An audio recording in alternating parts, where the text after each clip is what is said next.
Hello all you lovely people, welcome back. We are on part 2 of the membership drive. I started this stream, well, 23 hours. Well, actually no, I started 12 hours ago, my brain. And I still have 23 hours to go.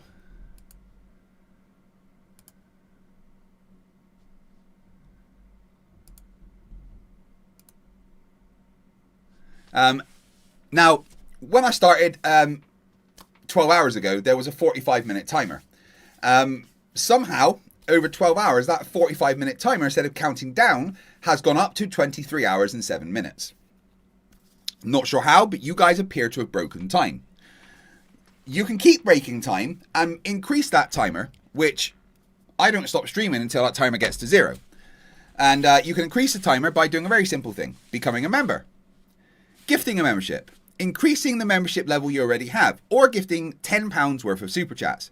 All those things will add 3 minutes to the timer, unless you gift 10 memberships at once. If you do that, the reward is doubled, and we add an entire fucking hour. So basically, I'm your hostage. You get to decide how long I stay here and don't get to see my family. I miss my family. Anyway, yeah, this is a live stream. And you know what that means? It means that I'm going to play an intro. And if you're here watching, you got to dance. If you're watching as a VOD later on, just skip the next 90 seconds or so. But if you're here watching, you got to dance. If you don't dance, I'm going to send Daniel Pratt to your house. If you do dance, I promise, you're going to get a cookie. Flat Earth expert Mark Sargent thinks the moon landing was a hoax. Technically, the moon itself is a hoax. Right, but betting with Sportsbet's new iPhone app? I could do this standing on my head. Thanks, Gravity. Sportsbet's new iPhone app. It's foolproof. The FTFE show. Welcome to the FTFE show. Welcome to the FTFE show. Earth thinks that evolution is real. Chemtrails don't exist, vaccines work. Climate change is happening, we landed on the moon. The FTFE show. Welcome to the FTFE show. Welcome to the FTFE show. Study, it's not alright. Baby, it's not alright.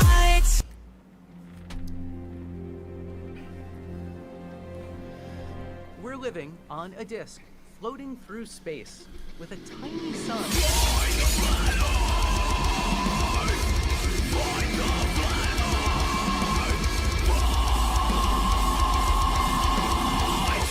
Thank you for watching, everyone. Welcome back. How you doing? This is part 2 of Membership Drive stream. You decide how long I stream for. You can increase that timer by becoming a member, gifting a membership, increasing your membership level, or £10 worth of super chats will all make that timer go up, because I guess I hate myself, so I keep doing this or something. I don't know. Now, we've had a lot of fun in the first part. We had, I was on a podcast that Dave Weiss was on, and we found out that the podcast host didn't really like Dave Weiss. We've had a bunch of fucking debates. We joined Toon on the Earth Awakening server to listen to some derp over there. And we've started to cover Ross here debating a pilot and thinking he knows more about flying than a pilot, which is dumb as fuck. So yeah, we're going to continue that. Smash the like button, get the stream out to more people, share it on your socials. It is 8 a.m. in the UK, and that means that I would probably normally just be getting up and heading to the gym, but I haven't been to bed because you guys wouldn't let me. I want to thank you all personally for the support that you show me and the channel. I honestly don't know how to say thank you enough. Anyway, let's get back on with Ross, Iron Horse, Flat Earth Aussie Jesus versus the actual pilot, who apparently knows less than Ross about flying. Because flat Earth, I guess. Baseball going. No, in a car. In a car. Is someone going to fail? All right, the answer is no, Ross. Someone can accelerate. Okay, all right, so let's 10 times. Let's 10 times it. Let's 10 times it. Let's accelerate to 660 miles an hour. in 100 minutes. It's the same rate of acceleration. Are you going to feel that? Are you going to feel that, Ross? Why? What's the point? No, I'll tell you. Well, let's times that times 10. Yeah, let's fast forward a little bit. All right. No, let's times that times 10, Ross. 6,600 miles an hour in 100 minutes. 100 minutes. Are you going to feel that? Yep. 6,000. You're not going to. It's the same rate of acceleration. 10 minutes to 66 miles an hour is the same as 100 minutes to 6,600 miles an hour. So my point is, Ross, is that you can accelerate to 66,000 miles an hour in 10,000 minutes, and you're not going to feel it, Ross. You can. Peter248 for £2 kicking off the super chats for this one says, listening at the gym today, is that a good idea? Depends what day have you got. Is it a push day, a pull day, arms, chest, what you doing? If it's legs, then definitely fucking not. I mean, if it's legs, just go home. Tell you what though, I did legs not yesterday but the day before, and oh my fucking lord, it's starting to kick in.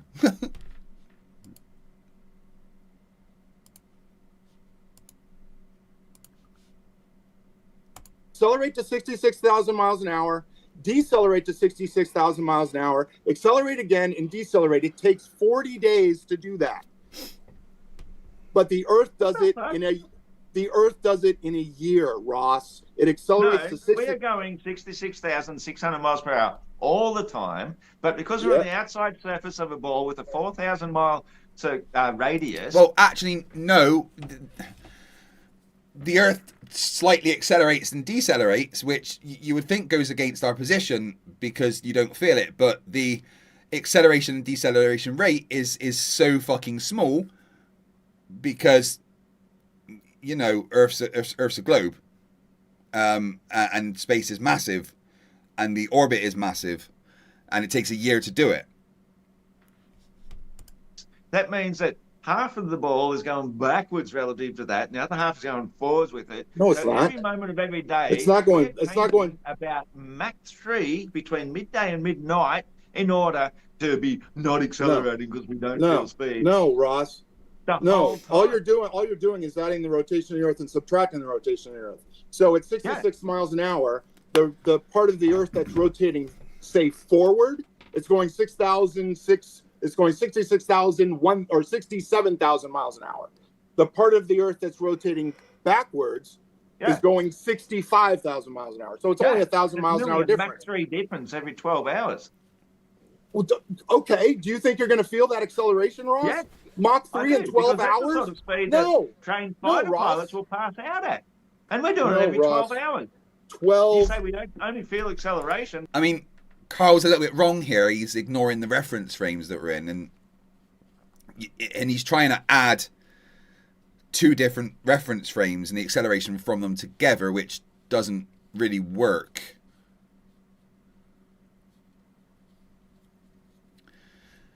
PTS says chest and arms today, legs were yesterday. Chest and arms. That's a lot. I mean, well, no. So you just do chest, biceps, and triceps.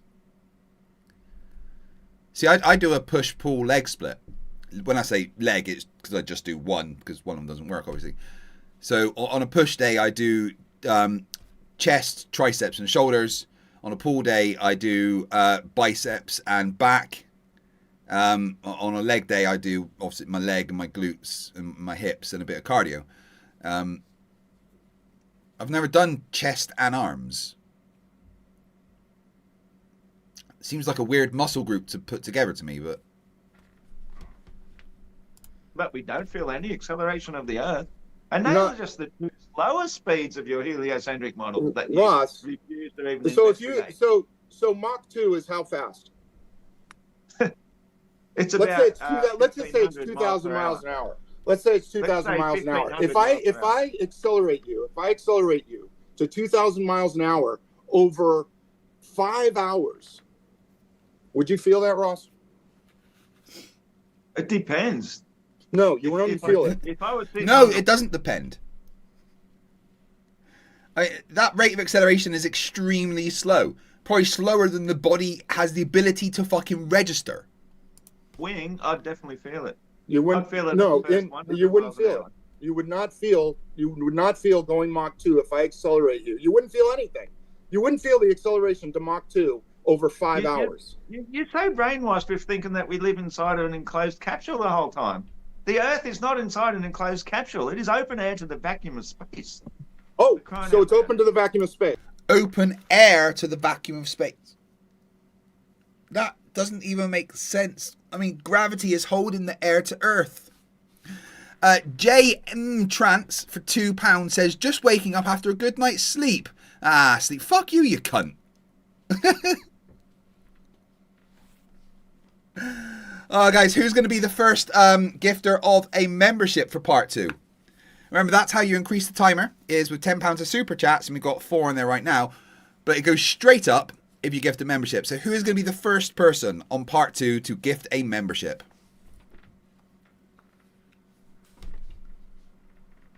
Thank you very much for the support, guys. I appreciate it. Right. Accordingly, what force, Ross? What force would you feel in the vacuum of space going 66,000 miles an hour? Exactly. You wouldn't feel any force, Ross. And there we have JM Trance adding 3 minutes to the timer. There we go. Back up to 23 hours. Thank you very much for the first gifted membership of the stream, JM.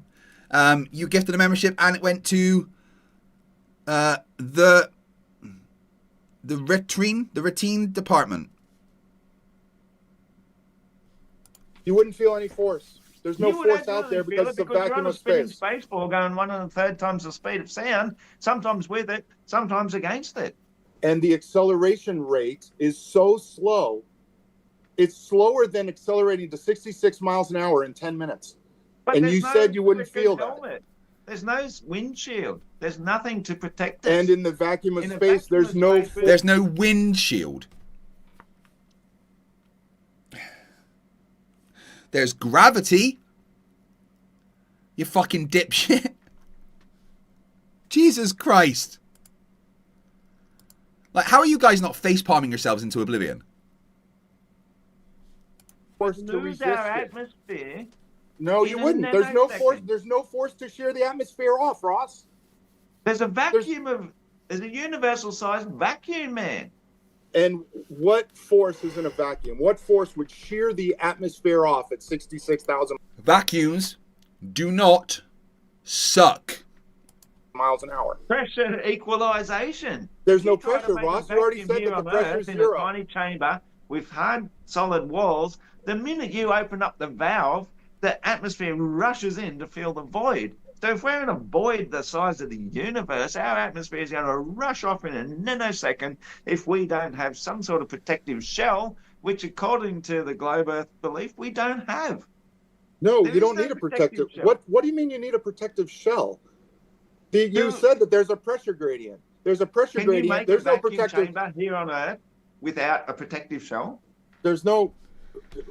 We're not talking about on Earth. We're talking about as you rise in the atmosphere. No, we're not. As you rise in the atmosphere, Ross. It's Earth. No. Our subject is Earth. Sorry, I was just going to say we got about 22 minutes left. If you guys want, we could do a 2-minute back and forth if you feel like you're not getting your points out. Well, for like the last 15 minutes, or if you guys are good, I'll keep it going. I actually think I made my points. Okay. I actually think Ross made the points for me. Well, then you guys want to move on to a different topic on this prompt? No, I mean we've talked about acceleration to 66,000 miles an hour. Let's also talk about turn rate, Ross. So how long does it take for the Earth to so it's 360 degrees in an orbit, correct? It's 360 degrees in one axial rotation. And no, I'm talking about orbit around the sun. Let's talk about heliocentric. Yeah, okay. So 1 degree around the sun 93 million miles away means every day we travel 1,600,000 miles.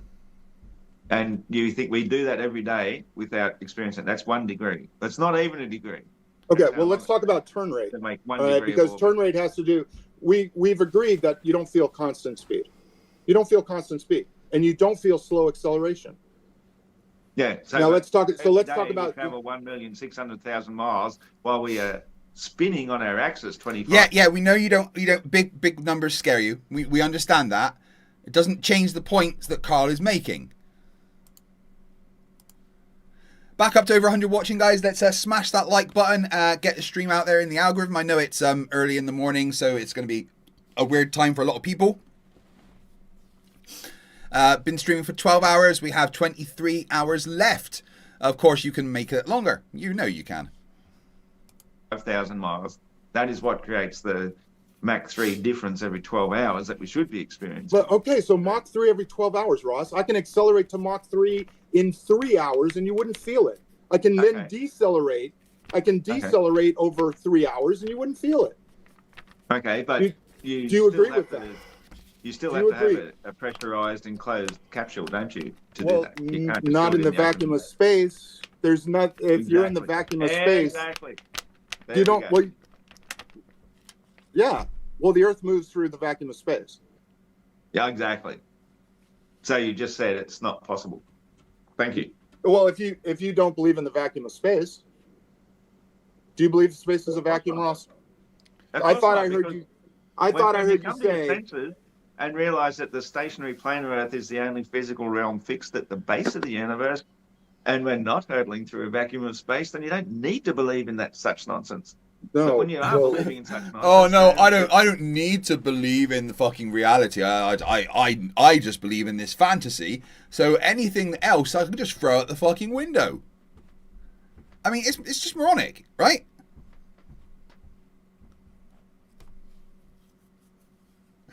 Oh my lord.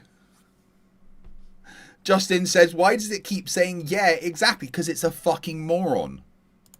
Well, there's a lot of proof that we still cling to as a grown adult. No, there's a lot of proof. There's a lot of proof that and fly up to Mach 3 and back in several hours. Well, there's a lot of proof that we rotate around an enclosed capsule.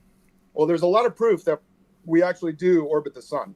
All right, and that's fine. I have no, show me one of these proofs.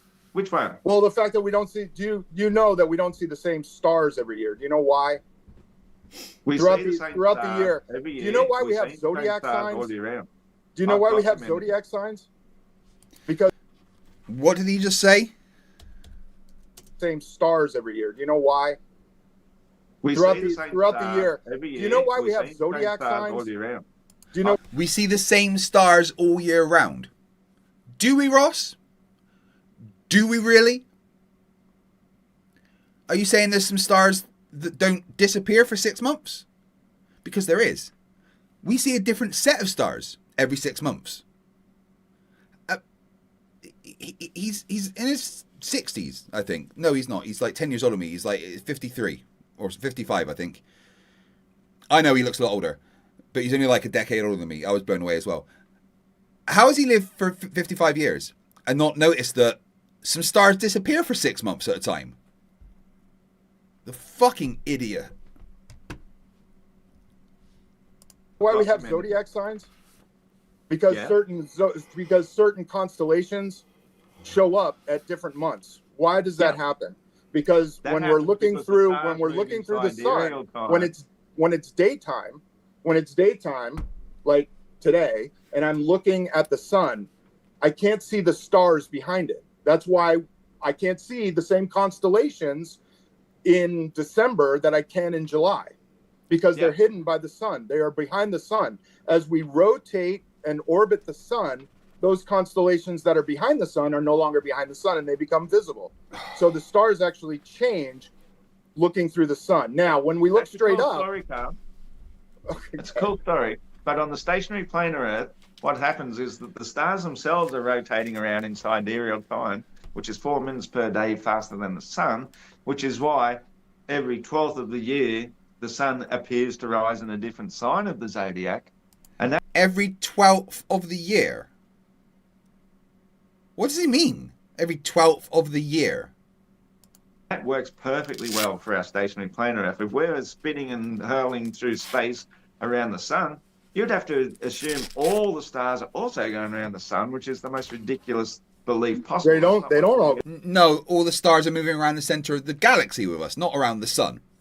Why would they have to be going around the sun, you fucking dipshit? Go around the sun. They don't. The stars don't go around the sun. The sun is hurtling through the galaxy. It should be completely different. The stars don't go around the sun, Ross. A different parallax of every constellation every night. The parallax of every star should be different. Yeah, if the stars were really close to us, that would be true, but they're not. They're really fucking far away. But there is proper motion because of the parallax and the different distances between the stars. Parallax is a thing, and it is the exact amount that we predict it to be. Oh my god, he's got dumber. Here in the no, that's not true. I can look exactly due south every night of the year, and I will see the Southern Cross in exactly the same position. That's correct, because you're looking south. You're not looking east or west towards the sun. Well, I'm actually looking up. I'm facing south, but I'm not looking outwards. You're looking south. South isn't a direction straight ahead. It's in alignment with the axle rotation.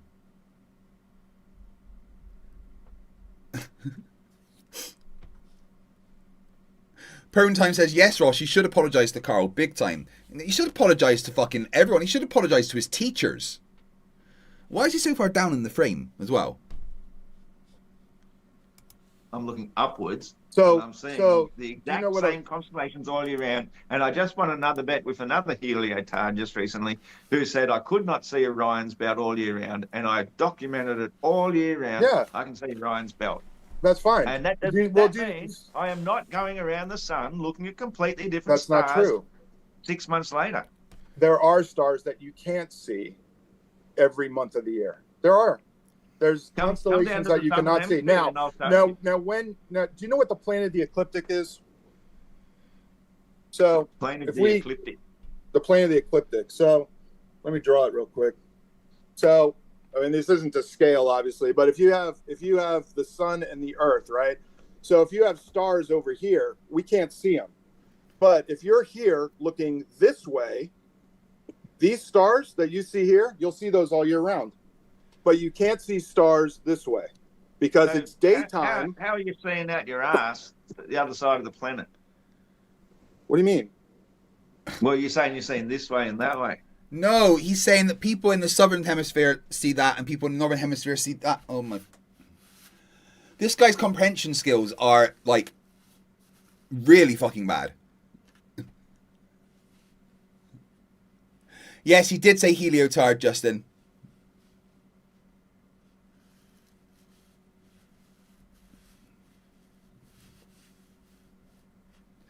I'd like to see the proof of him seeing Orion's belt all year, because I don't think you can see it all year.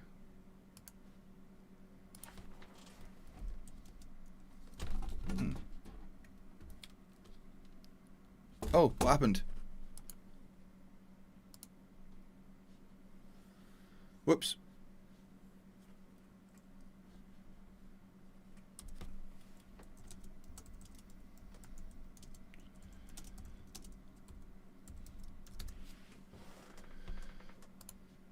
You're seeing, that way. You're here. So you said you look up or down or whatever you said. You said you look up. So for you, it'd actually be like this. So you're here looking up.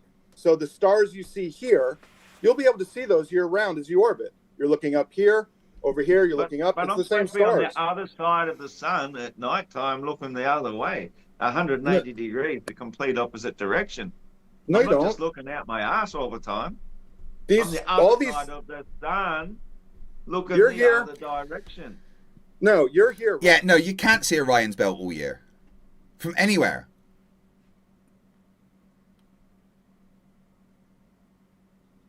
How did he document it? He's lying.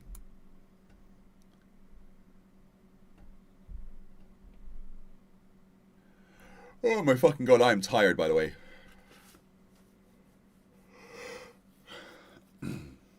What I think we're going to do is we're going to get through this stream, and then I'm going to go to sleep for a bit.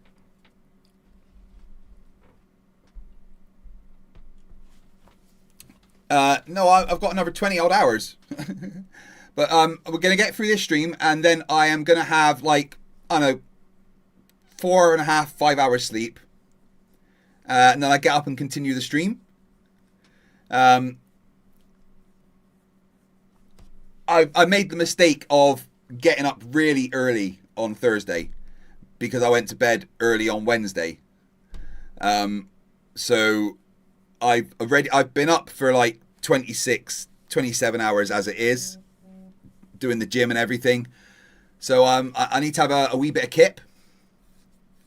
So once we've got through this stream, which we have like an hour and 20 minutes of, I will have a wee kip, play some stuff, and then come back a bit more refreshed. You're here looking this way. You're here looking this way. These stars up here, you're going to see all year round. The ones you can't see are the ones, if you're here, you can't see the ones over here. When you're here, you can't see the ones over here. I'm That's only 28 degrees south of the equator. I'm on the other side of the sun, looking 180 degrees the other way. Why am I saying? Well, at some point. Well, no, at some point. So if you're here, so your daytime's here. I can't. So you won't see the stars during the day. When you're on the night side and you look up, you'll see the stars. You're hidden from the sun here. This is night. This is day. So you're looking up. You won't see the stars. Over here, when it's night, when the Earth rotates, you're looking up. You'll see those stars, and you'll see them here, and you'll see them here, all year round. You don't understand your own model. He understands it perfectly. You're the one that fucking doesn't understand. Oh, Jesus Christ. That's You're fine. not even One other thing I want to talk about. Can we change subjects? Yeah, sure, we got about 15 minutes left. Yeah, that's fine. Let's We'll change go into the subjects. Q&A. So look on the map behind you, Ross. You see the map behind you? Yeah, I'm very familiar. First of all, is that Gleason's map? That is a Gleason's projection, yep. Point to Australia. Where's Australia? That's that big island up there. Is that what it looks like? I don't know. I've never really seen it from space, but well, to the best of my you knowledge, know yeah, how wide is it from east to west? Australia. I'm not sure. I haven't measured. 2,400 miles. 2,400. Yeah. Do you know how do you not know the dimensions of your own country? Because he's a fucking idiot. Does Australia? Have you ever seen this? Have you ever seen that picture of Australia? Yeah. Do you think that's what it looks like? All sorts of images. Do you that think? I have no way of proving one way or another for myself. Do you think that Australia looks like that, or does Australia look like a sausage? Oh, I'm undecided. Well, What do you mean you're undecided? It's your country, Ross. It's your own fucking country. Looks like this, Ross. I think every single viewer would say that Australia looks like this, and you can prove it with distance. Because they've been brainwashed with the same images through the same. It's not brainwashing, Ross. Your country experienced since childhood. No. So yeah, it's not brainwashing. It's distance. It is. Your country. It absolutely is. No, your country is 2,400 miles east to west. It is also 2,400 miles north to south. No, So that's between Melbourne and Darwin. And if you look at it in that way, if you switch it around, it actually works that way. Ross, it is It's measured not taken from the to be Great this. Australian It's not. This Divide isn't up to the top of Darwin. This isn't a picture. It's measured to be this. No, it's a When freaking someone chart drives from- around Australia, this is what it draws. It doesn't look like that on your map up there. Let's talk about distance on your map up there. If you were to fly between Australia and South America, would you have to go north on that map? In many instances, they actually do. The actual flights do. What? Not from Australia. Only if you have a stopover. Like if you have a hub and spoke system. Like if you were to fly from Australia on United Airlines, well, they're going to stop in Chicago because that's their hub. And then then there'll be another flight that you catch in Chicago to go to South America. But there are direct flights from Australia to South America. Yeah. So if you have a direct flight from Australia to South America, does that flight go north according to that map? Not necessarily, no.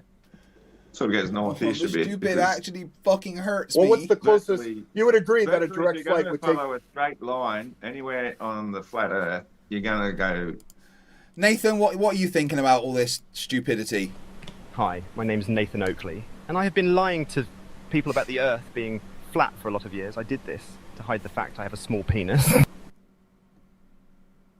Hello, I'm Nathan Oakley. I like getting pegged with a pepper grinder.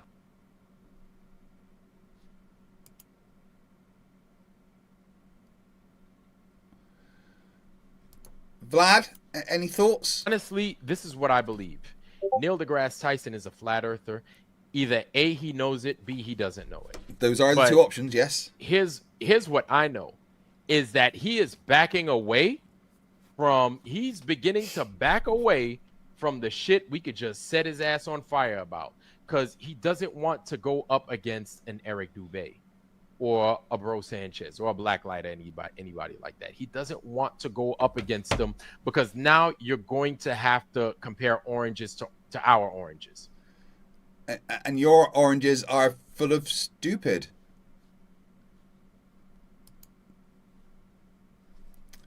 Oh, my keyboard has died. Somewhat northish, no matter what. If you go south, you're going to go out. You're going in the wrong direction. Okay, you're going directly north-south. Well, flights, and I've done them, flights from Australia to South America do not go north. They go southeast. You've actually flown from Sydney to... I've flown all over the world. I have flown everywhere, Ross. I've flown to every continent, from everywhere. Sydney to Santiago, Chile? Well, no, I've flown to Australia from many different places, but it doesn't matter. That's not a problem. That's not a problem. But you've never flown from Sydney to Santiago. To Santiago. Are you saying that doesn't exist? Because it does. You can buy the flight. Will Duffy offered to buy it for Dirth, but once again, Dirth's like, "You're a demon."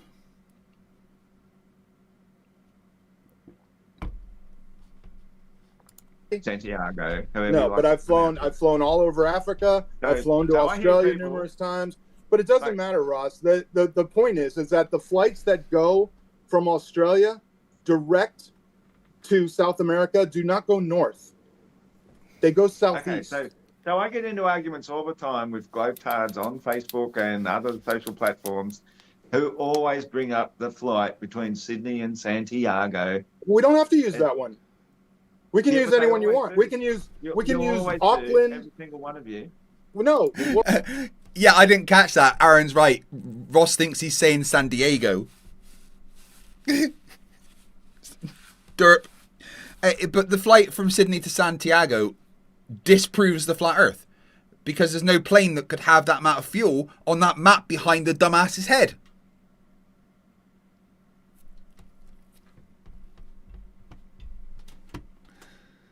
Yeah, Critical filmed the entire flight. Absolutely probing time. Guys, who's going to get some memberships in? Memberships increase the timer. You keep me here as long as you want. But for that to happen, memberships need to come in. So we're at 22 hours and 38 minutes to go, which means I'll be finishing tomorrow about 7 a.m. So if you want that to increase to even longer, maybe keep me here till Sunday, because tomorrow's Saturday, or even Monday. All you need to do is gift a membership. A membership will give 3 minutes to the timer. That includes becoming a member, gifting a member, or upgrading your membership. Super chats of £10 also increases the time by 3 minutes. But if you gift a 10 bundle of memberships, I double the reward, which adds an entire hour. So if you want to keep me here longer and longer and longer, then you just need to gift the memberships.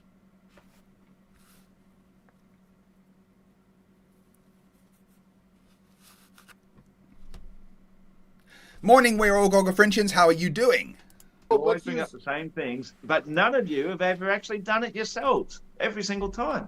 I have flown all around. That I've done it either, because I haven't. But I do know something personally, because when my mother went to South America, when she came back, she was very disappointed that the flight took about 36 hours or something, because they had to go via North America before they could come back to Australia. Did they stop in North America? Did they stop in North America?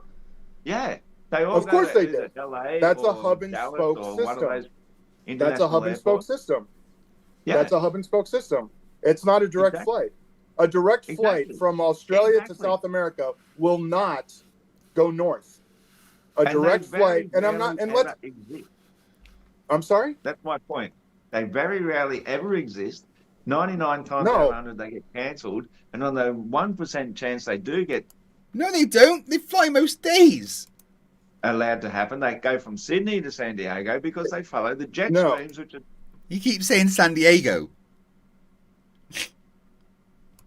200 to 300 miles per hour. We're not. I'm not. Boost over the period of time, which I'm not talking about flight times. About 7,500 miles, and they get there in about 14 to 15 hours. I'm not talking about flight times, Ross. No, they don't go north. Ross, I'm not talking about flight times. I'm talking about distance.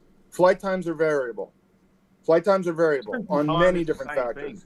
I'm not talking about flight times. Just noticed that they've not set up the stream properly because the bar doesn't go in between their screens. So Ross's fingers keep popping onto his side, and it really confused me for a second then.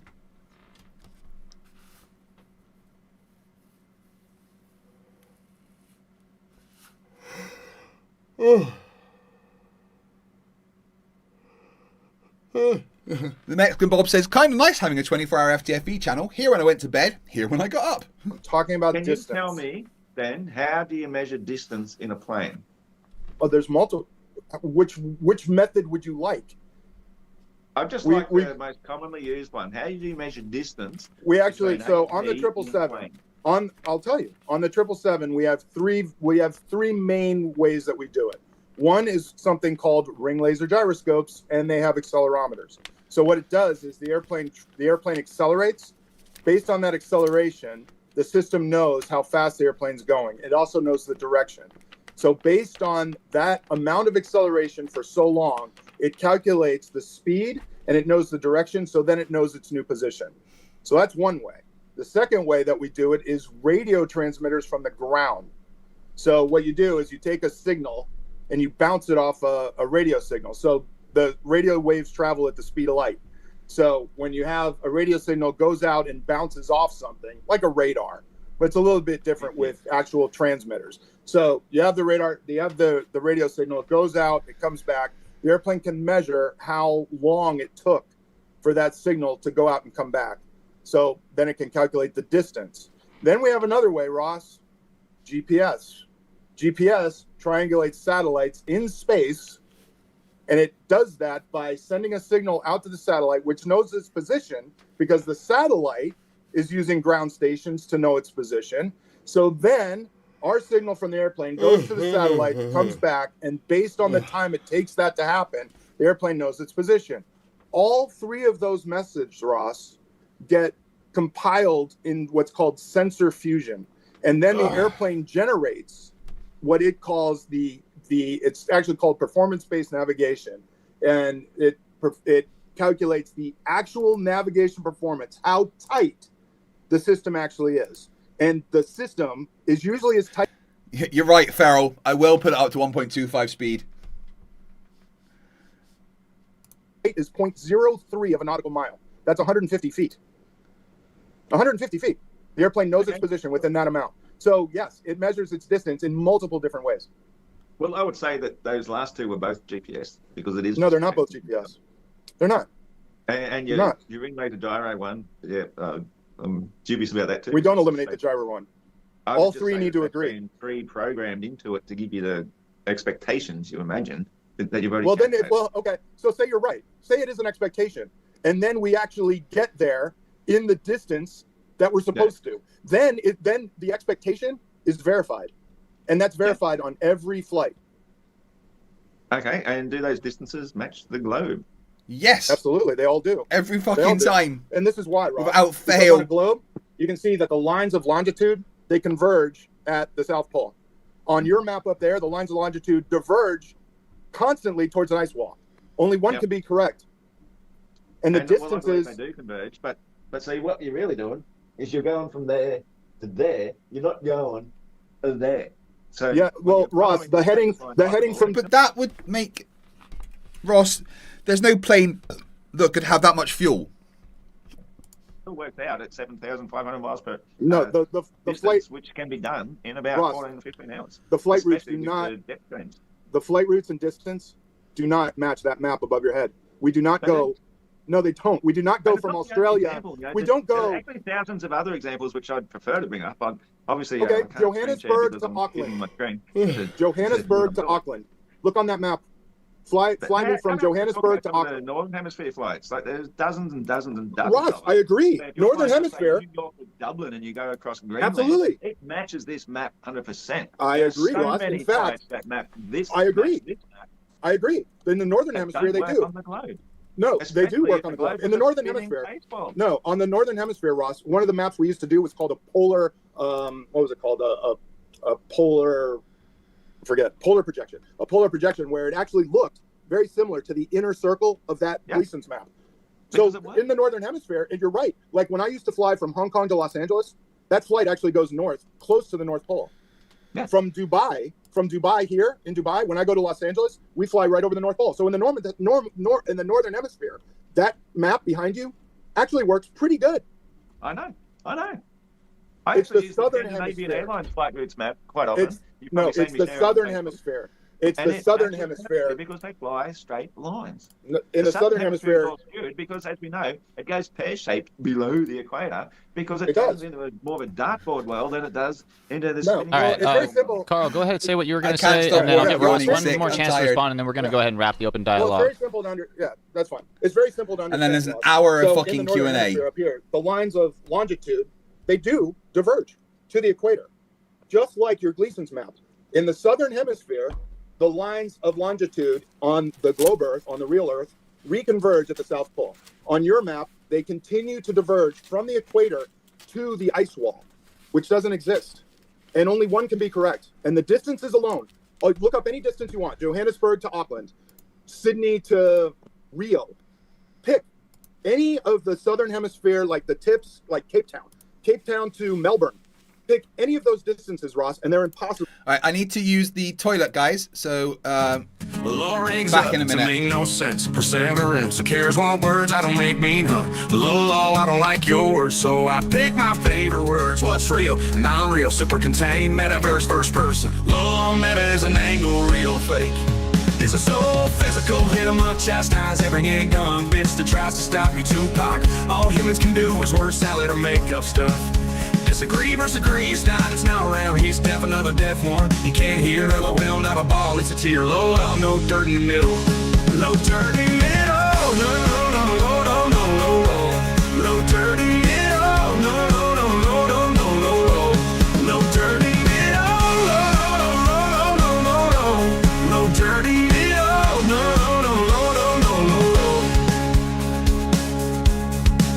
no, no legs up to make no sense, perseverance. Who cares what words I don't make mean?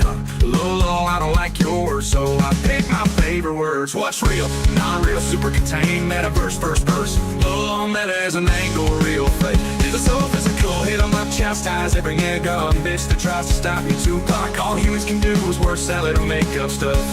Disagree versus agree, it's not around, he's deaf, another deaf one. You can't hear, LOL, not a ball, it's a tear, low, dirty middle. No dirty middle, no, no dirty middle, no, no dirty middle, no dirty middle, no dirty middle,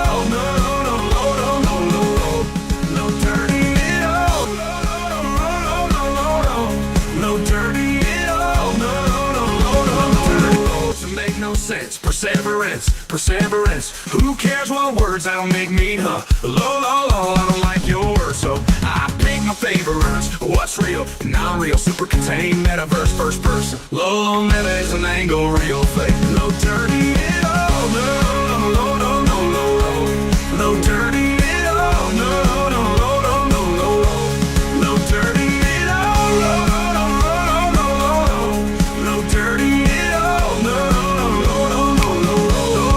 dirty middle, low dirty middle, no dirty middle, no dirty middle, no dirty middle, no dirty middle,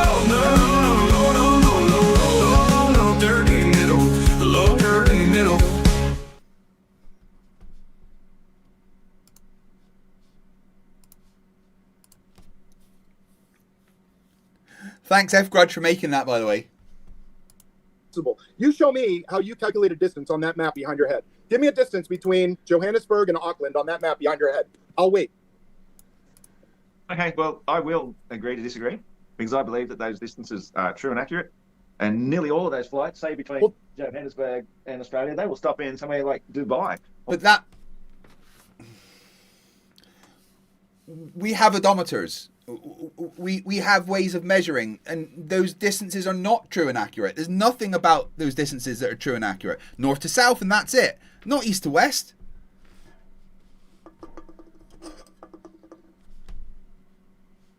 No, they don't. No, they don't. There's direct flights. No, Air New Zealand has direct flights from Cape Town or Johannesburg to Auckland, and they don't go north. And there you go. They don't go north, Ross. They don't go north, and that distance is not correct. Right in the middle. No, they don't. Air New Zealand does not fly here to Dubai. Air New Zealand does have a flight from Johannesburg in Africa to Auckland, and it does not go north. Give me the distance. Just look at that map behind you and give me a distance. Just one. Just calculate one distance using that map behind you. Wait, did he just say east to west is just like that across his map? Wait.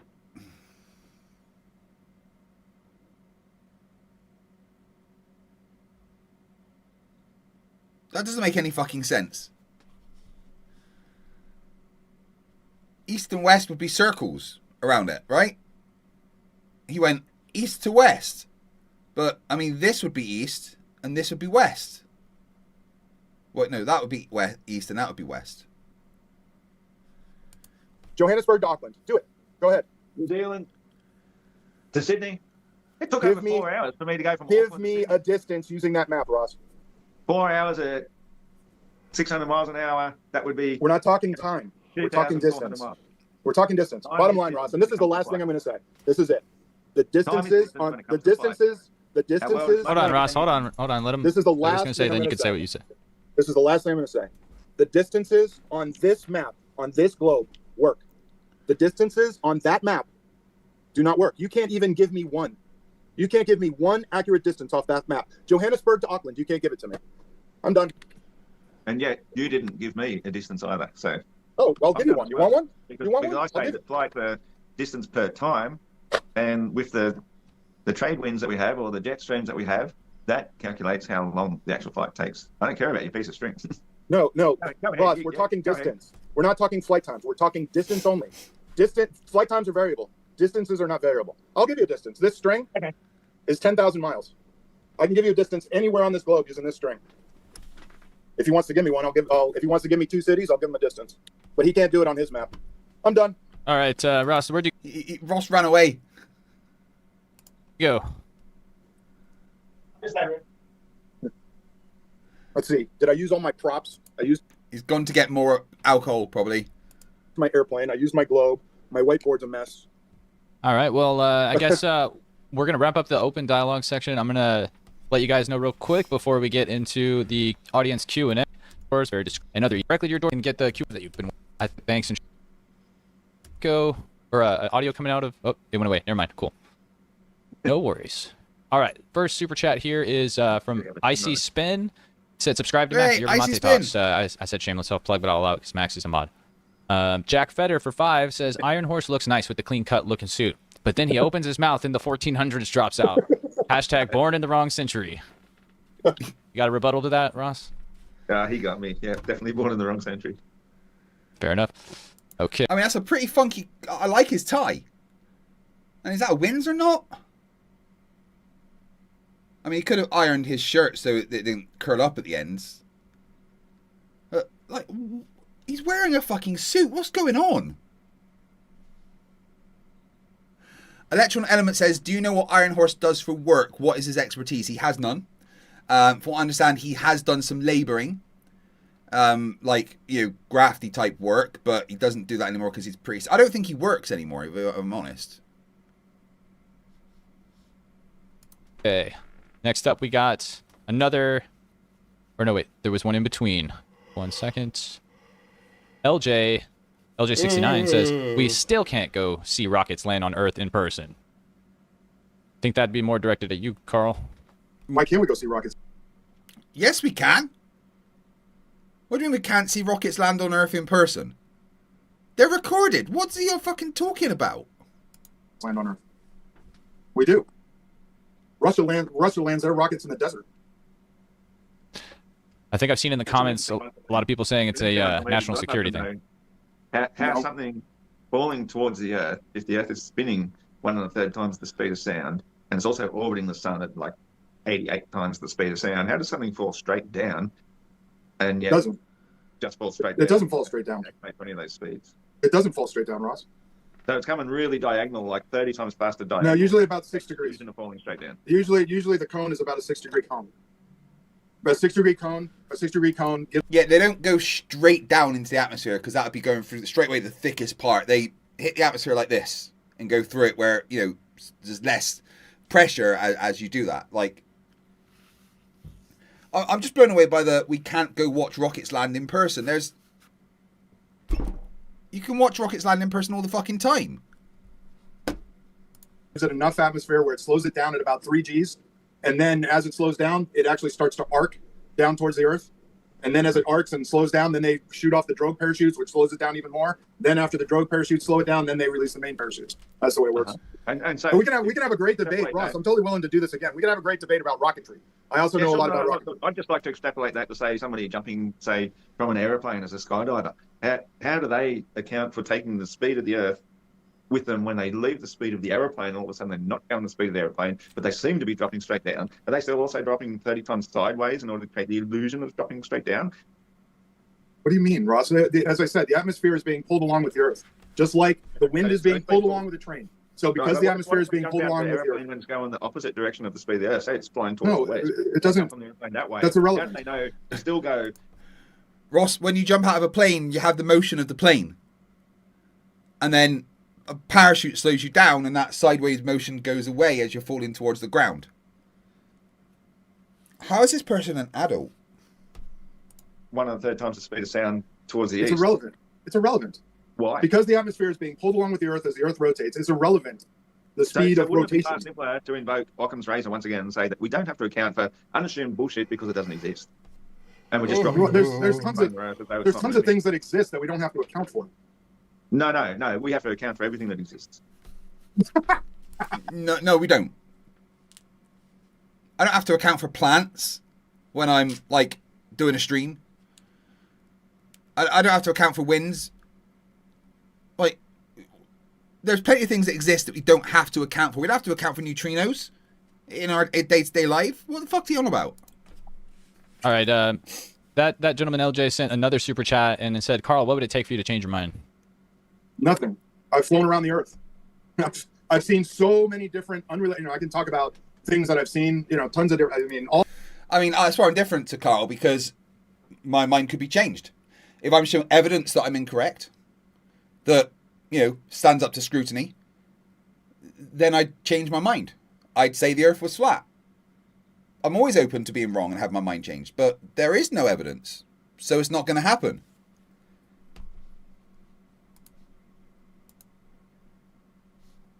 All these things that I've seen that prove that the Earth is a ball, tons. I've sailed around the Earth too, and all the navigation works, and it only works if the Earth is a ball. That's it. I'm not biased. Around the block, does that prove the block is a ball? I'm not biased, Ross. I think it would be fun if the Earth was flat. I would love it. I would take this boat and go find the ice wall. It just doesn't exist. You know that there's a boat race. You already know that the Earth is flat, and you know that the boat can only float and sail, plain sailing. That it cannot account for curvature of water, especially because water doesn't do that. Okay, Ross. The ocean's curved, Ross. I don't know what else to tell you. Well, they don't. Yes, they do. Come up to eye level in the first place before suddenly dropping away. They don't come to eye level, Ross. From 38,000 feet, my normal cruise altitude is about 35 to 40,000 feet. The oceans do not rise to eye level; they drop forward and down. Feet now? Are you at 40,000 feet now? No, I think I'm about 2 meters off the water. So you're about 6 feet off the ground. Yeah, sure. And is that off the water, rising to your eye level or not? Here, Carl, I don't know. I can't see it. Carl, don't lie. You know that's the third story of your yacht. I don't know what to tell you, brother. You're using a tin can. All right, I am gonna have to move on to the next question. We got some good flow of super chats coming in here. Next up is Empty Box for 10 says, is gravity true? Why or why not? Yes. Gravity is unnecessary. No, gravity is entirely fucking necessary. Literally, the universe wouldn't exist without gravity. So don't be a dumbass. On the stationary plane of Earth, basically gravity comes from the word. Well, I mean, of course he's going to be a fucking dumbass. He's Ross. Gravis, which just means weight, and so we believe in weight, and weight has a measurement that we measure when something is stationary, fixed on a flat, stationary, hard surface. You can measure the weight of something. If you put the same weight on a scale on a carpet, it's going to measure different. So gravity, it's not necessary for the stationary plane of Earth because we can just have relative density, and that explains why everything moves up or down relative to the medium it's in. The gravity is only required for the spinning space ball to describe why people aren't falling off the bottom of the Earth. Can I respond to that? Yeah. Why would you fall off? Where are you going to fucking go? Jesus Christ.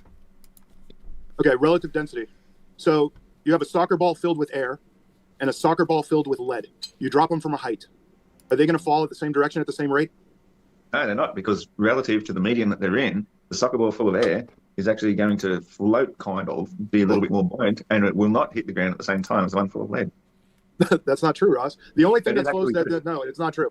It's not true. A soccer ball filled with lead and a soccer ball filled with air will fall in the same direction. Do you agree that they're going to fall in the same direction? Yeah, that's still fall. Okay, but that's about as difference of density as you can get. It's a difference in density as you can get. A soccer ball filled with lead and a soccer ball filled with air. You're telling me they're going to fall in the same. You're going to tell me that they're going to fall in the same direction, but they're very different densities.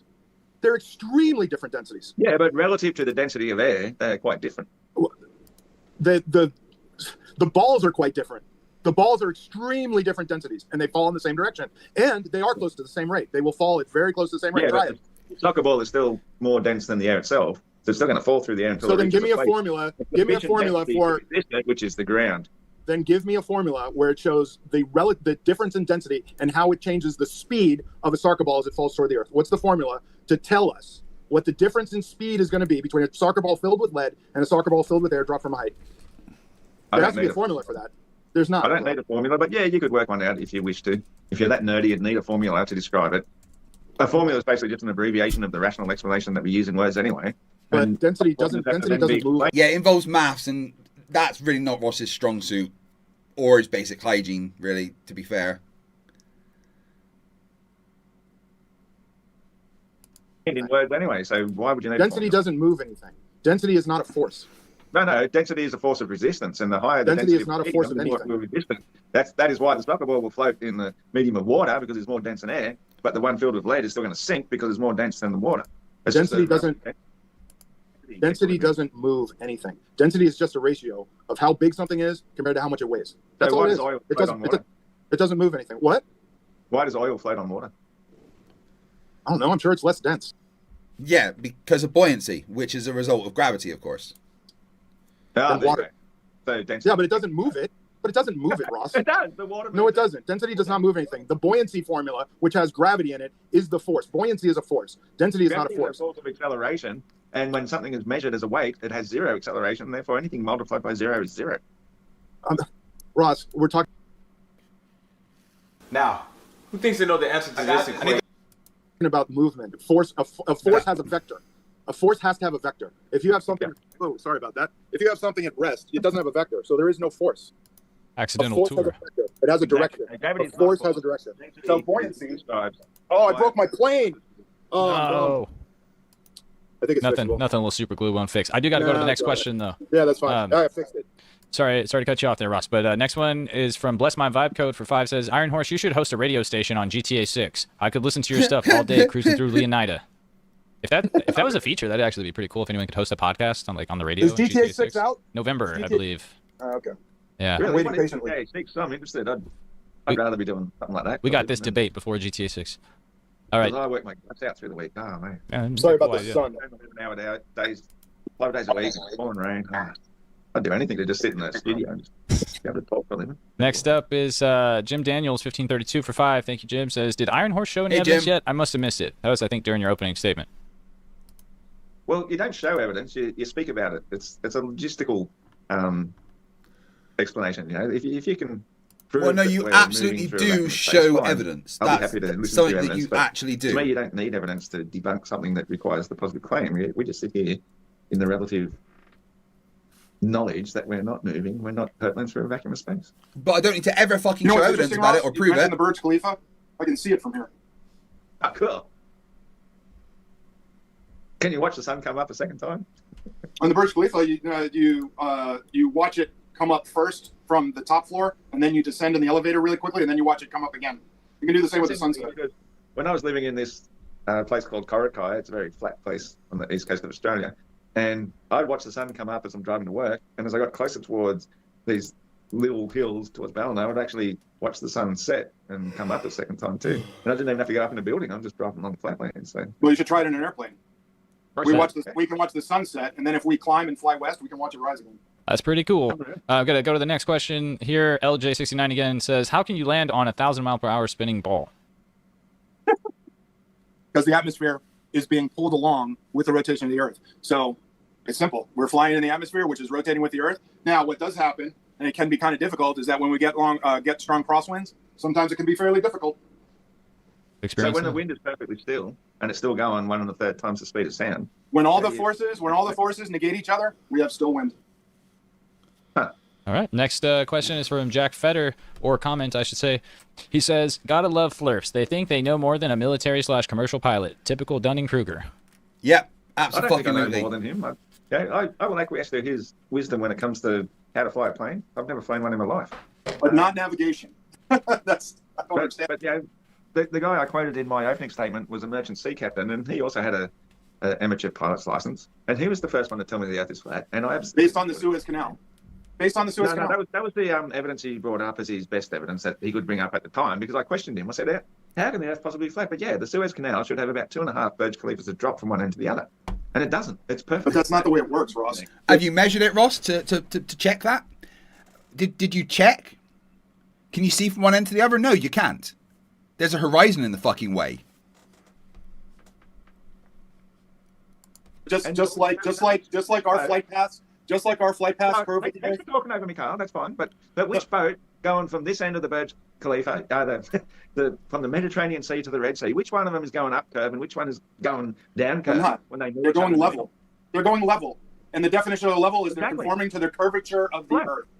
Flat. It's not flat, Ross. They're conforming with the curvature of the Earth. It's 100% flat. Water does not lie. Water cannot go up and over half a mile of hump. And water is measured curved. And no matter how many times flat earthers deny it, that is a fact. It's not going up and over. It's not going up and over. It's not going. The definition of level is conforming with the liquid water, the liquid parts of the Earth. It has to do that in order for your Earth to be a globe. No, it doesn't. Level is perpendicular to the force. Level is perpendicular to the force of gravity. Level is perpendicular to the force of gravity. But there is no force of gravity. We've proven that. It's just yes, there is.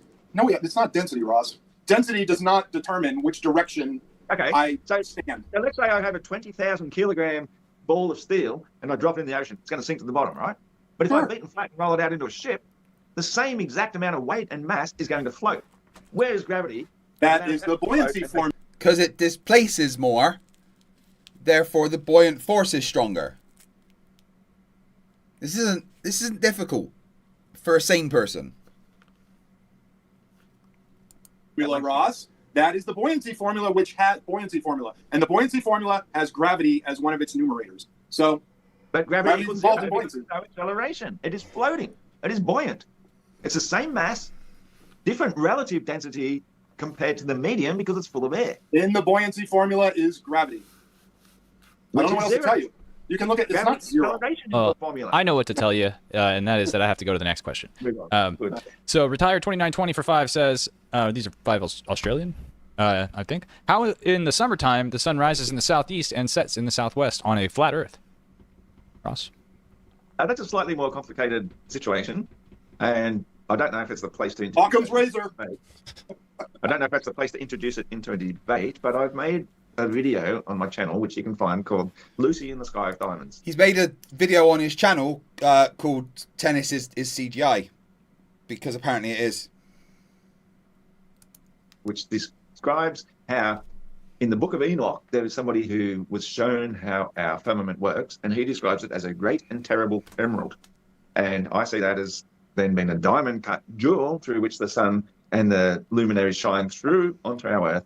And so when you've got multiple different facets around the edge, On the inside of the Ross, you can just say you're crazy. You don't need to use so many words. northern hemisphere, you've got your basic singular facet of what you see everything, and just like a kaleidoscope, you've got multiple facets around the outside, all showing identical images to one another at different times of day and night, and they will show the exact same projection of the stars that they're seeing. You will get... What was the question again? Sun rises. Why does the sun rise? Yeah, rise or rise in the southeast? So the sun gets projected down through in each one of these facets. So that once it reaches past the equator, it reaches one of these facets, and that will make it appear to be more south of west and south of east, etc. as it goes around. Same reason why the stars appear to rotate opposite directions. They're going in a different facet. You said this is on your YouTube channel? In Antarctica. Ross, yeah, it's called Lucy in the Sky of Diamonds. I made it Retired 2920. Go check that out if you want. I guess a more longer, detailed explanation. But we got to move it right along here. I wouldn't advise going to Ross's channel. It's just going to cause brain damage. Just don't do that. Bless My Vibe Code sent another 5 and said, rename this episode Patriot U.S. military vet who fought for America, freedom, and liberty, annihilates enemy foreign terrorist Flerf propagandist, LMFAO. Who's that guy? Bless My Vibe Code. He's a regular chatter here. Awesome. Or she. I don't know. Brother. They. An airplane never hit the Pentagon. Oh, Tom. Jeez. Fuck off, you twat. Yes, it fucking did. Oh, they sent another one right after and said, does the flat Earth have a radius equals 20,000 kilometers? No. We believe that the stationary planar Earth fixed at the base of the universe is potentially infinite. Yeah, if we were going to measure the circumference of our ice wall, we'd probably say at least 100,000 kilometers, maybe more, maybe less, I don't know. But it's hard to measure. It's hard to navigate. It's not hard to measure. It's not hard to measure. There's a sailboat race that goes around Antarctica. Nowhere to fly and land and refuel. So no, we believe it's infinite. There's a sailboat race that goes around the continent of Antarctica. Yeah, continent hops between each different continent that we already know of, which we already mapped here. They only once. It goes all the way around Antarctica. At the bottom of South America. It goes all the way around Antarctica. I think a woman won it last year. That's also on a flag list. Goes all around Antarctica, keeping Antarctica to your right the entire time. That would be impossible if the Earth were flat and Antarctica were an ice wall. It wouldn't make any sense. If you look up on my playlist as well, also one that's called Flights on the Flat Earth, and the Vendée Cup race, I think, is the second one on it. All right. Next up is Big League Drew for 5. Hey, Drew. Welcome to the chat. He says, if level is curved, how do surface plates work? I don't know what's a surface plate. Elaborate, Big League, if you are in the chat. It's a good question, yeah, because it makes perfect sense of plates floating. What's a surface plate? Does it mean tectonic plates? Tectonic is not my thing. But you'd think so, because a plate floating on the surface of water, like a landberg or an iceberg or whatever, it's still going to be floating on the same level. The continents are not islands. They don't float. They're actually attached to the surface. They're actually attached to the Earth. The continents are not floating. You don't believe the continents float, do you? Not necessarily. They could be. Not what? Continents are not floating. They're I mean, they're floating on magma, but not on fucking water. Jesus Christ.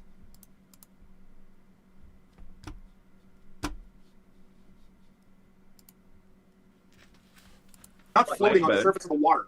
Continents do not. Lava. Well, I'm not a Bible believer, but the Bible does say that they're fixed upon pillars. Then why did you do the Book of Enoch?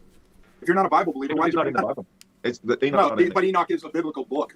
No, well, just because it didn't get entered into the Bible. The ancient Greeks from 1,000 years ago. Yeah, where's the Book of Eratosthenes? It should be in the Bible. It is a religious book. You would agree that Enoch is a religious book? Well, I don't know, because it's not in the Bible. Well, there's a lot of books that are religious that aren't Bibles. Yeah, the Book of Pythagoras. I mean, it's in some Bibles. Is that also in the Bible? I'm not familiar with that book. No, because these guys. Enoch talks about like angels. But what's the difference between some that are in the Bible and some that aren't in the Bible? Why is some better? Enoch is a religious book. I mean, they talk about angels coming down and like making love with humans. I mean, it's a religious book. Okay, fine. And Pythagoras is. Pythagoras is just. I don't know. I don't know that book. Eratosthenes, Aristotle, all of these ancient Greeks. Well, they were at the same time, but because they're not in the Bible, well, they're better. They're better. We're standing on the shoulders of giants. I lived in Greece. Greece is an amazing country, and they're some of their architecture and some of the things that they solved with science way early. They're amazing culture. And are they better than the Egyptians? Have they got pyramids? No, I think it's different. I mean, the Egyptians were also amazing. I mean, there's all sorts of theories about how the Egyptians, made their technology. The Egyptians weren't like the pyramids were just piles of rocks. It wasn't like some amazing engineering feat. It was big piles of rocks. That's a whole nother topic. And is that in the Bible? Is any of that in the Bible? Because I believe there's an Egyptian Bible as well. I honestly don't know. Or Ethiopian Bible. Yeah, we'll go on to the next one here. LJ says, Carl, show a video of you flying a plane. Laughing emoji. You want? I have one. Well, I don't know. I don't have a video. I've got pictures. Got the receipts. What does he want? What does he want to see? Which airplane? I've got the EA-6B Prowler, 747. Give me one. I'll show you the 747 one. This is me. And the 747. I'm the guy. Whoops. Sorry. Let me see if I can tilt it. This way's good. Yeah, that's me. I'm a first officer there. We're flying over the Sea of Japan. The other guy is Captain Martin Baldacci. Super nice guy. He's actually related to Baldacci, the author. I think I saw the curvature. No, not in that picture. It was all washed out. Right. Cassetio for 5 says, Ross trying to be funny, failing like he does at everything else in life. If the sun is always above the clouds, how can the bottom side of the clouds light up during sunrise and sunset? That's a great question for Ross. Okay, well, in my opinion, the sun is what creates daylight, and it projects out solar radiant energy the entire time of the day. And our atmosphere is composed of a whole composite of different gases, some of them noble. And the noble gas neon is the one that gives us our most brightest daylight. And when it's most stimulated by the sun, that's what creates the heat of the day, especially as it reflects off things. And that's why clouds through the daytime will reflect white. But at the edges of the neon glow or fluorescence is when the sun gets far enough away, it's not actually lighting the clouds themselves, it's lighting the atmosphere, and it's lighting the fluorescent gas of neon, and at the peripherals it glows orange. And that's why the clouds will reflect that orange glow at the end of the day, especially sometimes far in the east. Long after the sun has set from our view, we can see clouds far in the east still reflecting orange off the bottoms, but not off the tops. And for that to work on the globe, where the Earth is spinning... Hey, Kerberos 443, morning, still going strong. I see I am not going strong. I am struggling to stay awake. I'm going to get through this, then I'm going to have some kip. I've been streaming for 13 hours, guys. 13 hours and 12 minutes, right? When I started, there was a 45-minute timer. We're now at 21 hours and, well, 22 hours. So, you know, somehow, instead of counting down, it went up. A lot. Oh, we'll be finishing tomorrow at about 7 a.m. I've got a bunch of debates and stuff, I think, starting around 10 p.m. So we'll see what happens there.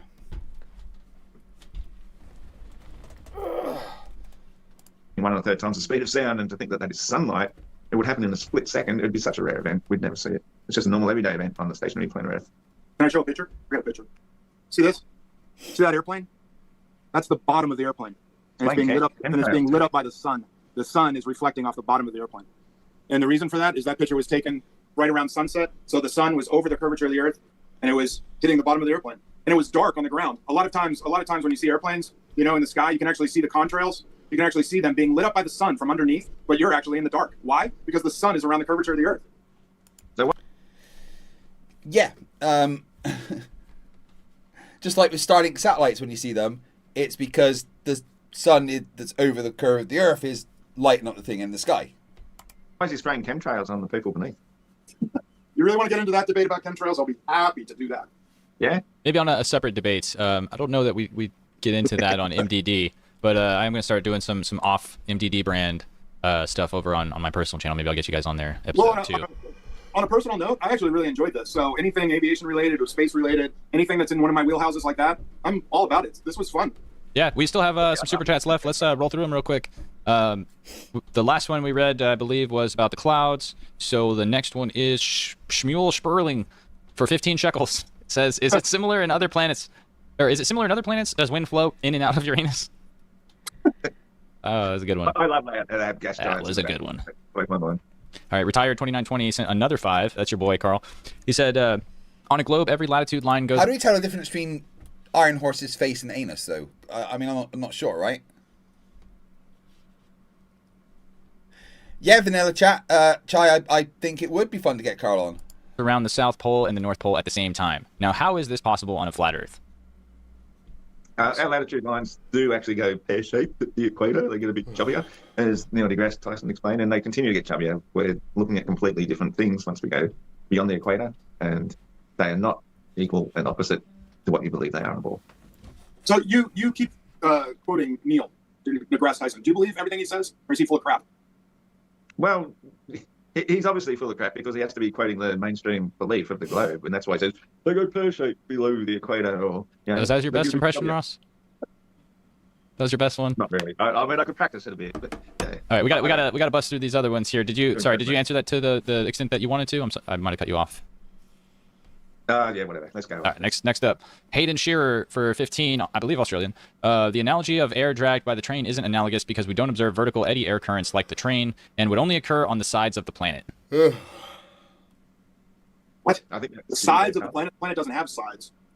Well, it does because it's on a tilt, and so the side of the equator would be a side where it's going the most amount of speed and getting less and less towards the poles. So it's definitely got a side, east, west, north, south. Spheres don't have well, sides. I mean, it's a sphere, so a sphere doesn't have sides. If you want to talk about, the axis and, perpendicular to the axis or the rotation, fine. But, I mean, a sphere doesn't have sides.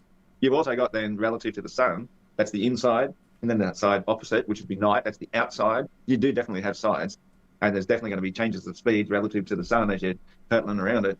There's definitely sides. No, anytime you say that, Ross, there's no sides on a fucking sphere. Yeah, well, the only reason I brought up the train analogy is to show that wind gets pulled along by the friction of an object as it moves through the atmosphere.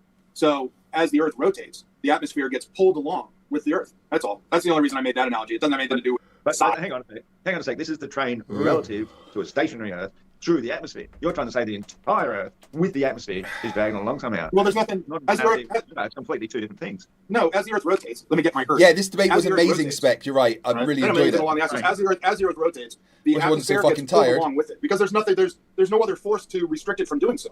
What's that? Friction. Are you saying the friction pulls the wind? The friction pulls the atmosphere.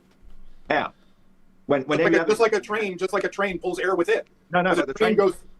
The train gets friction from the atmosphere and makes it go slower. It doesn't pull the air with it, except for when. Of course it does. Of course, air gets pulled with the train. You yourself admitted that if you're standing on a train platform and a train comes busting through, it's not stopping at this platform. It comes busting through. It actually creates quite a bit of wind. Yeah, but that's separate from what you're saying, where the entire Earth, with all the wind, is moving through itself somehow, unlike a train moving separate from the Earth. You're saying the only reason I bring up the train is to show that. No, the only reason I bring up the train. Come on. No, the only reason I bring up the train. Hayden commented, trying to, I guess, maybe clarify. He said, "Don't see vertical eddy currents like a train." I don't understand. I don't know if that cleared it up or made it more confusing. There's a lot of vertical eddy currents in the Earth. I mean, in fact, you can see currents you're getting it from a thing actually moving through the atmosphere. No, you get the entire atmosphere is moving with the Earth. The commenters on this are just as dumb as the flat earther. Honestly, it's fucking ridiculous. Yeah, it's standing perfectly still. Wait, let's talk about vertical currents. So this question was specifically about vertical currents. You can see vertical currents. When you see a thunderstorm, that's a vertical current. You can actually see a thunderstorm build. The air is actually moving upward and it's creating a thunderstorm. I can get into lapse rates, adiabatic lapse rates. And I'm looking outside, and I can't see any vertical anything. There's vertical currents all the time. We feel them in the airplane. How do you think a glider stays there? Aaron says, "What's the chance of a Dell video when you wake up? Has Dell done anything decent lately?" And the air hits the ridge and it rises, and a glider can fly through that. We see it here. You see? I forgot about Dell existed, to be honest. Birds, you see birds, and they don't even flap their wings. They rise with the air currents.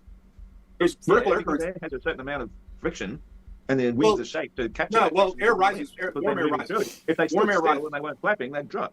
No, warm air rises. So, when you heat up the surface of the Earth, that warm air rises, and that's why you have thunderstorms usually in moist, warm places, because the warm air rises with a lot of moisture in it, and then when it gets higher, I can't see the air going upwards. I don't know what you're talking about. A thunderstorm? How do you think a thunderstorm forms? What do you think a thunderstorm is, Ross?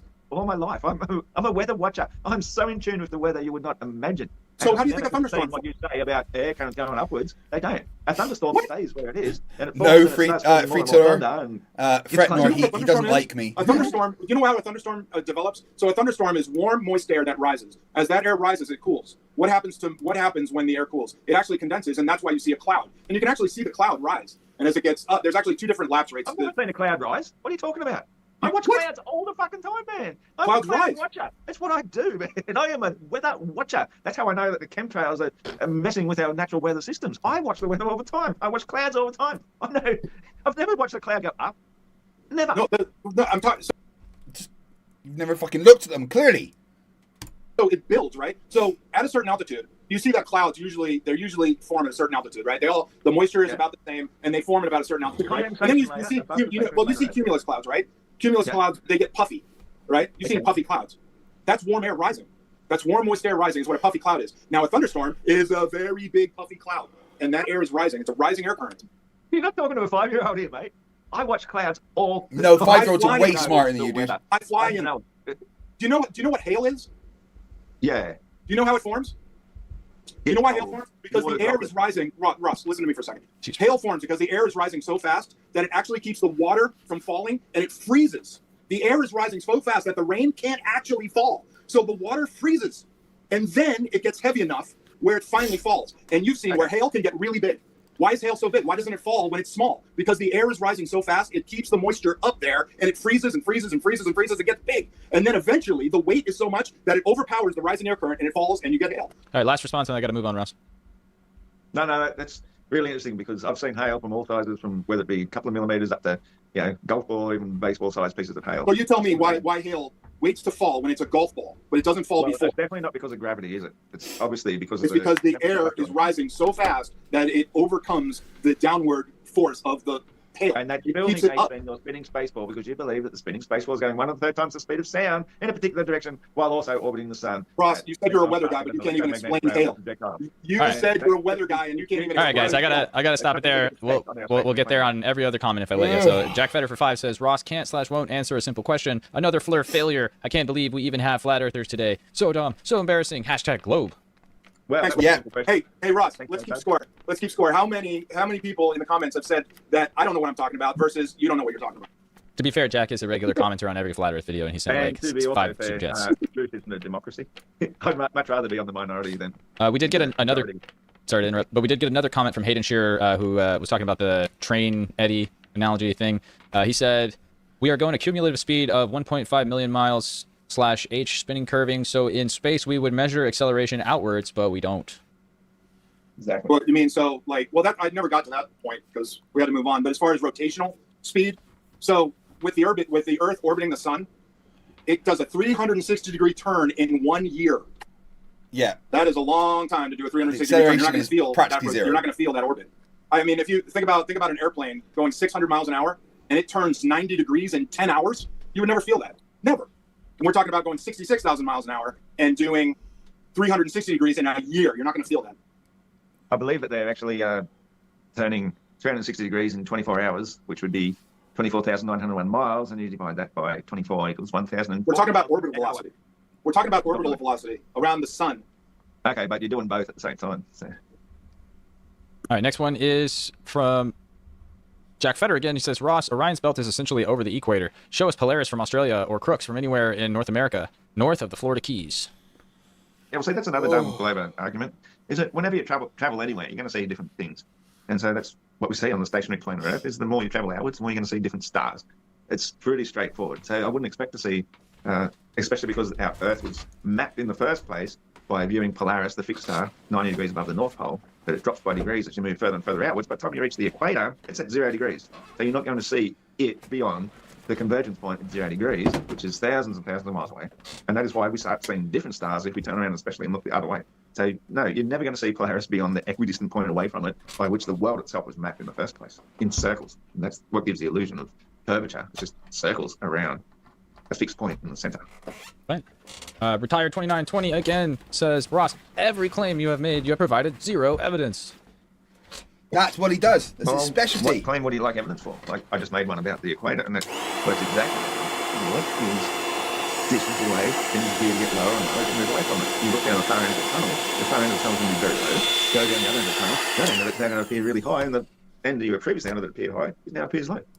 We're just dealing with scale here. I don't know what sort of evidence you want, but if you have evidence for us spinning and hurtling and twirling and whirling through a vacuum of space at the various speeds that your model requires, I'm happy to embrace them and deduce them and tell you how ridiculous they are. Well, I mean, the easiest thing is distance to prove that the Earth is flat or a ball, and you can't even give me one distance using that map behind you. That's a problem, Ross. Distance is time when it comes to flight. Distance is not time. Distance is not time. Distance has nothing to do with time. So how long does it take you to fly from Dubai to Tokyo? It depends, Ross. It depends. What are the winds? What's our route? What airspace is closed? What are our diverts? It depends, but the distance never changes. Distance requires time. No, it doesn't. It doesn't require time. Does a yardstick require time?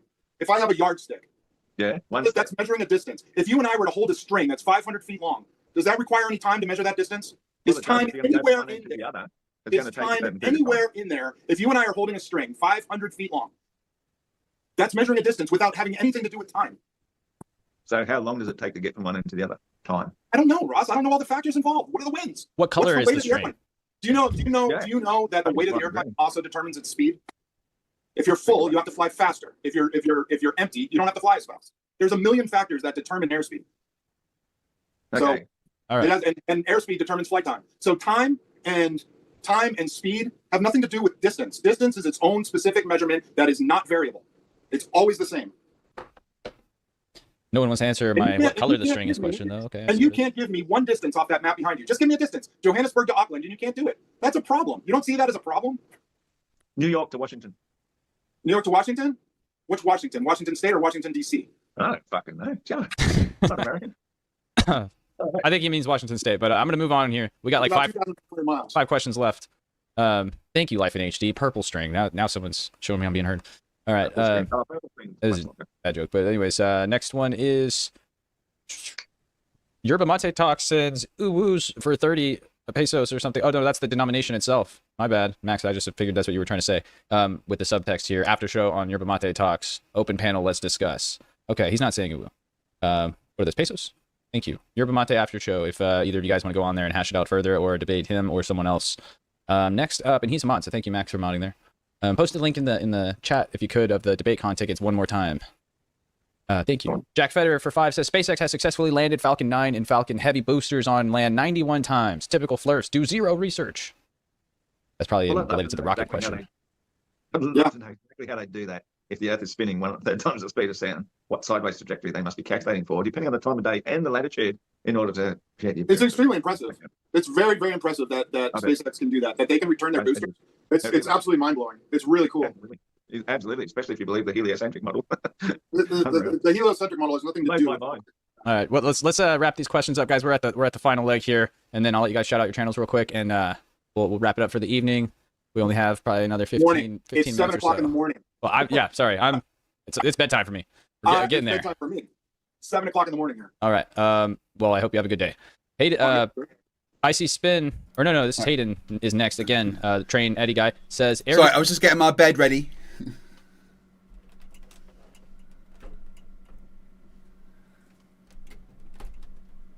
Oh, fuck. What's happened here? My monitors are moving. I don't want them to.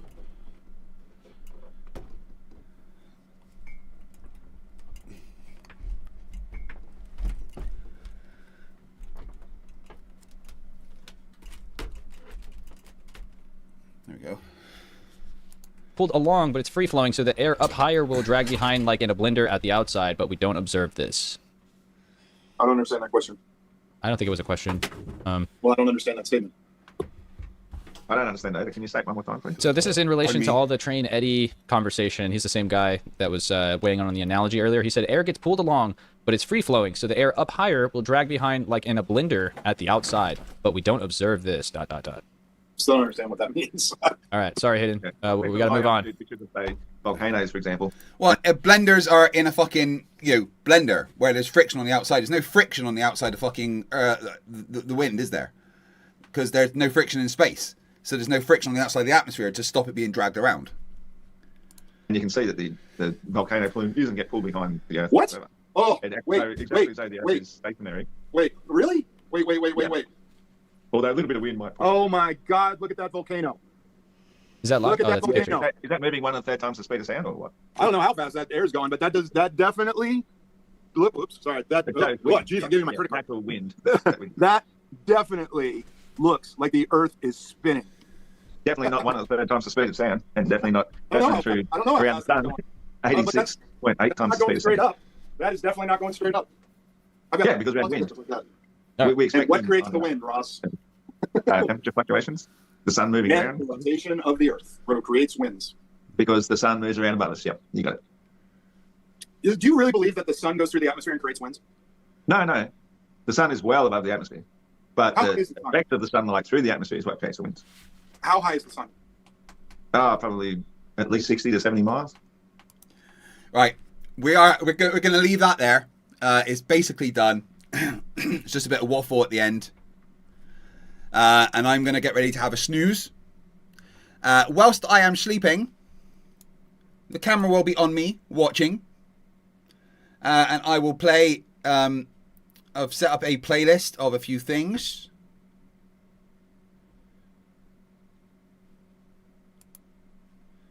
So hopefully, cameras. Flat Earthers were not ready. We're going to start with the FTFE Simon Dan Mega Cut. Now I'm going to have like 5 hours kip, so I'll be back in like about 5 hours, 5 and a bit hours. I'm going to brush my teeth and that and get sorted. And whilst I'm going to have the camera on me, so I'll be on stream whilst I'm sleeping, and timer will keep going down. And you can stay in the chat, you can still gift memberships, you can still do super chats, and it will keep increasing the timer. Obviously super chats will be added once I wake up. But yeah, I'm going to go and have a snooze because I'm really, really struggling because I've been awake for like 29, 30 hours now. So the rules say I'm allowed every 24 hours, 6 hours of kip. So this is going to be my bit of kip for this 24 hours. Still 21 hours and 40 minutes on the timer. So I'll be back when there's like 16 hours and something on the timer. So I will see you soon. Please enjoy, and I will speak to you in a bit.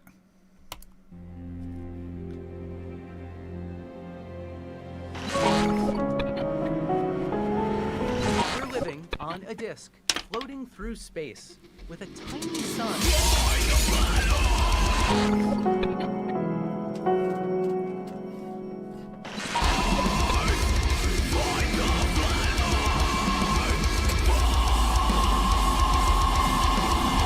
When it comes to flat earthers, there are lots of different types. First off, you get the religious ones. They take their beliefs directly from the Bible. For them, the earth is flat, there's an ice wall and a gigantic glass dome above us. Then you get the globe deniers.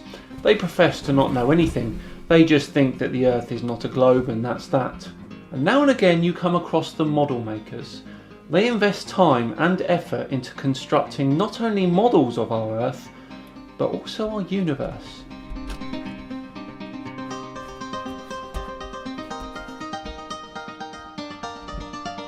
Over the last 6 months, I've been working on a model of what the universe could look like from a geocentric point of view. What have I got myself into this time?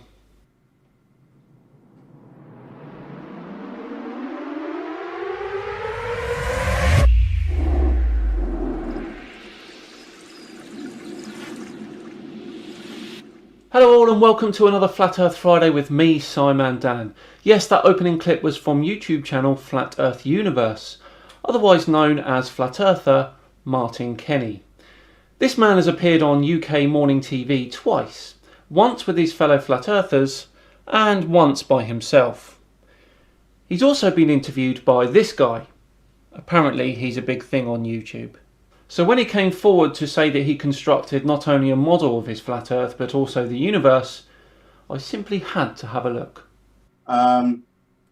Obviously we've got the mainstream point of view, which is obviously very wrong in many ways, and possibly right in other ways as well, which I'm going to try and prove today. So mainstream science is wrong in some ways but correct in others. This is a classic flat earther tactic. Nathan Oakley is famous for it, saying something that he believes in, such as the second law of thermodynamics, and trying to prove that you can't have a pressurized system next to a vacuum using that scientific law, which he says is true, but the others aren't. They literally cherry pick the science that they're going to believe in. But the ancients quite obviously knew a lot more than we know today about these truths. So I used a method that I learnt off Santos, the method of syncretism, to try and connect the dots and come up with a cohesive, geocentric universe that makes sense, at least. Of course, we'll never know the truth, the whole truth, naturally, in this state of consciousness. But I think we can certainly get as close to it as possible through syncretism. We already know the whole truth when it comes to our solar system at least, and I can say with absolute certainty that the Earth is not at the centre of it. I'm going to start. I'm going to start from the beginning.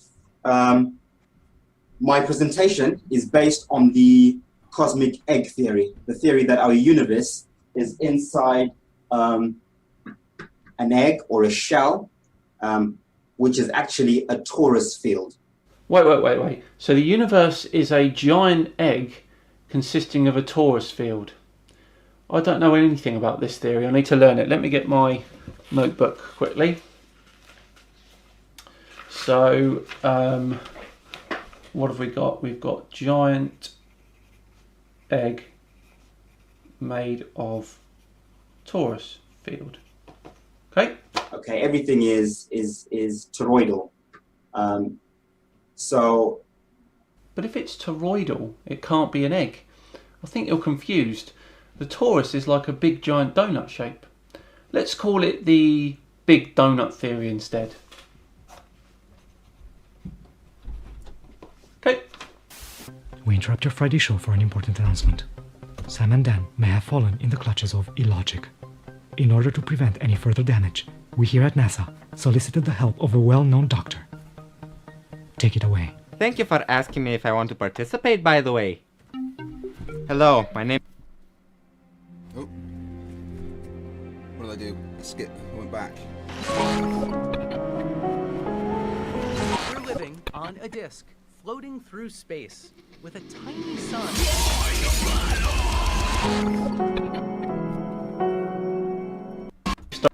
They just think that the Earth is not a globe and that's that. And now and again you come across the model makers.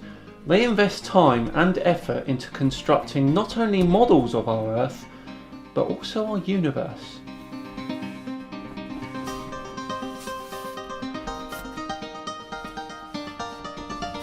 Over the last 6 months, I've been working on a model of what the universe could look like from a geocentric point of view. What have I got myself into this time?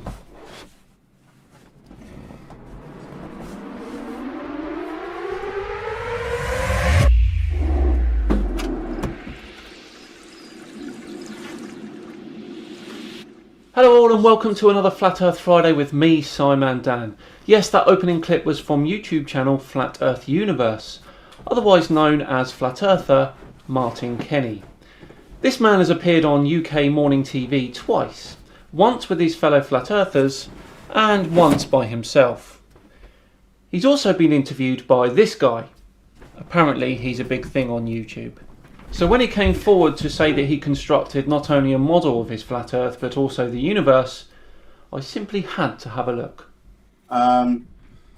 Obviously, we've got the mainstream point of view, which is obviously very wrong in many ways, and possibly right in other ways as well, which I'm going to try and prove today. So mainstream science is wrong in some ways but correct in others. This is a classic flat earther tactic. Nathan Oakley is famous for it, saying something that he believes in, such as the second law of thermodynamics, and trying to prove that you can't have a pressurized system next to a vacuum using that scientific law, which he says is true, but the others aren't.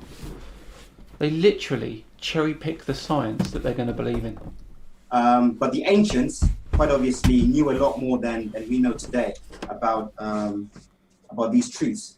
So I used a method that I learnt off Santos, the method of syncretism, to try and connect the dots and come up with a cohesive, geocentric universe that makes sense, at least. Of course, we'll never know the truth, the whole truth, naturally, in this state of consciousness.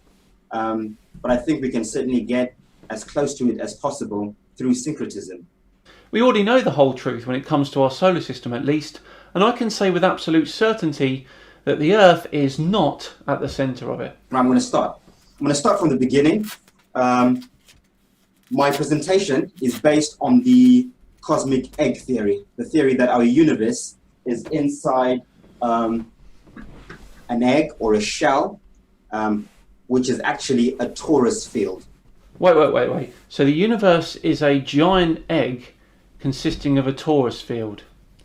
I don't know anything about this theory. I need to learn it. Let me get my notebook quickly.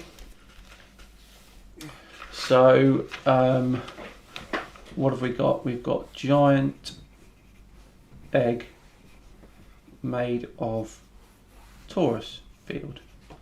Okay. Okay, everything is toroidal. So. But if it's toroidal, it can't be an egg. I think you're confused. The torus is like a big giant donut shape.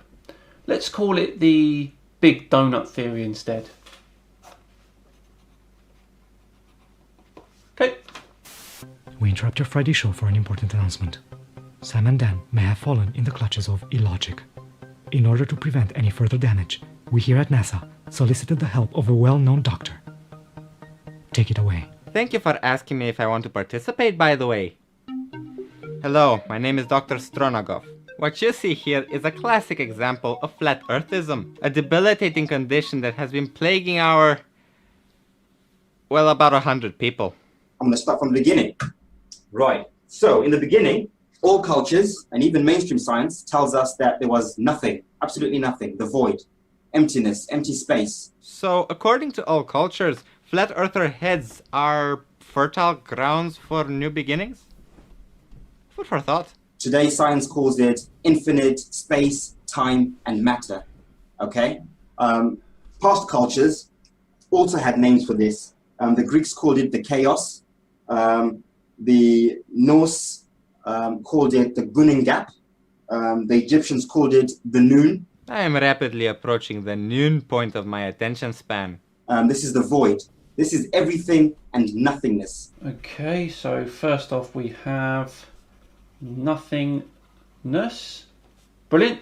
Next. Careful, Simon, Dan. The logic is strong with this one. At some point, this void decided to separate a part of itself to create and experience life outside itself, because it can. Because it can. I'm sure the ancient Egyptians used this exact phrase when describing Genesis.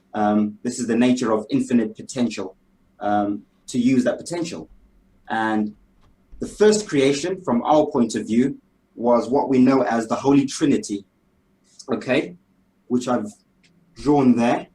As you can see the Vesica Piscis there, you can see the flower of life. The flower of life has been considered throughout the ages as a part of sacred geometry. A very interesting blend between science and esotericism. If you wish to expand your knowledge, I suggest you look it up. It's pretty interesting. But it has zero relevance with flat earth theories. This is the first form of creation in our universe. Mainstream science today calls this the point of singularity, or the great attractor. It's the same thing. Religion would call it the Father, the Son, the Holy Spirit, protons, neutrons, electrons. Burger, chips, and a Coke. Extra onions on the burger, please. Many cultures called it different things. You find that the gods or the creators in all cultures always are in threes. They're always in threes. So 3 is the magic number of creation. 3 things were made. Okay, got you so far? So, these are the building blocks of life. I prefer to call it electromagnetic pulses of sine wave or frequency. I like how it's his preferred way of calling it, even though he has to read it off the paper to remember it. Which is basically a star. This is the first star. This is God, the creator. We are all stars. Everything is atum, as Santos always says. Everything's a star. It's all the same thing. We are stars. The sun that we look up at, in the sky is a star. The stars in the firmament are stars. God is a star. Creation is a star. Everything is a star. Twinkle, twinkle, little star. Everything's a f***ing star. This is starting to get quite complex. The first order of business was to create a home. Now we're getting somewhere. Or a hub or a shell where it would experience life separate from the whole. So obviously remember, this Holy Trinity is still in the void.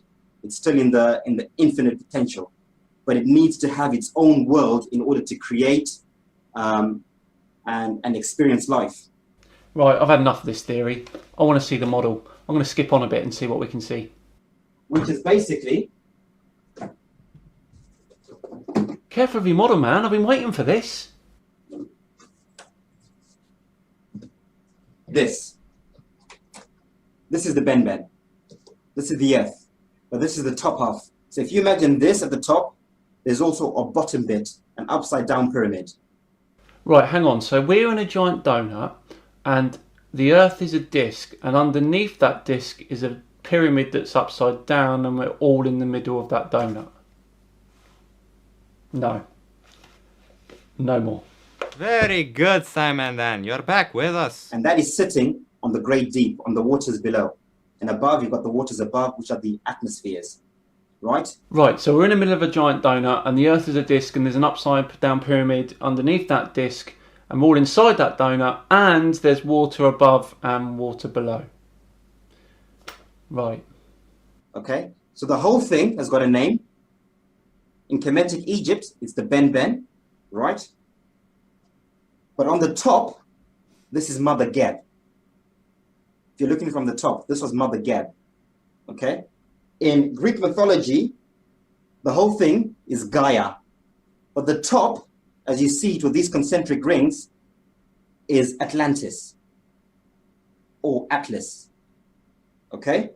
In Norse mythology, they just call it all Midgard. Norwegians are a bit lazy, aren't they? Not naming the top bit? Norway, that's really not on.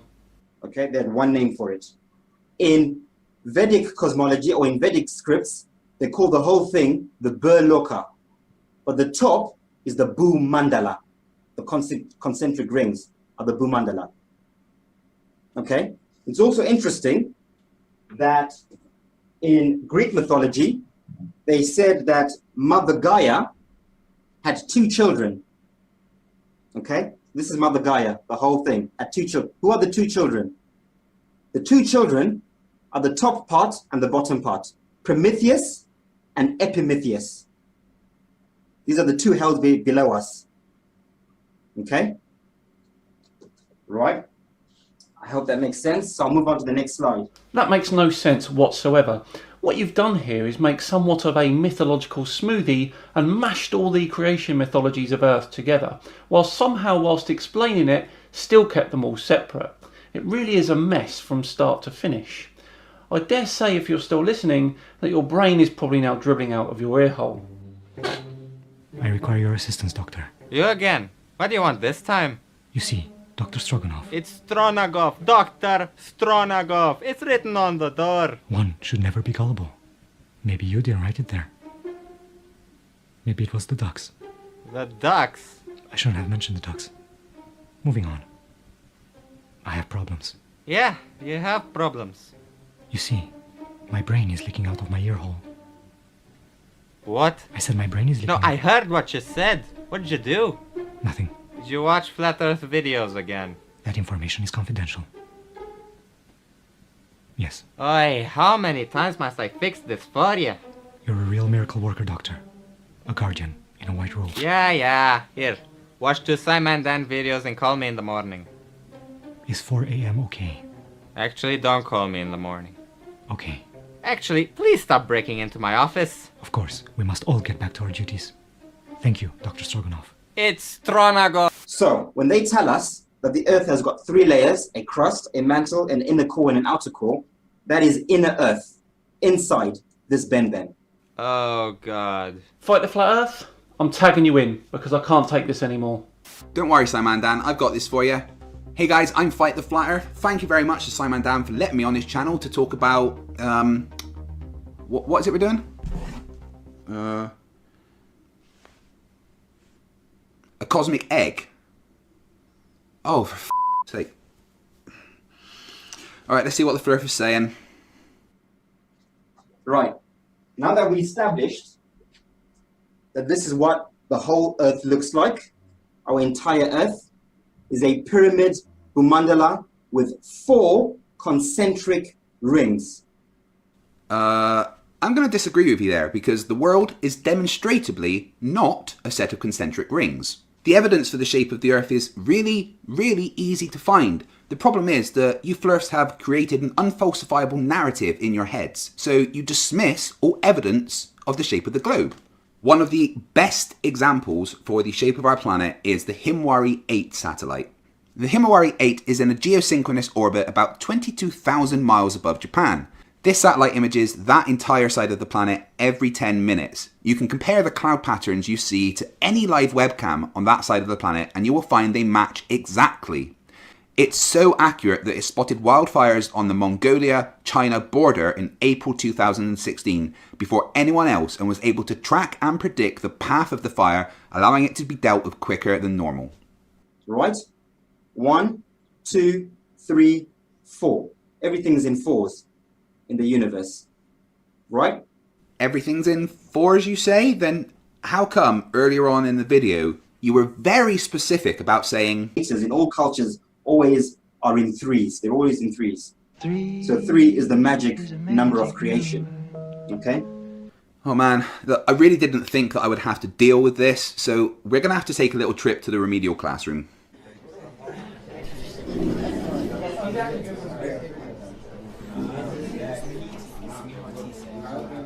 Right class, settle down. I said settle down. Mr. Pratt, why are you not wearing any trousers? So you're telling me that you haven't learnt to dress yourself yet and there was no one there to do it for you this morning? Please go and see Lost and Found. Anyway, class, I know that maths isn't your strong suit, but if you pay real close attention to this, we should be able to understand. Are you ready? 4 is a bigger number than 3. There is a mountain range separating us from the worlds at the center, from Eden, from Shambhala, Hyperborea, okay? And outside they've got their own wall separating from this. This last one has got the greatest one. It's called the Loka Mountains in Vedic scriptures. These are the Loka Mountains, the great mountains, right? And these are the last mountains before the torus field, the cosmic egg. Is this guy for real? Am I hallucinating? So beyond this, there is no land. It's the cosmic egg blocking us out from the void outside. Right? Okay, so Simon Dan, you really were not kidding about that egg thing, huh? Wow. Just wow. So there's a torus field around this outer world. There's a torus field around this one. There's a torus field around that one. And there's a torus field at the center. Okay? And what that would look like, essentially,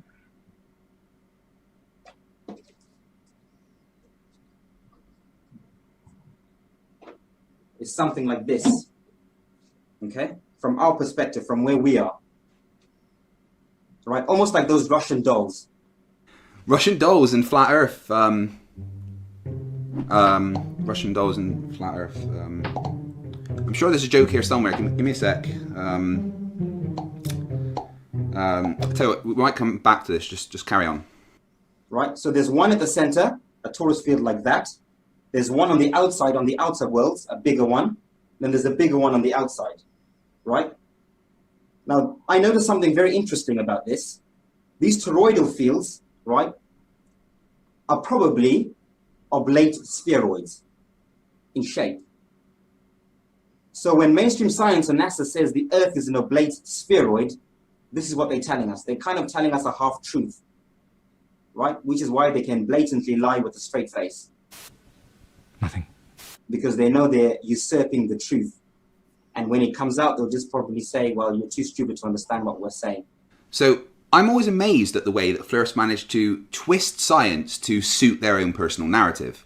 Here he is saying some incredible things to justify his madness. First, he's suggesting that this imaginary torus field is an oblate spheroid, and then he's suggesting that when the truth comes out, NASA will just brush it off as people not understanding what they said. No, and do you know why that not just NASA, but every other space agency and private space company in the world tell you that it's an oblate spheroid?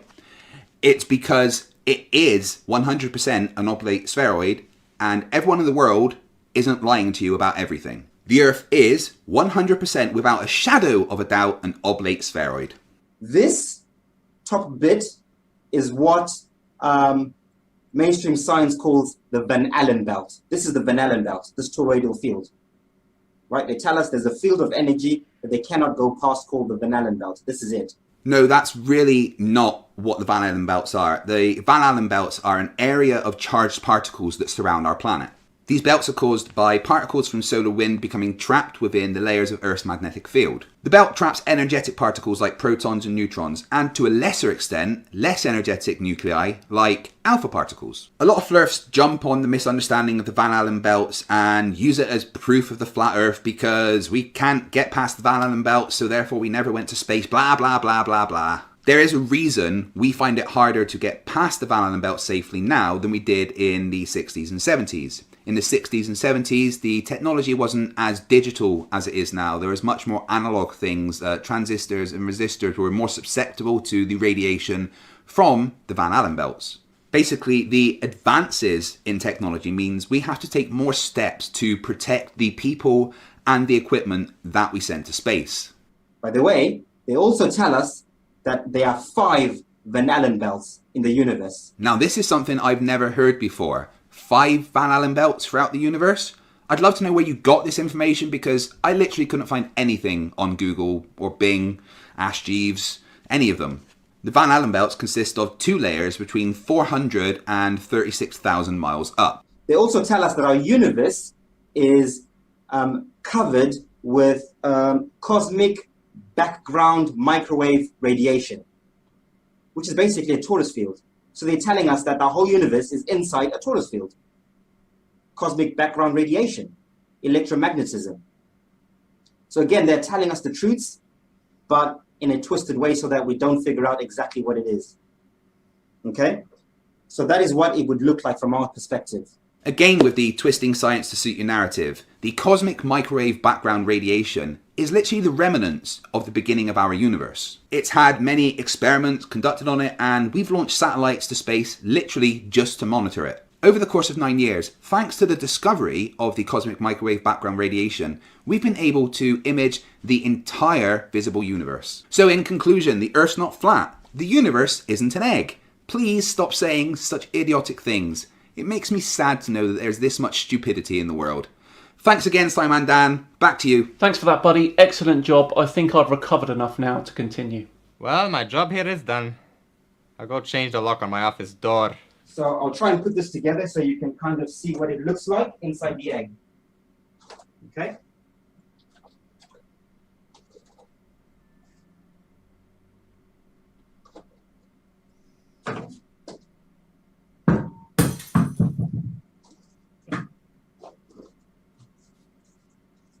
So now we have the universe, okay?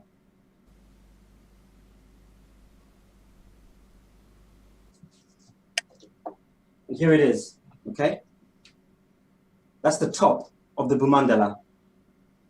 And this is the top half of all the torus fields. Of course, they run through the bottom as well, with the different suns and moons revolving around these torus fields in each of the lands. So, when NASA says they're going to Mars, and they plan to go to Mars, they are telling the truth.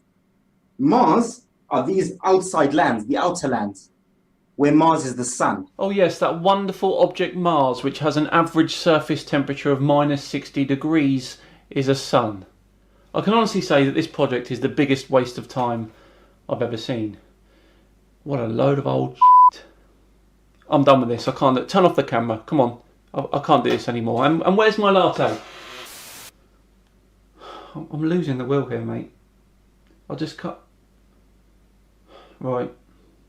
Yeah. Okay.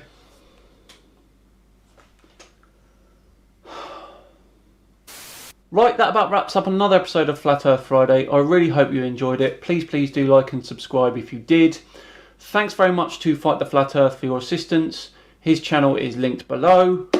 I've been Simon Dan, and I'll see you all on Tuesday, where we'll be talking tree stumps. Till then, Joey Rocha is a Hawaii-based flat earther. You might remember him from this video. Every single topic that I bring up, they're violating the laws of physics. And Occam's razor is pleased with the flat earth example. Well, if you actually understood these laws and maybe the model you're arguing against, then maybe you'd have a point, sir. Let's move on to tectonic plates. Tectonic plates hoax. Well, today he is back and will be getting some help again, this time from Fight the Flat Earth. But what has Mr. Joey been saying now? Well, apparently, all globe believers are in an intellectual coma.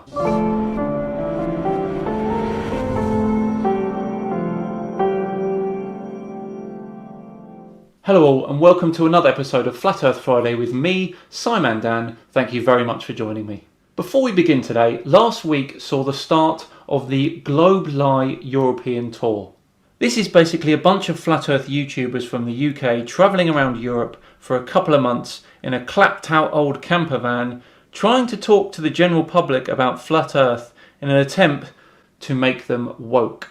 Just to point out the calibre of logic and intellect we're dealing with here, this was lifted from their own website.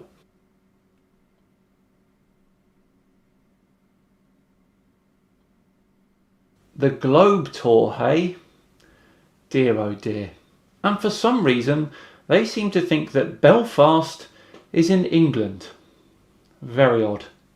Anyway, I'm going to be doing everything in my power from right here to try and nullify their efforts. Every week we'll have a short update on their progress, and every video from now on will have Globe Lie Tour tags so that hopefully people find me before they find them on YouTube. Actually, if you want to help out with this one and participate in an unprecedented global debunking like never before, and you live in Europe and you've got some spare time on your hands, then email me, simondan@gmail.com, for more details. Right, back to Mr. Joey, and if you remember, he feels like all of us Globe subscribers, so 99.99% of the population of Earth, are in an intellectual coma. Let's find out his reasoning for this one, shall we? Aloha everybody, thank you for joining me, your host, Joe Rocha, for another episode of Flat Earth Live.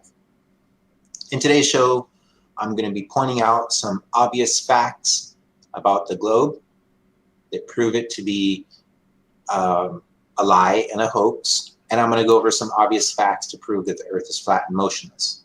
Obvious facts, hey? Let's see how obvious they are.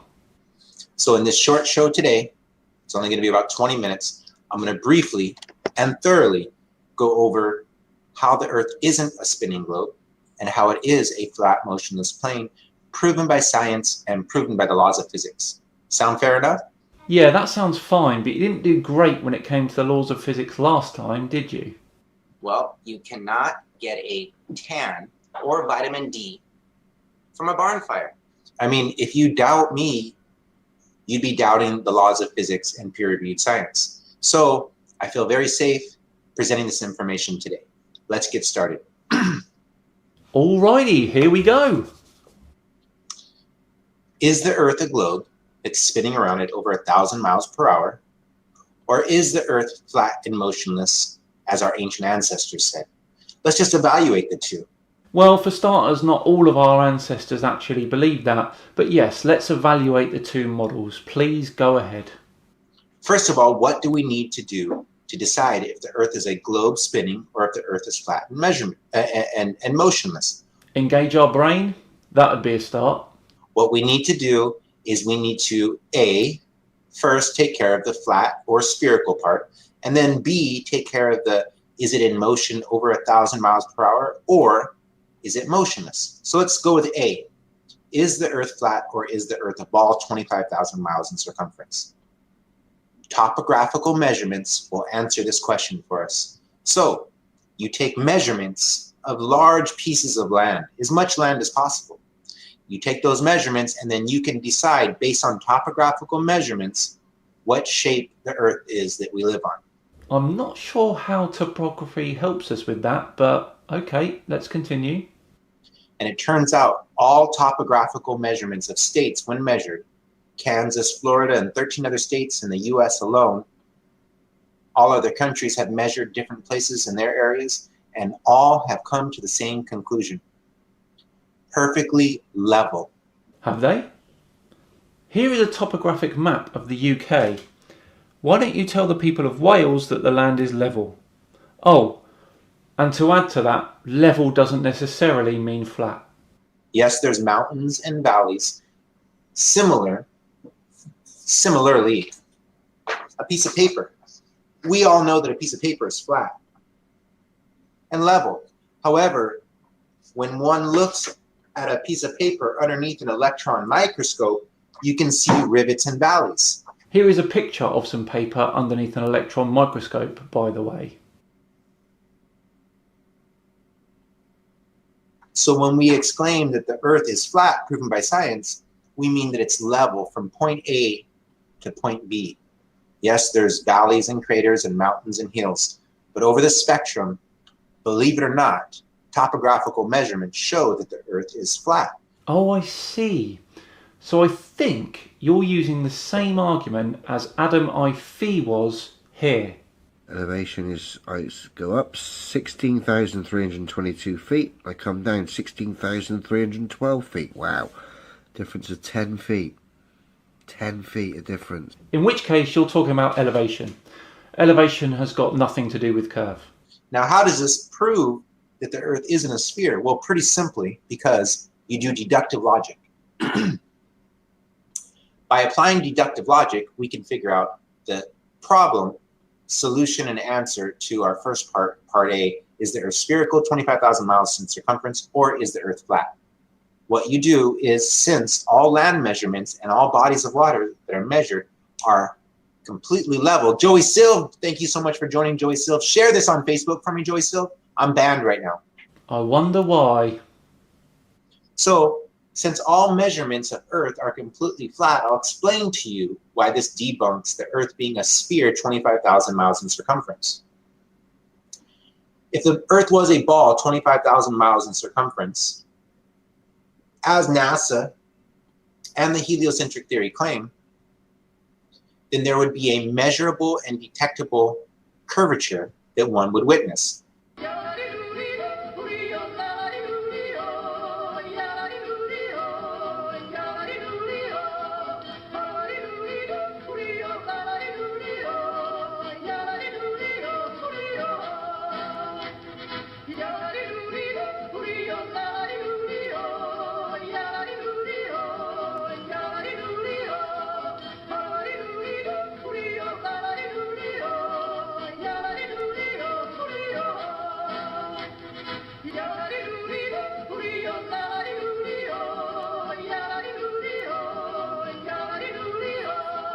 Mr. Yodeler. So there's a formula for a ball 25,000 miles in circumference. There's a formula.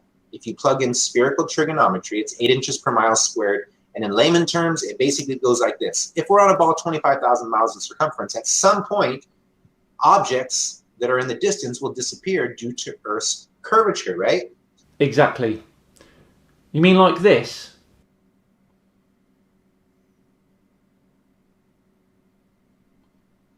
Or what about this?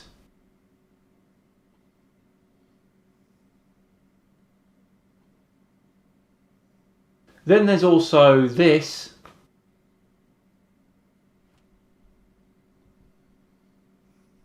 Well, it turns out if you plug in the formula 8 inches per mile squared, which is the spherical trigonometry formula for the Earth at 25,000 miles in circumference, you will see that objects and land masses that we can see clearly 40 to 50 miles away plus should not be visible due to Earth's curvature. You've never thought of that before, but plug in the formula.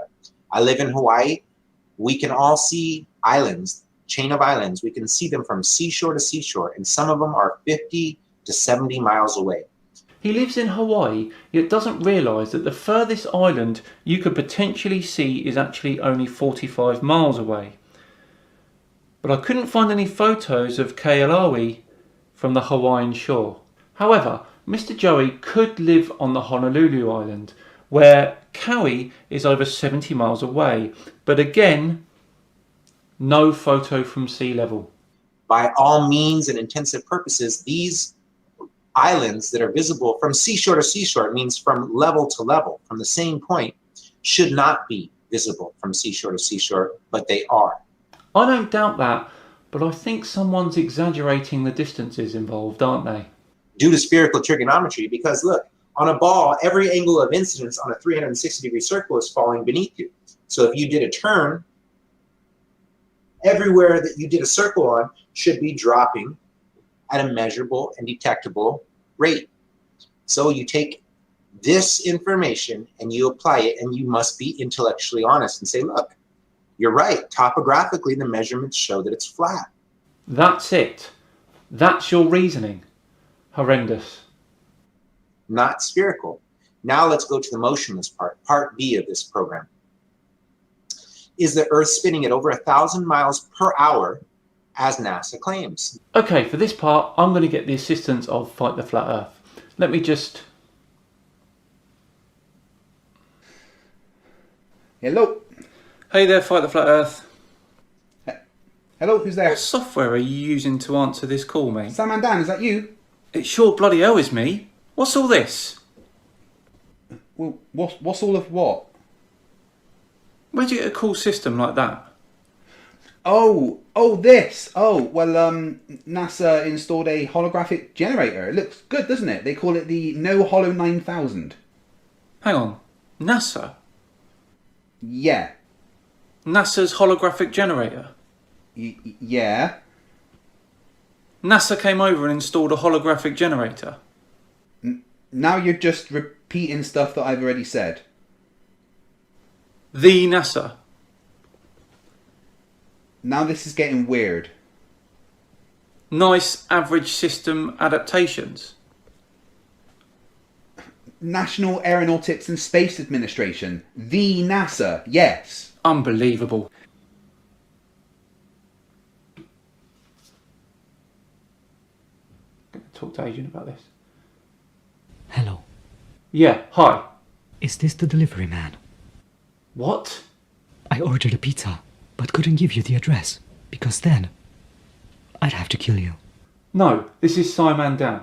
They sent you to bring my pizza. Those clever bastards. No, listen, I've just spoken to FTFE.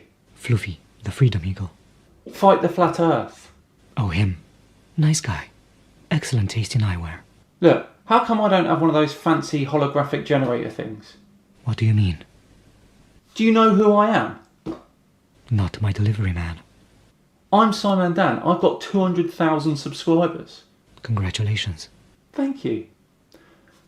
And Fight the Flat Earth has only, what, 16,000? So what's the problem? It's not fair. Life is like a box of chocolates. If you leave it outside on a sunny day, it becomes icky.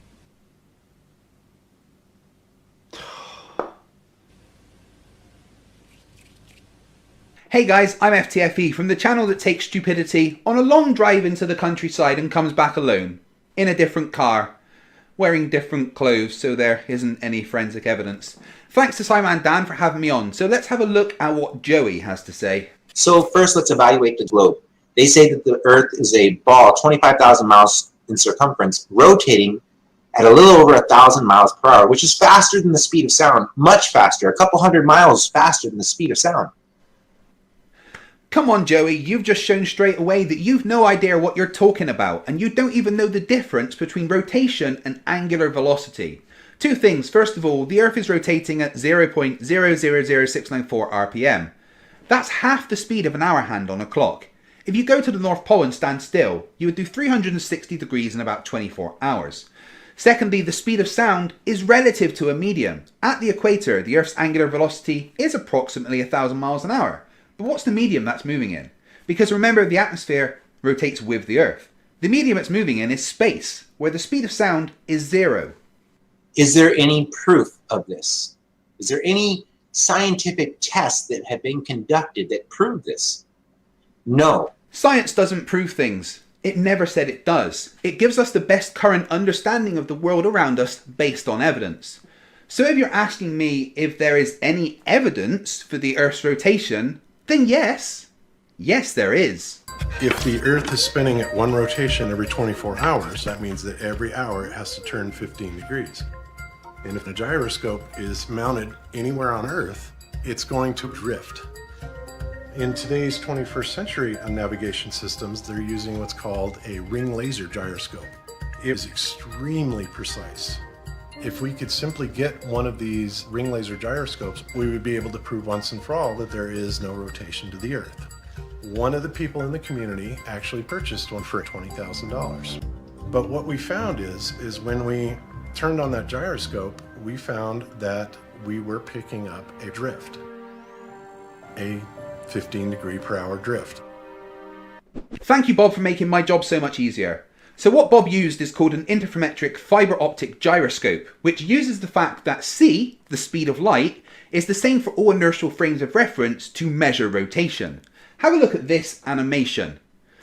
It shows roughly how a fibre optic gyro works. Light is split into two paths, with one going clockwise and one going anti-clockwise. If there is no movement, then both paths of light take the same amount of time. But if there is rotation, it makes the path light has to travel shorter for one of the beams, meaning the light recombines slightly out of phase, and this is measured as an interference pattern.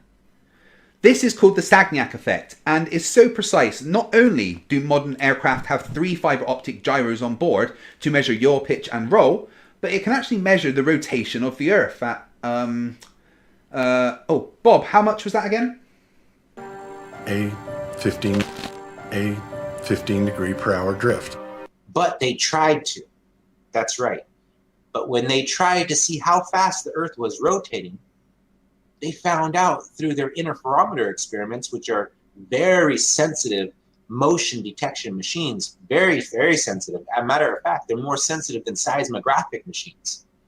Every single test that was ever conducted with interferometers to detect the motion of the Earth came up with null and void results. That means the Earth wasn't detected at moving 1,000+ miles per hour, not even 500 miles per hour, not even 5 inches per hour.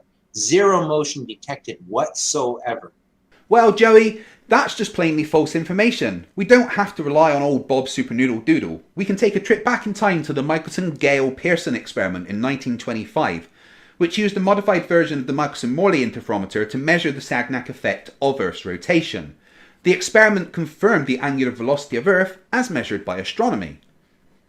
That's an interferometer test. That's called science, peer-reviewed science. So science proves that the Earth is flat, and science proves that the Earth is motionless.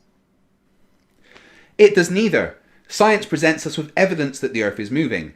What I've never seen is evidence that says the opposite.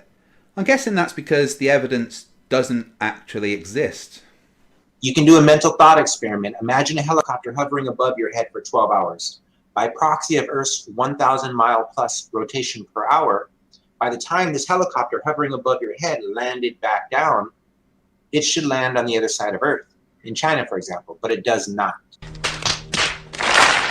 Oh, come on, really? Joey, I've already explained that the atmosphere is rotating with the Earth, and considering that a helicopter uses the atmosphere to create lift, it would rotate at the same rate as the Earth. Why? Because the Earth is not in motion. By the way, my name is Joey Rocha. I welcome anybody to debate me anytime.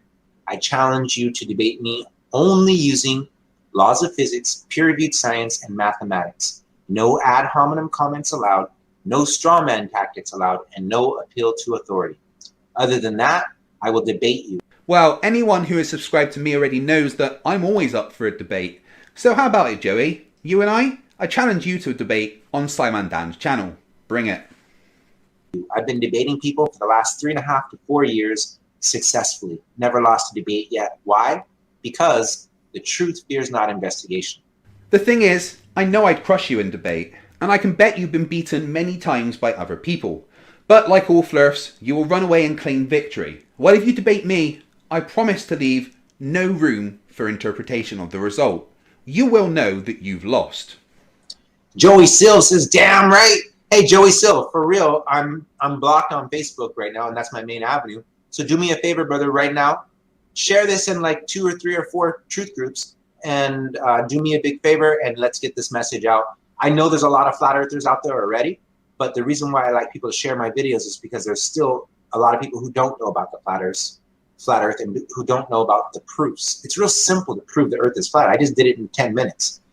Did you? When? Because I must have missed that. And it's funny how you call these Facebook echo chambers truth groups, because they all ban anyone who challenges the flat earth, so that they can sit in their own little safe space, patting each other on the back and reinforcing their own moronic beliefs. It's not some long lecture that you need a whole weekend or a whole few months to understand.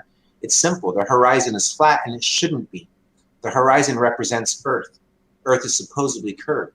If Earth is curved and you stick a level next to the horizon, at some point you emphatically must see deviation of curvature, but we do not witness this, proving the Earth, again, is flat. Another plainly false bit of info. The horizon is supposed to be flat because it's a circle 360 degrees around you. A circle is a 2D shape, and 2D shapes are flat. To see this left to right curve that you seem to expect, we would have to be living on a cylinder. There's so many motionless Earth proofs, and there's so many flat Earth proofs, and there's zero proofs that prove the Earth, that show that the Earth is in motion, and there's zero proofs that show topographically that the Earth is a sphere or that it curves whatsoever.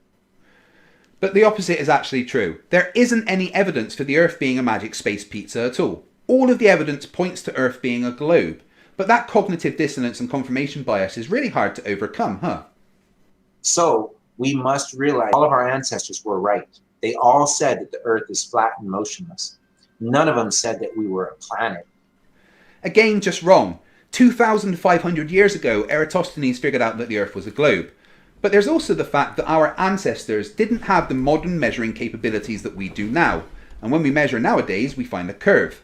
Alright, that's enough of me, but if you'd like to see more, then I'm sure Simon Dan will be nice enough to put a link to my channel in the description, and maybe even a card for you guys to click on.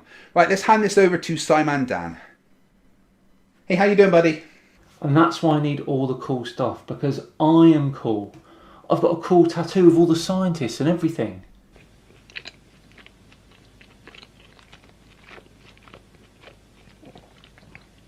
Do you have Newton? Yeah. Einstein? Course. Pikachu?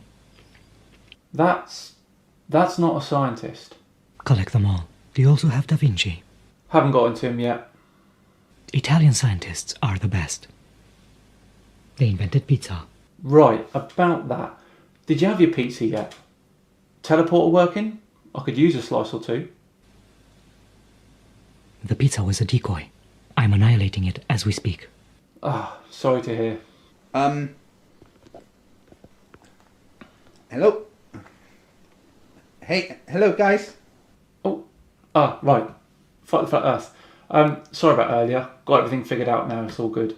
Wait, isn't that the agent that installed the holographic generator in my hand at night? I have no idea what you're talking about, Mr. Floofy. What? Right, that brings this episode to a lovely close. Thank you again, Fight the Flat Earth, for helping out. If you enjoyed it today, then please do like and subscribe, and check out Fight the Flat Earth, links in the description.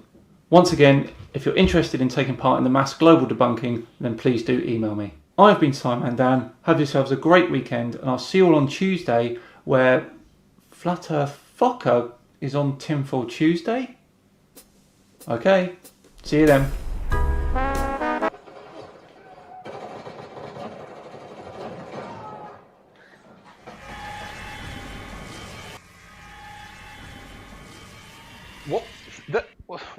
What's going on?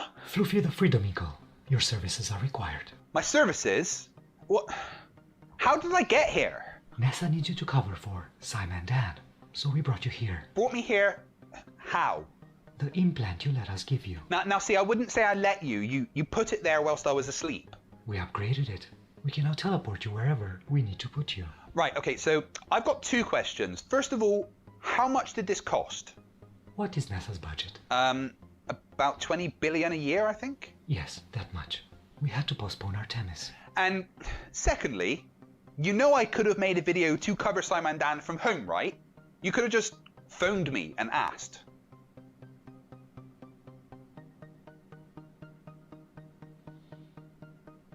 Don't you have a video to make, Floofy?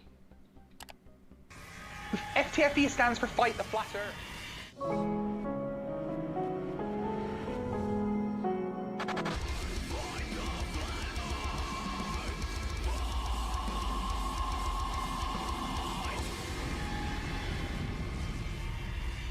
Hey, I'm FTFE. I'm from the channel that does to Stupidity what Nathan Thompson did to the Jeopardy theme tune.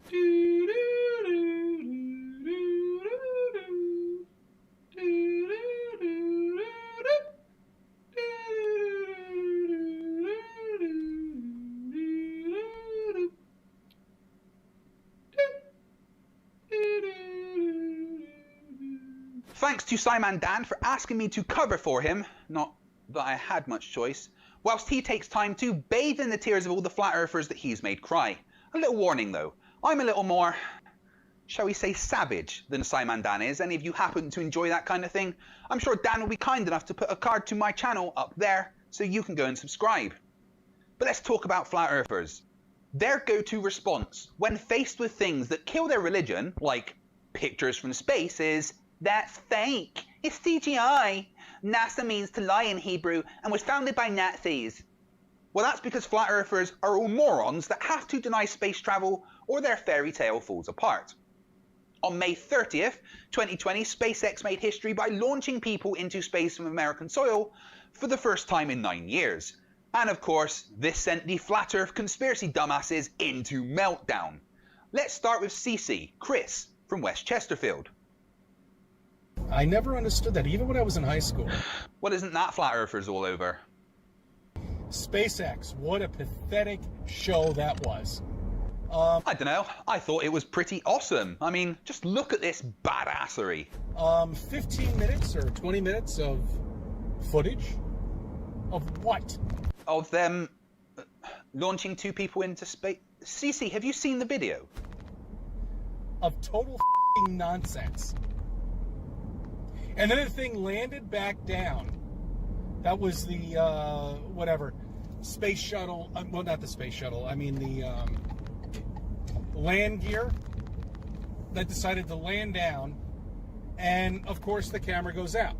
Like it always does. Like it always does? Honestly, Chris, at this point, I'm not sure we're talking about the same thing. They have recorded the boosters landing on drone ships many, many times. Granted, not always successfully.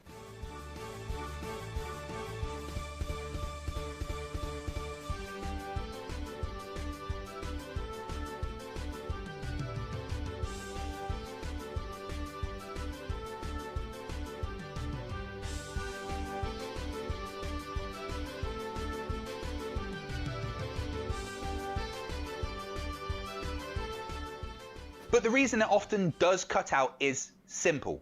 It's a drone ship with a satellite uplink. That feed requires a direct, uninterrupted line of sight. So when there is a rocket weighing several tons about to land on it, it causes vibrations that disrupt this signal. But here's the thing. People watch those drone ships go out to sea. And when they come back, they have these big-ass rocket boosters on them. Where did they get them, and why are they all covered in soot? I have no idea how it works. Okay, all I know, okay, is what you're watching is all fake. It's all bullshit. They're not going anywhere. There's nothing up there. I mean, there's nothing up there.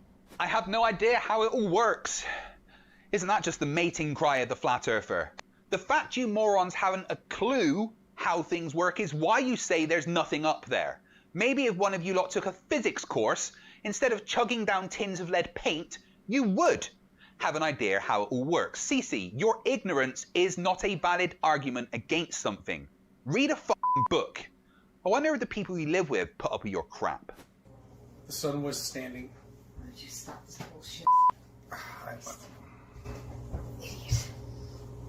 They're not even any f***ing satellites, and if they are, then they're tied up with a f***ing balloon. Just look at YouTube videos with balloons with satellites on it. CC giving us a glimpse there of the typical flat earther.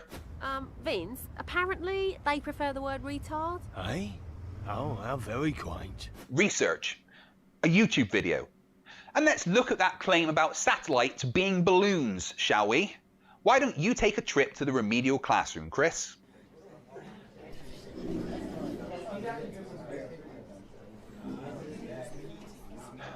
Alright, be quiet, settle down. Sleeping warrior, take the pencils out your nose. And Miss Thompson, are you eating the chips of paint again? No, they aren't vegan, they're lead-based, and your brain is damaged enough. Please pay attention. A lot of you, shall we say, special students keep saying that satellites are just balloons. And although there have been temporary balloon-mounted weather monitoring systems, that doesn't mean that all satellites are just balloons. Because satellites do things that balloons physically can't. For instance, an American satellite called GEOES-3, or the Geostationary Operational Environment Satellite System, was in operation for 38 years. Launched in 1978 and placed into a geostationary orbit, it was used for weather forecasting for the USA until, once unusable for its original design, it was repurposed as a communications satellite until being decommissioned in 2016. The position of satellites can be tracked by anybody, and a geostationary orbit requires a satellite to be 22,236 miles above the surface of Earth and to have a tangential speed of 1.91 miles per second. Under all known laws of physics, there are no balloons capable of reaching those heights or speeds, let alone maintaining them for 38 years. Now, some homework for you guys. There is a video online by Red's Rhetoric where him and a friend called Astronomy Live measured the speed and distance to the ISS. Please go and watch it and try not to get lost on the way home. I've told you those flat Earth maps don't work. Let's move on to another f***ing idiot. Sorry, I mean flat earther, who calls himself Level Earth Observer. I've covered him once before on my channel, where he said that cranes prove the Earth is flat. And I know Simon Dan has covered him a few times as well. He has an issue with the astronauts after they arrived at the ISS and docked. Let's hear what stupid he comes up with. Meanwhile, supposedly in the ISS, the two heroes have just joined the ISS, coming through the hatch. Pay particular attention to our mate here on the right in the black top. Yes, they are absolutely heroes. They've achieved something that very few humans have managed to do. They studied and worked hard for years to even be considered, to be accepted into astronaut training, and we should look up to them and strive to be like them.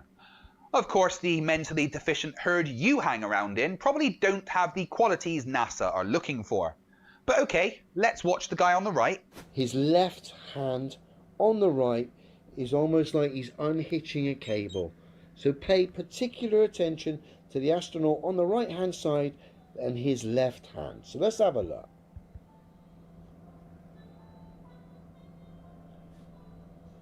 And again, what's he doing there? Once more.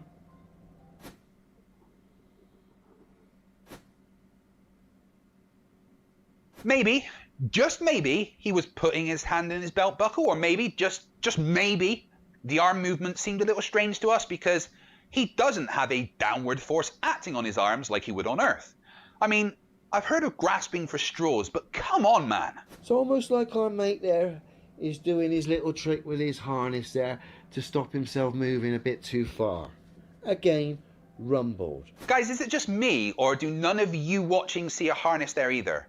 Or even any evidence of a harness? It seems to me that Level Earth Observer is being a dumbass and making things up. But you can all come to your own conclusions. Next up, we have a brief video from a Flerf that thinks Elon Musk has rats over 8 feet long. Saturday, May 30th, 2020, a live feed was aired by news and government outlets showing SpaceX and NASA collaborating to launch two astronauts, Bob Behnken and Doug Hurley, into orbit to join the International Space Station. The launch finally took place at the Launch Complex 39A in Florida after a weather delay on May 27th, 3 days earlier. Many viewers noticed a small rodent crawling across the Merlin engine during the broadcast. Yeah, apart from the fact that the apparent rodent would have to be bigger than me, there is only one rodent that I know of badass enough to hitch a lift to space on a rocket. He's amazing. He's the strongest, he's the quickest, he's the best. Danger Mouse. Danger Mouse. While that sounds cute in itself, the moment this rodent made his live TV appearance was after the rocket carrying the two astronauts had achieved an altitude of 200 kilometers, which is approximately 124 miles high. And the craft was traveling 13,000 kilometers per hour, which is 8,000 miles an hour, or Mach 10. The rodent moving around on the engine metal was seemingly unaffected by the immense speed, air friction, extreme temperatures, or lack of oxygen. Saturday's footage leaves many clear-thinking scientists and physicists to question the validity of these claims in media productions.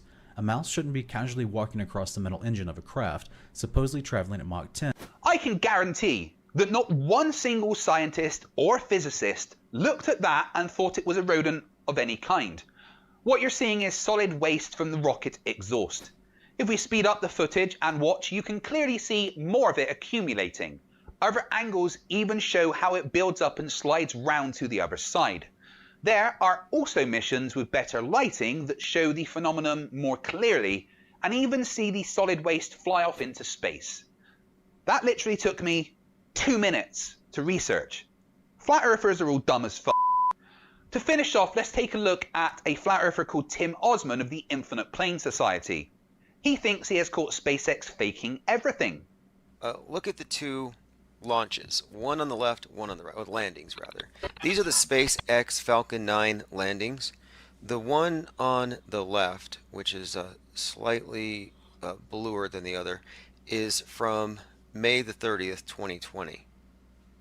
And this was this Dragon capsule that took the astronauts to the Magic Flying Castle space station thing. So, old Timmy Boy has 2 videos up, one which says it was from the recent launch and one that says it is from 2016. So what I want to draw your attention to is the still shot that we're looking at now, the frame, because these are purported to be 4 years apart. So what we're looking at shouldn't be carbon copies of one another. And he is actually right. If there is a recording of 2 different events, then they shouldn't look exactly the same. But here is the thing. Flat Earth research fails once again. The footage that says it is from the SpaceX launch a couple of weeks ago isn't. SpaceX haven't even put out a camera angle like that from the recent launch. Someone took the launch from 2016, recolored it, and posted it claiming it was from the recent launch. And then a flat earther saw a video on YouTube and just believed it without ever checking to see if it actually came from SpaceX, which it categorically didn't. An example of flat earthers literally believing anything they see on YouTube. And with that, that is all the stupid that I can take for today. I want to once again thank Simon, Dan and NASA for forcing me to cover for Dan, and if you'd like to see more of me, then please head over to my channel and subscribe. I release regular videos debunking the nonsense that comes from Flat Earth, and I do a live debate every week with my Monday night debates. Come back to this channel on Tuesday as Simon Dan returns to another episode of Tinfoil Tuesday. And remember, stupidity is not a right. Fight the Flat Earth. Fight the flat, fight the flat, fight the flat. I've been Simon Dan. Have yourselves a great weekend, and I'll see you next time when... What's going on? This doesn't look like FIFA.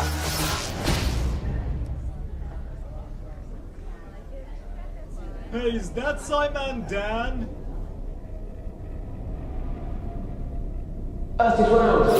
Siamo molto felici di vedere il Papa del Vaticano. Ci benedirà tutti. God says science is cool, so go read a book.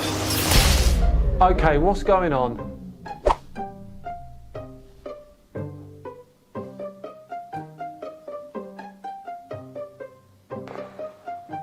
Hello, Simon Dan. Sorry to bother you. Why did you teleport me here? We were testing our equipment teleporter for our new base. Wait, hold on. I'm equipment. Yes, a vessel of information, a catalyst of knowledge. I'm not sure if I should consider myself insulted or complimented. Consider yourself lucky. Our teleporter has misfired a few times today. Oh, really? Yes, we cannot find the Pope. Sono stato il Papa di Vaticano. Ci vediamo la prossima volta su YouTube. Sottoscrivi. Wherever he is, we hope he's happy. You know, this is the first time we've seen each other face to face. Yes. So come on then. What? Tell me a government secret. Why? I've been working for you for years. Call it a sign of trust. Elvis is alive. Oh, come on. The moon landing actually happened. Everyone knows that. Ducks are evil. Ducks are evil? Yes. How are ducks evil? I've said too much. No, come on, this is getting interesting. Also, Mr. Joey is back. Mr. Joey? Oh, no. I think you'd better take a look at this. Hey, is Conspiracy Cats a real cat? No, I really said too much.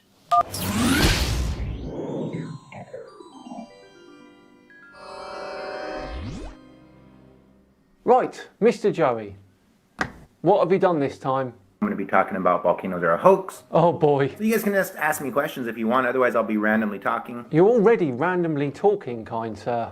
Would you like some assistance? Actually, yes. Good. I'll see if I can find someone. No. You sit right there. What? You're putting me through this, so this time round you're participating. You can't make me. Then we won't exchange Christmas gifts this year. But, I already got you yours. Well, that would be a waste, wouldn't it? Fine, but two can play that game. Or should I say, 3. Here are the winning numbers. 3. One number. 8. 12. 3 has a tenner. 27. No way. 33. Oh my god! And the final number is 69. Yes! Yes! Yes! Yes! Oh hey, it's FTFE. Yes, Fluffy the Freedom Eagle. I'm pretty sure that's Fight the Flat Earth. Yes, he is fighting the flat Earth. And with such grace. Hey FTFE, what's that you're holding? A winning lottery ticket. Is that why you're always annoyed by flat earthers? Are they better at random numbers than you? No. What? No. Why'd you ask? Have you found another one? Mr. Joey is back. Who's Mr. Joey? Some people, maybe they think that I'm a guru, that I'm all-knowing. Yikes! Yep. Indeed. This man claims that volcanoes are a hoax.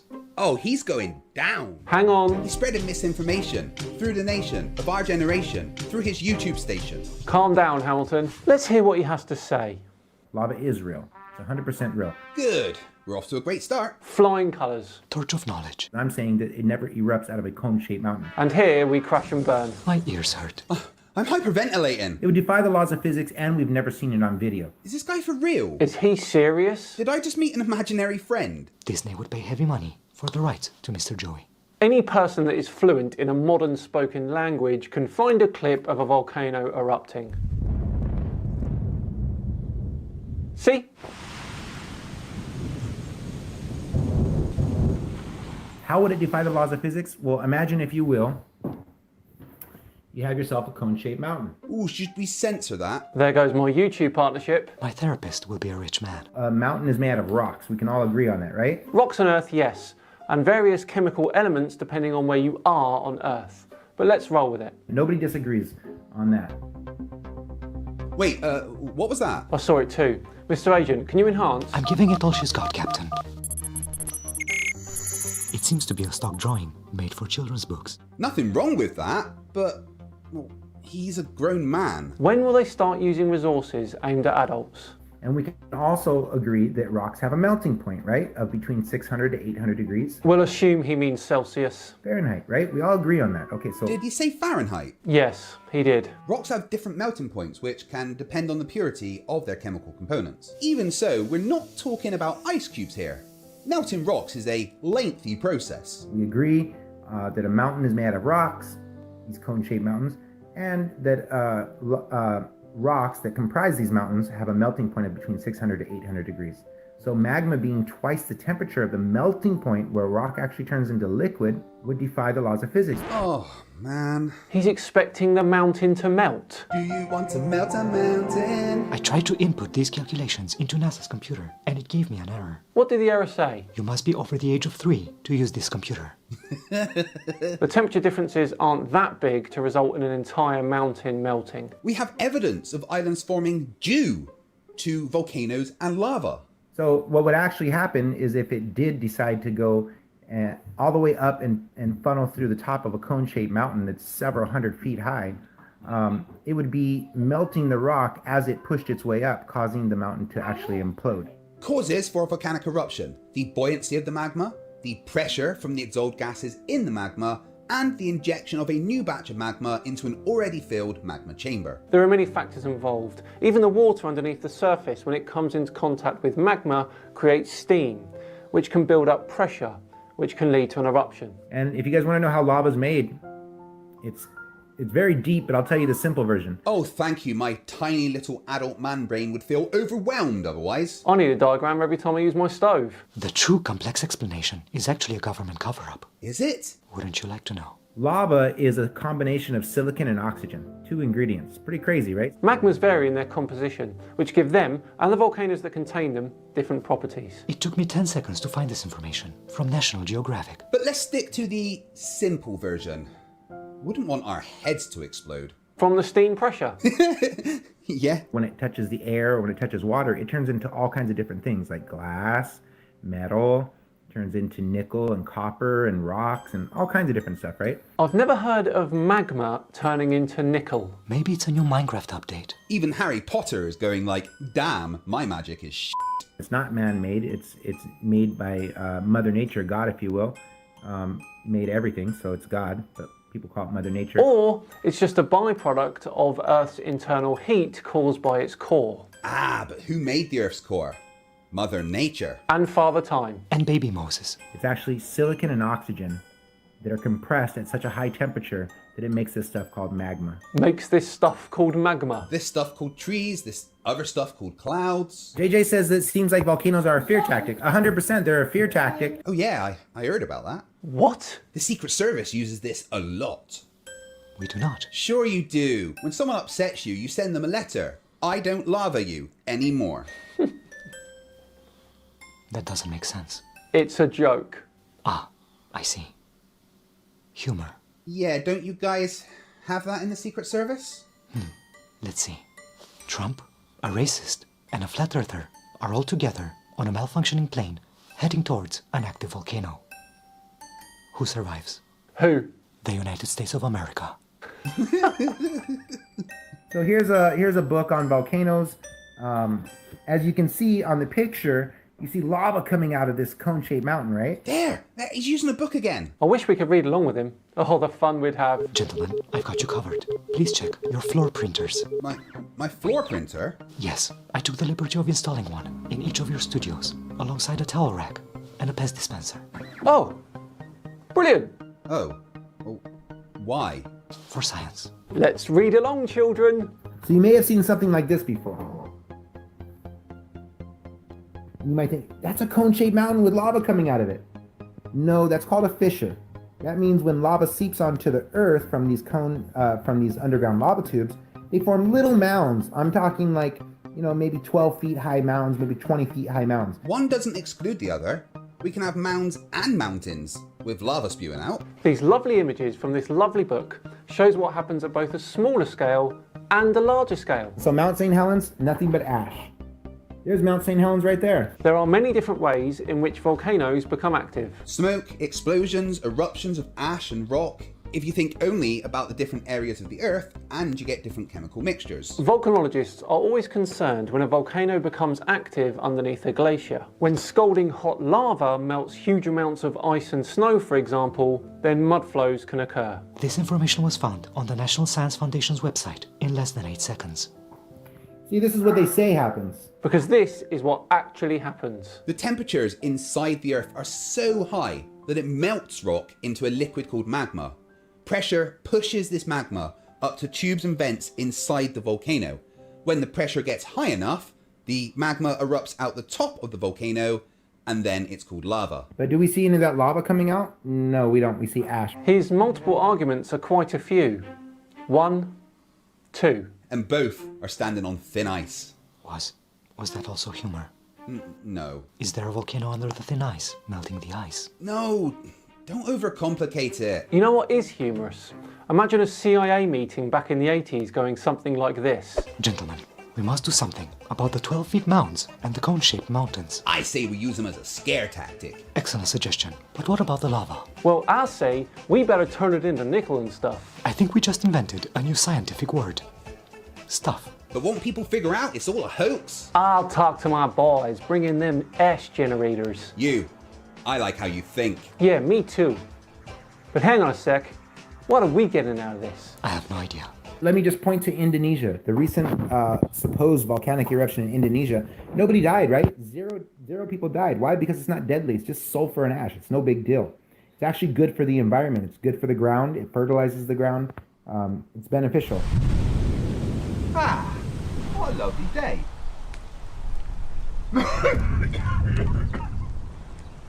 So beneficial. Sulfur in a certain controlled amount can be good for your garden. Same with wood ash. I'm pretty sure that a volcano erupting is not going to make your salad taste better. Also, Pompeii is a hoax.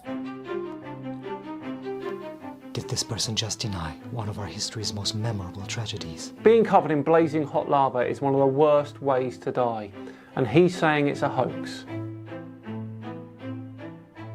I think he broke Floofy. I need my blood pressure pills. You know, Pompeii is such a hoax. Everything about volcanoes that they tell us is a hoax. Okay, I think we should stop here. It's for the best. I can't imagine him saying anything worse than that. Hey guys, how is everybody? Ah, Mr. Katz, run. A mental thought experiment for you. No. Grab a clear, No. empty basket. No more Mr. Joey. Just a mental thought, or you can actually do it. I've done it. No thought experiment. No more Mr. Joey. No. Goodbye. Drill a hole and push a broomstick all the way through it. No more mental thought experiments. We're done with Mr. Joey's class. I hope his garden gets a volcano in the middle of it. Thank you for joining us, FTFE. Keep on keeping on. Thank you for having me. You shouldn't have. No, the pleasure is all ours. No, really, you shouldn't have. We all took one for the team today. For science. Take care, guys. If you'd like to see more of me, then head over to my channel and subscribe. I do regular debates with flat earthers and make videos. Link in the description. Happy holidays. I have a secret mission for everyone watching right now. I have a YouTube channel. Click the link in the description and your mission will be successful. Subscribe.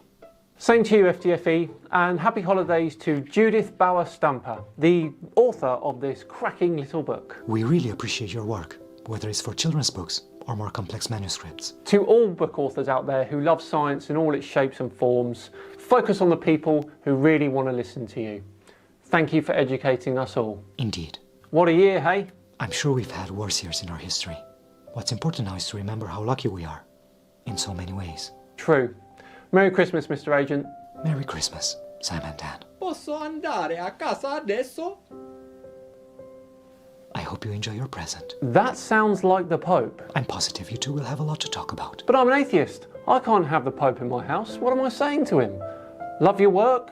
Bit rubbish? Looking forward to your next album? How about happy holidays? Happy holidays. And a formidable new year. And a truly, absolutely, fantastically happy new year. And a truly, absolutely, fantastically happy new year. Yes, happy holidays everyone, and an absolutely, truly, fantastically happy new year. I have been Simon Dan, and I'll see you all next time. Cheers.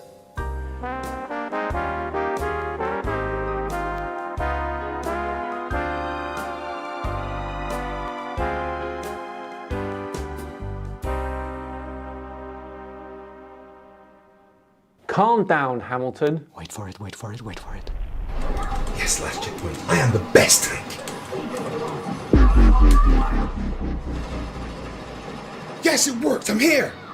Craig, you have to listen. This is really important. Can you get out of the way, please?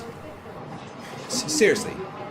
An old version of you with a half cyborg face just teleported into your living room from the future, and you're worried about a video game. This is a competitive match. My SR's on the line, and great, I'm dead. What do you want? After years of anti-science rhetoric and using the internet to connect all the village idiots, the flat earthers have taken over. It's a mess. The world is practically destroyed. NASA, in a last-ditch attempt to save the world, used the remains of their technology to turn me, well, you, into a cyborg, and send me back in time to... Why a cyborg? What? I mean, I get the travel back in time thing, save the future, blah blah blah, but why a cyborg? Seems like a waste of resources. Well, you see... no, you're right, that doesn't make much sense at all, does it? No, not really. So, why are you here? Well, well, you've really taken the wind out of my sails now. This was really painful. Where was I? After looking at multiple timelines, NASA discovered the only way to save the future was for you to make a flat earth debunking video. Well, I already do that. I've got a YouTube channel. Yeah, but you can't really do anything when you haven't even got 50,000 subscribers, can you? Ow? Right, hold on. Call Simon Dan. Ah, who's this? Hello? Hey Dan, it's Craig. Who? Ow? You know, Fight the Flat Earth, FTFE? Yeah, I think I've heard of you. How'd you get my number? Alright, so listen, Dan, do you fancy a week off? I could cover your Flat Earth Friday for you. Well, I guess I could lower my channel standards enough to let you on. Fine, just don't tank my channel, okay? Oh, great, thanks, Dan. Yeah, whatever. Don't call me again. In fact, you can delete my number. Is that better? Happy? Yeah, much better. Don't screw this up, Craig. You are our only hope. I'll teleport you to the studio. No, I'm still in a competitive match.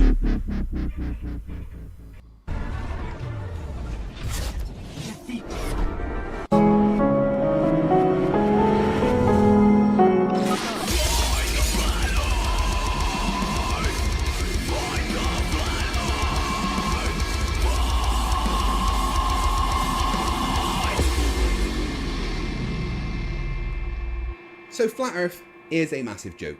Some would even describe it as the internet's pet rock, but I guess it does pose a danger, because some people might not have the ability to figure out that it's the dumbest thing humanity has ever come up with. Like kids. But what kind of idiot would push Flat Earth on children? Hey guys, check this out real quick. Space is fake. You're not on a spinning ball. They're gonna teach you, listen guys, they're gonna teach you you live on a spinning ball. That doesn't make it true. It's not real. Most kids even seem to know that he is stupid. Are you crazy? Sometimes these idiots try to act like they are teachers and do things like create the Flat Earth Institute of Science. Let's take a look at Kyle Adams and some Flat Earth science. Hello and welcome. All right, let's get right to it. Right off the bat, let's ask this question. What is the most accurate kind of map? One's based on the globe, like satellite navigation that uses 4 intersecting spheres of influence from 4 separate orbiting satellites to accurately derive your position on Earth to within 15 meters and can only work on a globe. It's a photograph.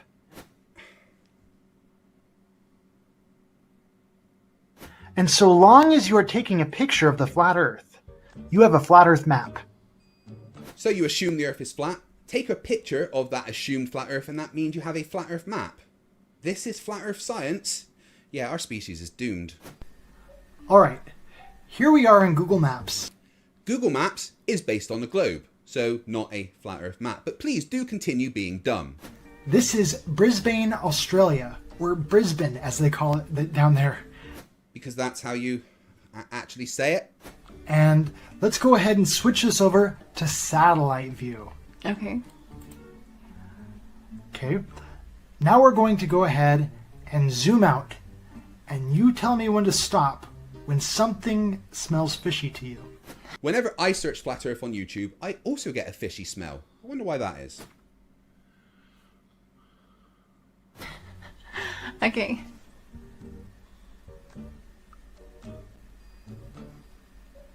Oh, wait. Huh? Wait, zoom back in a little. I see a lot of like stripes on the map. Okay. You've got rows. Columns. Or columns.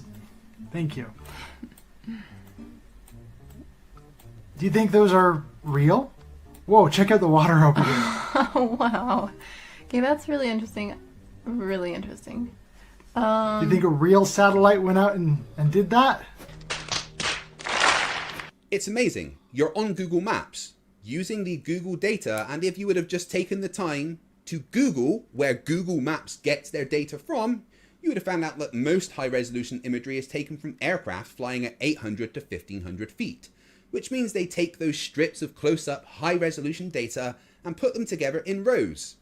I'm a little confused. This is the Flat Earth Institute of Science, but so far, all you've done is be incredulous as to how technology works. It doesn't seem very likely. I don't think so. I've been in plenty of planes in my life. I've never seen anything like that. What you just said is one of the most insanely idiotic things I have ever heard. No, you wouldn't see strips of still images superimposed onto a globe while looking down from a plane. You're absolutely correct. Alright, so here we've centered ourselves in between the columns. Okay. Does that look very far away to you? Well, not much farther away than maybe a plane would fly. Okay. So, what do you think is going on here? Well, I would, because of the columns or the strips, it kind of looks like a plane might be flying over and just getting an image capture in strips and maybe pasting them together. Because as you zoom out a little, and you can see all these different things getting stitched together, Yeah. the pictures. Mm-hmm. I think she's got it. I think she's got it. By George, she's got it. By George, she's got it. Yes, well done, detective. Just like it says on Google. That's what it looks like to me anyways. Yeah, I agree with you there. This, if it's a satellite that's taking these pictures, it must be a pretty low-flying satellite. Yeah. You can zoom out a little? Or more? Okay, so it changes right there. Yep, because you're now using the satellite imagery instead of the high-resolution, low-flying plane imagery. If this is flat Earth science, then what the hell was that cyborg guy worried about? Okay, so what is going on over on the right? What is all that? It looks like... That does not look like a photograph at all. At least not from a camera I would use. Yeah. It's like super blurry. It does not look like water. Zoom out more, please. I don't... What kind of... It still says it's satellite, right? Are you... It's still in satellite view. Okay. But all of the ocean, it's just the big blue. Okay. So because Google Maps doesn't look exactly like you imagine real life to look like, therefore the Earth is flat? Yeah, I'm convinced. Hold on. No, I still don't feel enough like a flat earther. How can I lower my IQ? Oh, right. Okay, carry on. Maybe I'll get their point now. When you zoom in, oh, that's beautiful. That looks like water. It looks like a photograph. The satellite, quote, image. And all of a sudden... Now what zoom out is this? again. Why would they have to do that? Why are they editing out all of that? And it's not lazy pilots. It's what's happened to their satellite. Yeah, what happened to their satellite? It's all It doesn't want to go over the water? Well, it's a really convenient way to cover things up. Literally. Literally covering things up. Maybe I didn't hit my head hard enough, but covering up what? More land? Secret military bases that house the military penguins we used to guard the ice wall, maybe? This is so strange to me. Okay, well, zoom out more. I want to see more. Yeah. So if we wanted to fake something in the map and stitch pictures together to shorten things here or lengthen things out here, where would you want to do that? I guess the part that people are not living in... There's no homes out in the ocean. Yeah, if you're going to do it out in the ocean where it's all covered up. Look at this. Are those waves, maybe? I don't even know what all this, the weird stitching and... Oh, really, really strange. To me, it just looks like contours under the water that the satellites are picking up. I don't know, but I'm still confused as to how any of what you are doing here is science, and not just pure ignorance. I've heard people talk about, oh, there's giant worms crawling on the bottom of the ocean, like enormous things. No, Kyle, no one thinks that there's giant worms in the sea. I can't believe I had to say that sentence. But it's all a fake image. I feel like some of these... It's clear CGI as it can get. It's definitely CGI. I mean, that's just strange. Okay. Fascinating. What's fascinating is that you morons are able to use a computer and edit a video. So what kind of satellite do you think was used for taking those photos? One like this? Or one like this? Well, obviously the airplane-looking one, because the satellite in space, it wouldn't need to create the columns or the pasted effect, because it's just out in space so it can see the whole image, versus the plane is so much closer to the ground creating the strips. So my guess is the airplane. Incredible! Almost like this information is freely available on the world's biggest search engine. But good job, I guess? But really, is there a point to any of this? So why would they need these when they have those? I have no idea. Your guess is as good as mine. And that is one reason why I find those really hard to believe in. That's your point. These high-resolution, up-close images on Google Maps were taken with low-flying planes, therefore satellites aren't real. Brilliant. Just pure f***ing genius. But wait, there's more, unfortunately. Alright, so we have two really big issues here with satellites. One is the firmament. Yeah, there's a limit to how high satellites can fly. Excuse me, did you just say? There is no firmament. Seriously, you think that a structure could be that big and support itself? Physics says no. But also, if you check out this amazing footage from Mr. Sensible's Mage 2 project, where he sent a probe with 3 cameras to the edge of space, you can clearly see there is no magic dome. And 2 is, we don't believe their cooling systems are adequate enough to handle the intense amount of solar radiation that they would be exposed to out in the thermosphere. Ah, here we go. We're getting to the part of the video where a flat earther doesn't understand physics and claims things are impossible based upon their own ignorance. That's always fun. According to the University Corporation for Atmospheric Research, the layer of the atmosphere, known as the thermosphere, gets up to 3,632 degrees and higher. And according to the United States Geological Survey, molten lava right out of a Hawaiian volcano is 2,140 degrees. Literally anyone who passed high school physics knows the answer to the stupid point that he has coming. He's on a computer, he has access to the whole of human knowledge at his fingertips, yet he is still about to say something so dumb it makes me sad I'm on the same planet as him. This is the same layer of the atmosphere that satellites and the International Space Station are said to be floating around in. According to the Smithsonian Institute, satellites are made of lightweight titanium and aluminum. But titanium has a melting point of 3,034 degrees, and aluminum has a melting point at 1,221 degrees. How could they function if they are flying blobs of molten metal? That's not how it works. That's not how any of this works. Yeah, I get it now. If these guys were to take over, then we would be screwed. The Flat Earthers have to be stopped. Kyle of the Flat Earth Institute of Science, please go to the remedial classroom.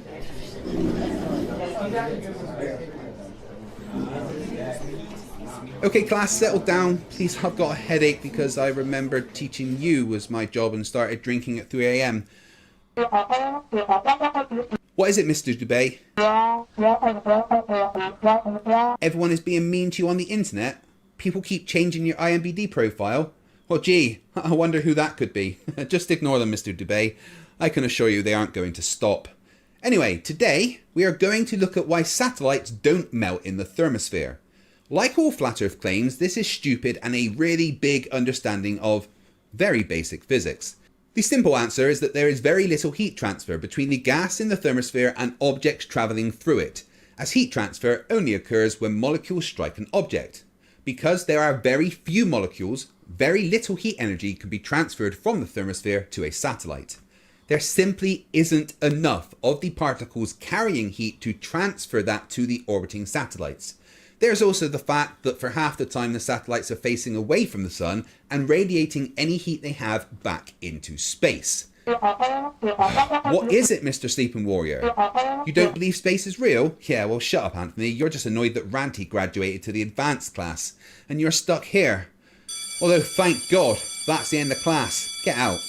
I hate you all. Flat Earthers trying to teach people is terrifying. Sometimes they put on a lab coat to try and seem smart, but still never get anything right.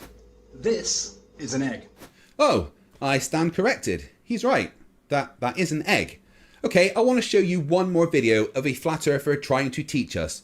But instead of going through it and pointing out the stupid, I'm just going to let him talk and do a few selective edits to the footage to make you understand how much attention we should pay to flat earthers when they attempt to act like they are teachers. Now that I think about it, the sun, we're told, is a big gaseous ball burning in space in a vacuum. By the way, since we're on the subject of vacuums, fire, the element by which the sun exerts its energy, and I don't care if it's nuclear fission or what, it's still fire, needs what element, folks, in order to continue to burn? Oxygen. There's JM Truth for you, a man outstanding in his own field. Look, right, flat earthers are all idiots. If you ever think they might be making sense, then take a deep breath. Count to 5 and realise that you've counted far higher than they ever could, and that they aren't people that you should listen to. But that is all the stupid that I can take. If you've enjoyed this video, then please give it a thumbs up, and if you would like to see more of me, then maybe Dan will be kind enough to put a link to my channel up there and you can click on it and maybe help a lowly YouTuber with less than 50,000 subs. I mean, it's not like getting a shiny button is tied to my self-worth or anything. Come back on Tuesday for another guest spot from another amazing content creator, and remember that stupidity is not a right. Fight the flat earth. Fight the flat, fight the flat, fight the flat, fight the flat, fight the flat, fight the flat.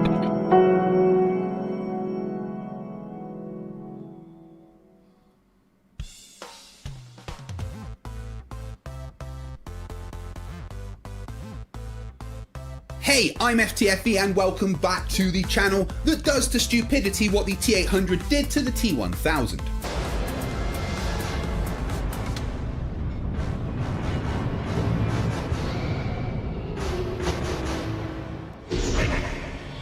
The stupidity of flat earthers never ceases to amaze me. So today we are... Stop! Whatever it was you're going to say, just stop.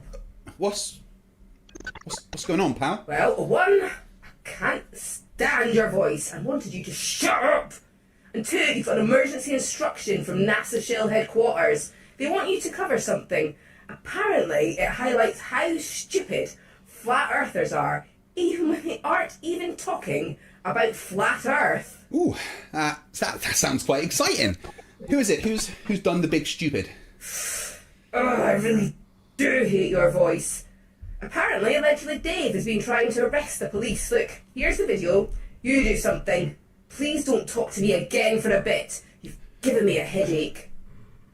Pal, you're an artificial intelligence. How have I given you a headache? I know, right? Ugh. Well, I guess I'm covering Dave Murphy trying to arrest the police for episode 65 of Flerfs are Idiots.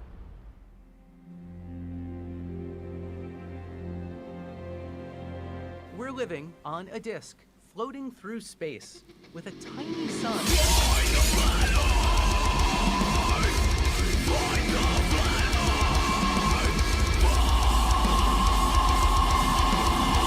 Thank you for joining me once again as we explore just how low IQs can actually get. So this one is a bit special. I mean, I guess I could describe all flat earthers as a bit special, but this one really is special. Inventor of Dropity as a replacement for gravity and drinker of his own special brew. Well, I've been drinking urine now for... Drinking urine? My morning routine is basically... I would get out, weigh my glass. Allegedly Dave has... Well, should we just read the description of his video? On January 20th, 2022, a group of us, armed with the details of the ongoing criminal investigation into the vaccination genocide, went to shut down a vaccination centre. 3 police officers were already there waiting for us, and we asked them to assist us in shutting down the centre. They refused, so I arrested them and called for more police to take them into custody. 8 more officers showed up, including a sergeant, but they too refused to do their duty, so I arrested them too. I read them their rights and went to call the police again. All told, about 12 cops turned up, and we believed there were more in a police van with blacked out windows, so we were in a standoff. So in the end, we served the vac centre a cease and desist order and told the sergeant that we will be back again and again until they do their job, and we will. P.S. I was kind enough to de-arrest them before we left. Let's just have a look at this, shall we? Well, I've told you my position. Okay, I'm not going to be arresting the officers or taking them into custody. I'm not going to be shutting down the vaccination centre. I'm not going to be preventing people from accessing or leaving the vaccination centre to access the vaccine. Well, even over the crime number being legit, do you still continue with that? You're allowing genocide. It's against the Nuremberg Code. So the Flat Earther and his brigade of evolution dodgers have turned up at this COVID vaccination centre to try and shut it down because they think the vaccinations are genocide. So they think that the vaccines are actually going to kill most of the people that take it. I mean, to what end? So that the only people left are anti-vax idiots? Why would anybody want that? A world full of dumbasses that don't understand science and tend to ignore the rules anyway? Who'd want to rule that? And they've asked the police to help them.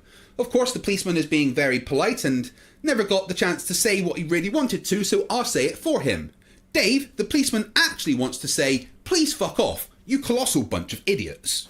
So, as part of an ongoing live criminal investigation, okay, we have it on video evidence now. Because of the evidence that's been submitted for this crime, that's you are committing an offence of misconduct in public office and perverting the course of justice. It appears that this guy is now trying to tell the policeman he is committing a crime. And look at Dave in his beret. Dave calls himself a piss officer. Wait, no, hold on, that's not right. I mean a peace officer, and can even train you to be one. A peace officer is someone who has sworn an oath to and appointed by the people of the land to serve and protect and uphold common law. So someone who thinks they know more about the law than police and is what the general public refer to as a nuisance or a fucking idiot. So in that case, I'm going to have to ask you to arrest this man. Okay. So we're going to have to. I'm going to have to, sir. I'm going to have to ask you to arrest these men. Okay. Sir. Absolutely not. Okay. Absolutely not. So all guilty then. I'm going to have to arrest you, sir. Yeah. On suspicion of. You're all guilty. Suspicion of malconduct in public office. So after asking all the police to arrest all the other police, he then tells the police that they are under arrest. I mean, I couldn't make this up if I tried. What do they think the police are going to do? Start putting each other in handcuffs and forcing themselves into the back of their cars? Dave, you're not an officer. You're not an official. You're a fucking idiot that thinks the earth is flat and drinks his own piss. The police are all going to be laughing at you later when they're having a cuppa back at the station. You don't have to say anything. Your defence to later rely on something you failed to mention when questioned. Anything you would do so, you would be taken in the investigation. Okay, do you understand? I understand what you've tried to say there. I don't think it's incumbent on a member of the public to know the police caution. Oh, it is. To know the caution. It is. For us. Well, it's just for your benefit. Well, you already know, but yes, but I'm sorry, I'm just doing my duty as a sovereign leader. Right, Yeah. so you're under arrest, and I don't have to. I guess I do have to arrest him if I'm. I mean, I wouldn't suggest that you have to repeat exactly the same within Yeah. earshot, but All four of you are under up to arrest you. now. It's entirely So up we have 4, 5, 6, 7 people. Yep, you did just see a twat playing dress up in a red beret, trying to read a police officer his rights and tell 7 police officers that they are under arrest because they won't help shut down a vaccination centre or arrest the other police officers that are stopping them. Fuck me. You know, again, we don't want to do this. We need action being taken. Yes.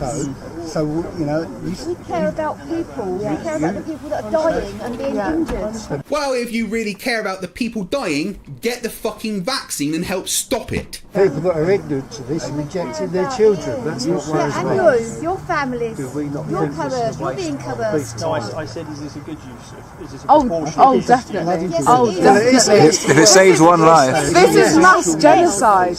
Mass genocide? I've been vaccinated for 6 months and I was told I'd be dead in 3 months by one of you idiots. Do you really think that billions are just going to drop down dead? Seriously, if you idiots that didn't take the vaccine are all that's left, then that's humanity fucked. What are you going to do when the nuclear reactors start exploding? Sprinkle your magic pee all over it? This will be talked about in history, let's put it that way. And the fact that you are enabling, I'm sure you're a lovely guy, I can feel it, you've got a good soul, okay? But unfortunately, doing your job doesn't hold up either. Nuremberg, just doing your job, following orders, does not hold up. I was just doing my job. And you know, when this all shakes out, you're going to be on the wrong side. Wrong side of history. And that's so we're going to have to call the police. You're going to have to call the police. The police officer in front of you must be thinking, am I a fucking joke to you? That's their choice. Yeah. We were allowed them to do their And we have every right. It's fair for me to tell you now that if Sussex Police keep receiving calls under similar circumstances, so along the lines of bringing more officers down to arrest officers who haven't done what we've demanded to do, then it may be that you're prosecuted for wasteful use of resources. We can't be. We're not. demanded anything. All we've done is requested. Yeah. And you to look into what we're actually talking about. I'm simply, So you I'm can make a simply saying phone that there call is now. potential. I'm not saying that would happen, Yes. but there is potential No, if it it wouldn't carries on and happen. snowballs It's not going to happen. We're entirely in the right. No, you're not entirely in the right. I don't even think you're entirely in the right mind. You anti-vaxxers make flat earthers in general look smart. Flat earther and anti-vaxxer? Who knew negative IQs were a thing? If you make a phone call now and investigate what we're telling you about, you'll probably be seizing them today. So if you're this young gentleman here that's speaking to that lady, could make a few phone calls, track the reference number, ask about the people, the names that he's just given over. I think there's 4 gentlemen's names. Mark Sex, yeah, and they think they're people. Just for a moment, it's just occurred to me that actually, what would be the necessity? If you're telling me that we need to arrest and take away the officers who arrested, what would be the necessity for that? What is the aim of them being taken into custody? Well, because they're subverting the course of justice. That's stop. They are also perverting the But what's achieved by taking the officers into custody? How does that progress the investigation and so that we not can doing close their this job. down? They're not acting under their rights. Yeah, that is right. You did just see that. You really did just see a flat earther try to arrest a bunch of police officers for not arresting the other police officers who won't arrest the people at the vaccination centre. I couldn't make this up. I don't need to make flat earthers look stupid. They do it all on their own.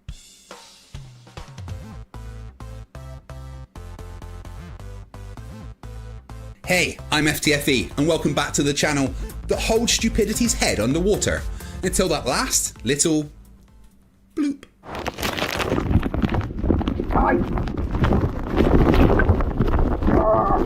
Flat earthers are in turmoil. They're in full-on panic mode. They don't have any flat earth evidence, no working map, no model, no explanation of how the sun and moon stay in the sky, and also no idea how to tie their own shoelaces. They're panicking so much that they've stopped trying to come up with physics-defying nonsense. Well, I actually think the sun is an interdimensional portal, and it's diluting the light from a higher realm into our physical realm. And now they are just straight up taking things that in fact demonstrate beyond a shadow of a doubt that the Earth is a globe, and going, well yeah, that proves flat Earth. Duh. Flat Earthers claimed one of these globe proofs as their own and ran so hard with it they donated 2021 the year of the sextant. So now I'm going to show you how a sextant actually kills the flat Earth dead, and trigger a lot of flat earthers for episode 66 of Flerfs Are Idiots. This one's for you, Mitch.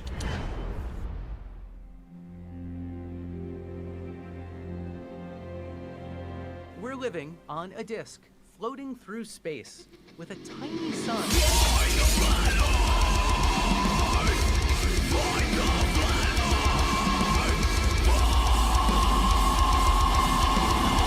Thank you for joining me once again as Flat Earthers answer the question, how stupid can you be? Well, stupid enough to destroy Flat Earths themselves.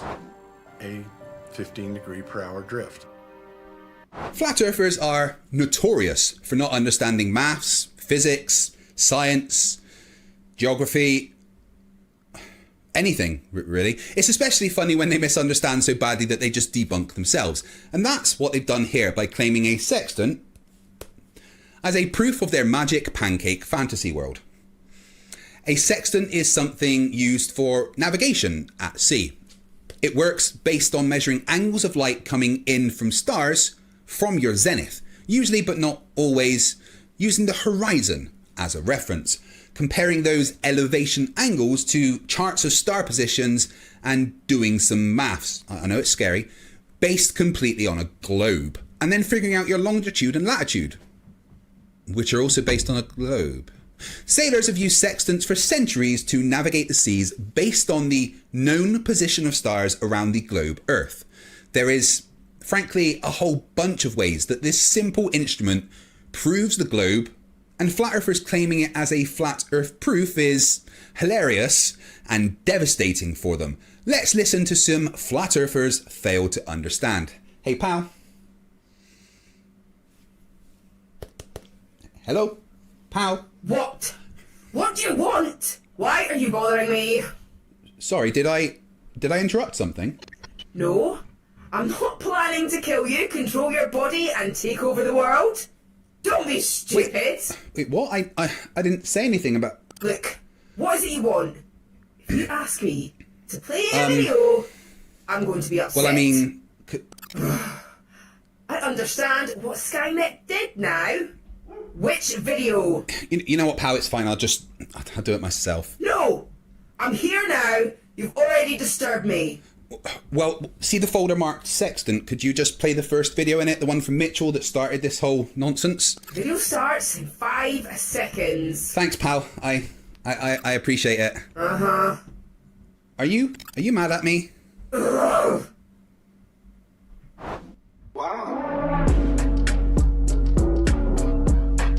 I'm Mitchell from Australia, and this is the #1 Flat Earth proof. Flat earthers from Australia, or anywhere in the Southern Hemisphere, really confuse me. I mean, the Southern Hemisphere debunks the flat Earth. Like completely. I mean, just go and ask someone in Australia to, pop outside and show you where Polaris is. They can't. Because the Earth isn't fucking flat. And flat Earth proof? Pff, I'm going to make a prediction that Mitchell here will just straight up not understand the sextant and claim that his misunderstandings are flat Earth proof. Who am I kidding? We all know that's exactly what's going to fucking happen. The premise to this starts with the sextant and how we use the sextant in celestial navigation. This should be interesting as an ex-Royal Navy sailor and someone who has used the sextant for a couple of thousand hours practically. I can't wait to see how this would work if the Earth was flat, because the sextant and the way it is, spoiler alert, kind of based off of a globe with stars light years away. We look directly through the sextant at the horizon. But if you live on a globe, what horizon are you actually looking at, Globers? Is it the Earth horizon? The water horizon? The horizontal reference plane? The visible horizon? That one, the visible horizon, the one that you can see. It's not hard. That's generally what we mean when we talk about the horizon. Your incredulity about things having the word horizon in their name is funny, but also a little sad. And what's this one? The horizontal reference plane? That doesn't even say horizon. Anyway. How about the sensible horizon? The geodal horizon? Or the celestial horizon? Well, it's certainly not the geometric horizon, Earth curve. The horizon is not the Earth's curve. It is an effect of the Earth having a curve. Come on, Mitchell. Black Swan got cooked. No, that was debunked by the Black Swan over 18 months ago. But now the globe-believing zealots tell us that their horizon is refracted. It's not an actual horizon. Don't even know where to start with that projectile vomit of stupid. Yes, the horizon is refracted. Everything we see in an atmosphere is refracted. Refraction happens if light goes through a medium, and to get a refracted horizon, you need an actual horizon. They are the same thing. Just seeing things through a medium changes the apparent position. Luckily, we've quantified refraction, and it's not a mystery to anyone with a functioning brain. Oh, right. I see the issue. So how do we have a tangent to a refracted horizon? When you're viewing a star on a globe, how are we measuring an angle to the horizon? if it's refracted. As we just mentioned, we just look at the visible horizon, but then we use these. Nautical almanacs for refraction adjustments. The refraction adjustment tables are a calibration tool that allow us to know roughly how much refraction will be happening to the light entering the sextant, and then apply the correct adjustments. All we need to know is the eye height of the observer, the temperature, and the barometric pressure. And through centuries of fine-tuning, the adjustment tables have become extremely accurate. Using these tables, a simple empirical formula for calculating refraction was developed by G.G. Bennett in 1982. The formula is used in the US Naval Observatory's vector astronomy software, and this formula takes into account the fact that the Earth is a globe. Considering the formula was created from the countless almanac data points and is based on a globe, Flat Earth isn't allowed to use these correction tables. They need to develop their own. Pow.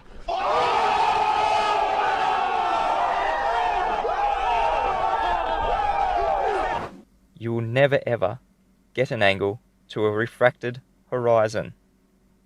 This is a major problem if you think you live on a globe.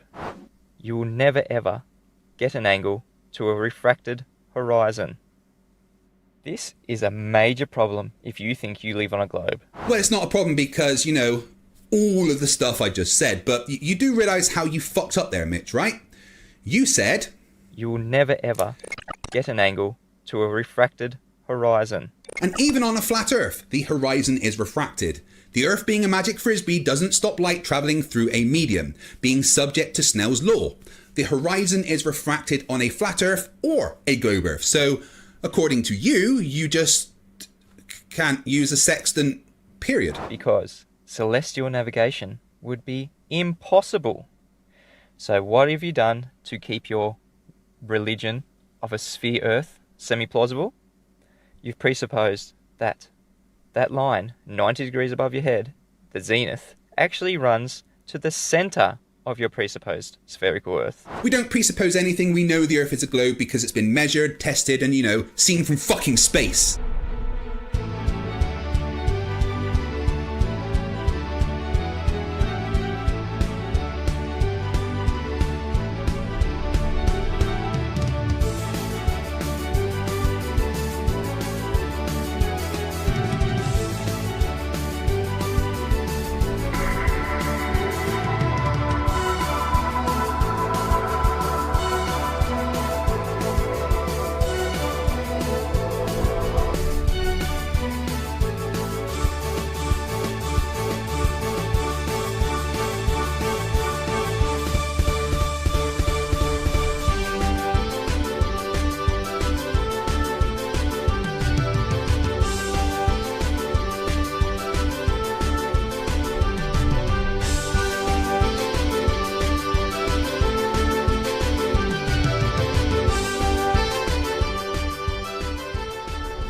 And 90 degrees from that, you've made up a new horizon, the celestial horizon, which you say is a horizontal plane passing through the Earth's centre, perpendicular to the zenith. So, after presupposing all these things, you can now use your sextant.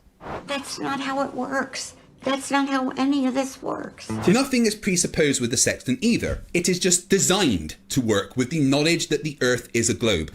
None of this was reverse engineered. It's simply the way a sextant has always worked, and why it makes it impossible for a sextant to work the way it does on a flat Earth. But globe believers, realising that their visual horizon is refracted, can't yet look at the horizon through the sextant. Excuse me, the fuck did you just say? You can see the horizon whether it's refracted or not. You know refraction's not magic, right, Mitchell? So yet another horizon is needed to be fabricated. They use the bubble level in the sextant to create the artificial horizon, which we are then told is parallel to the celestial horizon. Not all sextants have a bubble level. Some do, and it's generally used when you can't see the horizon or at land rather than sea, so you need to make sure that you're able to still use the horizon even if you can't see it. In my experience, the easiest way to make an artificial horizon is to use a reflecting pool of some kind. Sextants on board Royal Navy ships had a mirror in front of them that had a mechanism to keep the mirror level. Instead of looking at the horizon, you just sight the object in the sky, then sight the reflection of the object from the mirror, bring them into alignment, take the angle between the object and the reflection, and half it. You need that artificial horizon because that's the way a sextant is designed to work. I'll go into more details later. Essentially taking away the curvature of the Earth. Because even globe believers know you cannot measure an angle to a curved surface you think's beneath your feet. Look at this. You're pretending you're living on a globe, but in order to measure angles, you need to pretend you're living on a flat plane. This is cognitive dissonance, globers.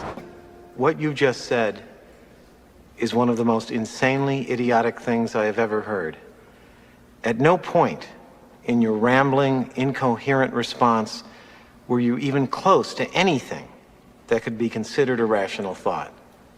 Everyone in this room is now dumber for having listened to it. I award you no points, and may God have mercy on your soul. You create tangents because you're doing trigonometry, but what's this nonsense about you can't measure an angle to a curved surface? Well, you know what, I'm going to let someone a lot smarter than me explain why that's particularly dumb. This is a 90-second clip from one of the best videos I've ever seen from a channel called Flat Earth Math. Please go and subscribe. How about a practical example of measuring an angle with a curved baseline like this one? I'm pretty sure that what you've been arguing this entire time is based on a diagram just like this. Just like my chalkboard example, we don't care what the extended sides of the angle are doing. In this case, one of them is a giant curve. It doesn't matter.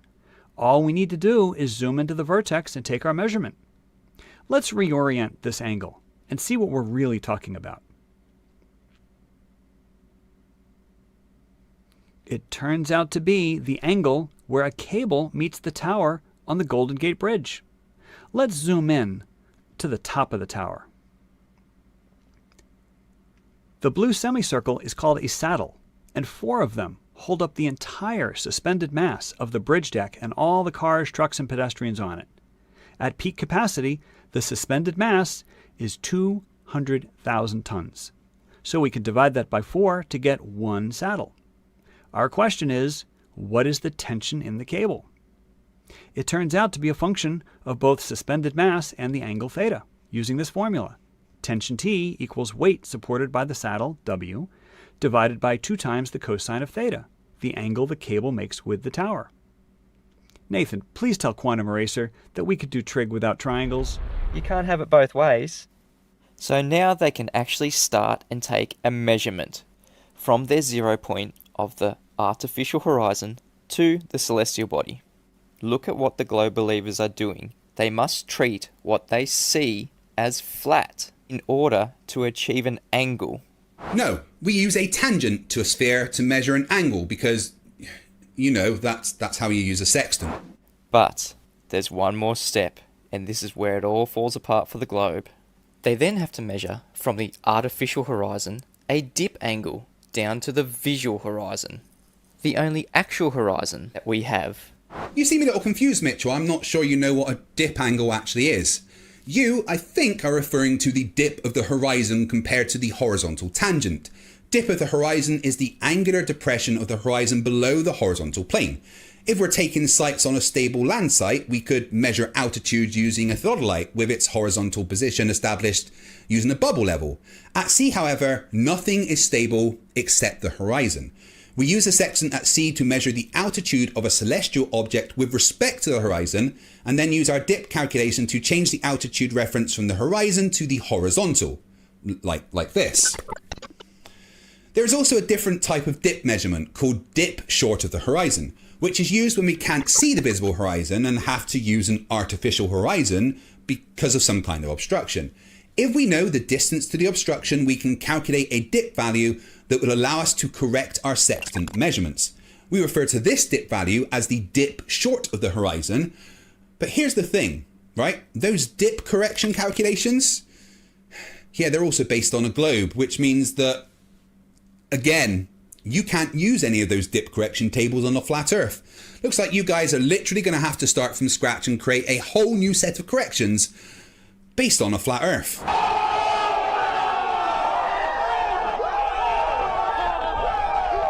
Remember that horizon that you said was Earth curve that is now refracted? Do you all realise now how devastating the black swan actually is to the globe? Yeah, all the black swan actually did was give us debunkers content to point out you're stupid. Say it with me, Mitchell. The horizon is an effect of the curve of the Earth. It has taken away your R value, the radius of your globe. And then it took away the curvature of the Earth altogether when it forced you to say that the horizon was refracted. Yeah, you lot of short bus riders not understanding refraction doesn't stop the radius of the Earth being measured and verified for, a couple of thousand years now. And together with the sextant, it's now taken away your ability to navigate. Nope, navigation happens every day, just as it has for centuries, using the knowledge that Earth is a globe. There's literally no way to navigate on a flat Earth using a sextant. Since January 1, 2020, the globe has been dead. Someone should probably tell the globe, which stayed very much alive despite you being dumb as fuck. So now it's time to prove where we actually live. May I present to you the #1 flat Earth proof. I do hope this is better than when King Slappy and his court jester presented the flat Earth model.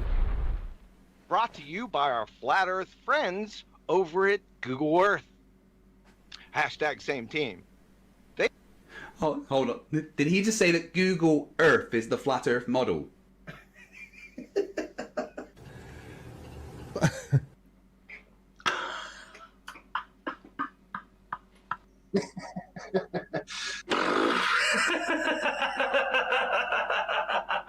Google Earth? I can't. What the fuck? Oh, dear me.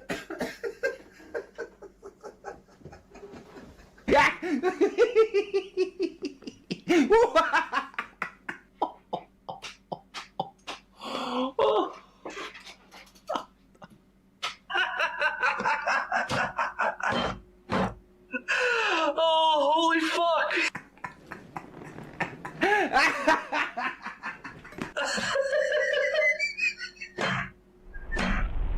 Here in reality, we live on a flat plane. And this may be news to people. We also have a flat sky plane above us. Yeah, no, it's called the celestial sphere for a reason. Even other flat earthers don't think that. From the vantage point of our flat plane, when viewing the celestial bodies, we perceive their position and movement as a dome. This is purely our perception from this vantage point on our flat plane. It's not actually a dome above the Earth. All celestial bodies rise in the east, move in an apparent semicircular motion above the sky, and set in the west. Mitchell, you constantly cry that we are assuming a globe, but even by your own admission, the stars appear to be in a sphere around us, but you are making the assumption that the stars exist in a flat plane. Well, that's dumb. You're dumb. Fuck's sake, dude. How do you live in Australia and be a flat earther? Now, don't get me wrong.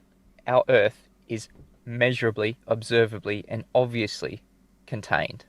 But it just doesn't have to be a dome shape, or any shape for that matter. A container doesn't need a shape. Did you just have a stroke, Mitchell? Don't let Nathan Oakley hear you say that. But I digress. Looking at this flat celestial plane above our heads, we can see that everything rises in the east, moves across the sky, and sets in the west. We just perceive a motion of a dome shape. So let me give you a real-world example of how this works. This is Lake Wollumbulla, quite fittingly the breeding ground to black swans, and, I kid you not, located on Black Swan Way. Well, you know what they say, simple things please simple minds. Now, relative to the horizon, if you look up, straight up above your head, 90 degrees, to where my drone is sitting, right there at 90 degrees, what will happen when that drone moves straight ahead in its own flat plane? It's not going to change altitude, it's just going to move straight ahead. From my observer point, what's going to happen? The angle is going to change. The drone has not changed altitude at all. It's just changed the distance from where I'm observing it. If it moves again, the angle changes again down to 25 degrees there. As it continues to move away, or if I move away from it, it'll travel towards the horizon, lowering in its angle, and eventually it'll get so far away that the angle will be too small for me to see, and it will appear as if the drone has set. And the drone did not appear to follow the path of a dome. It was a straight line, similar to what you would see with train tracks going into the distance. Nice self-debunk, Mitch. Good job. This is all relative to the observer point. This is all apparent. It's not actually lowering. It's just getting too far away and the angle is decreasing. This creates that dome motion and movement that we see in the flat plane of the celestial bodies. It literally didn't. Now that we understand that the flat celestial plane above us presents itself as a dome. Except it doesn't. That's not how it works at all. But please go on. This is supposed to be telling me how a sextant works. To our perspective point, down here on the plane that we exist, we can understand how the celestial navigation actually works. Every star in the flat celestial plane has a position relative to our flat plane where it will be 90 degrees. This is called the geographical position, or the GP, of that star relative to our flat plane here on Earth. When the observer is at the GP of the star, it appears 90 degrees above their head.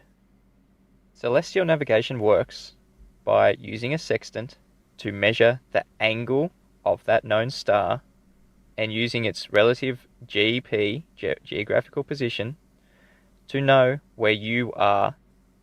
And I'll continue to point out that measuring angles to celestial bodies only works if we are on a flat plane.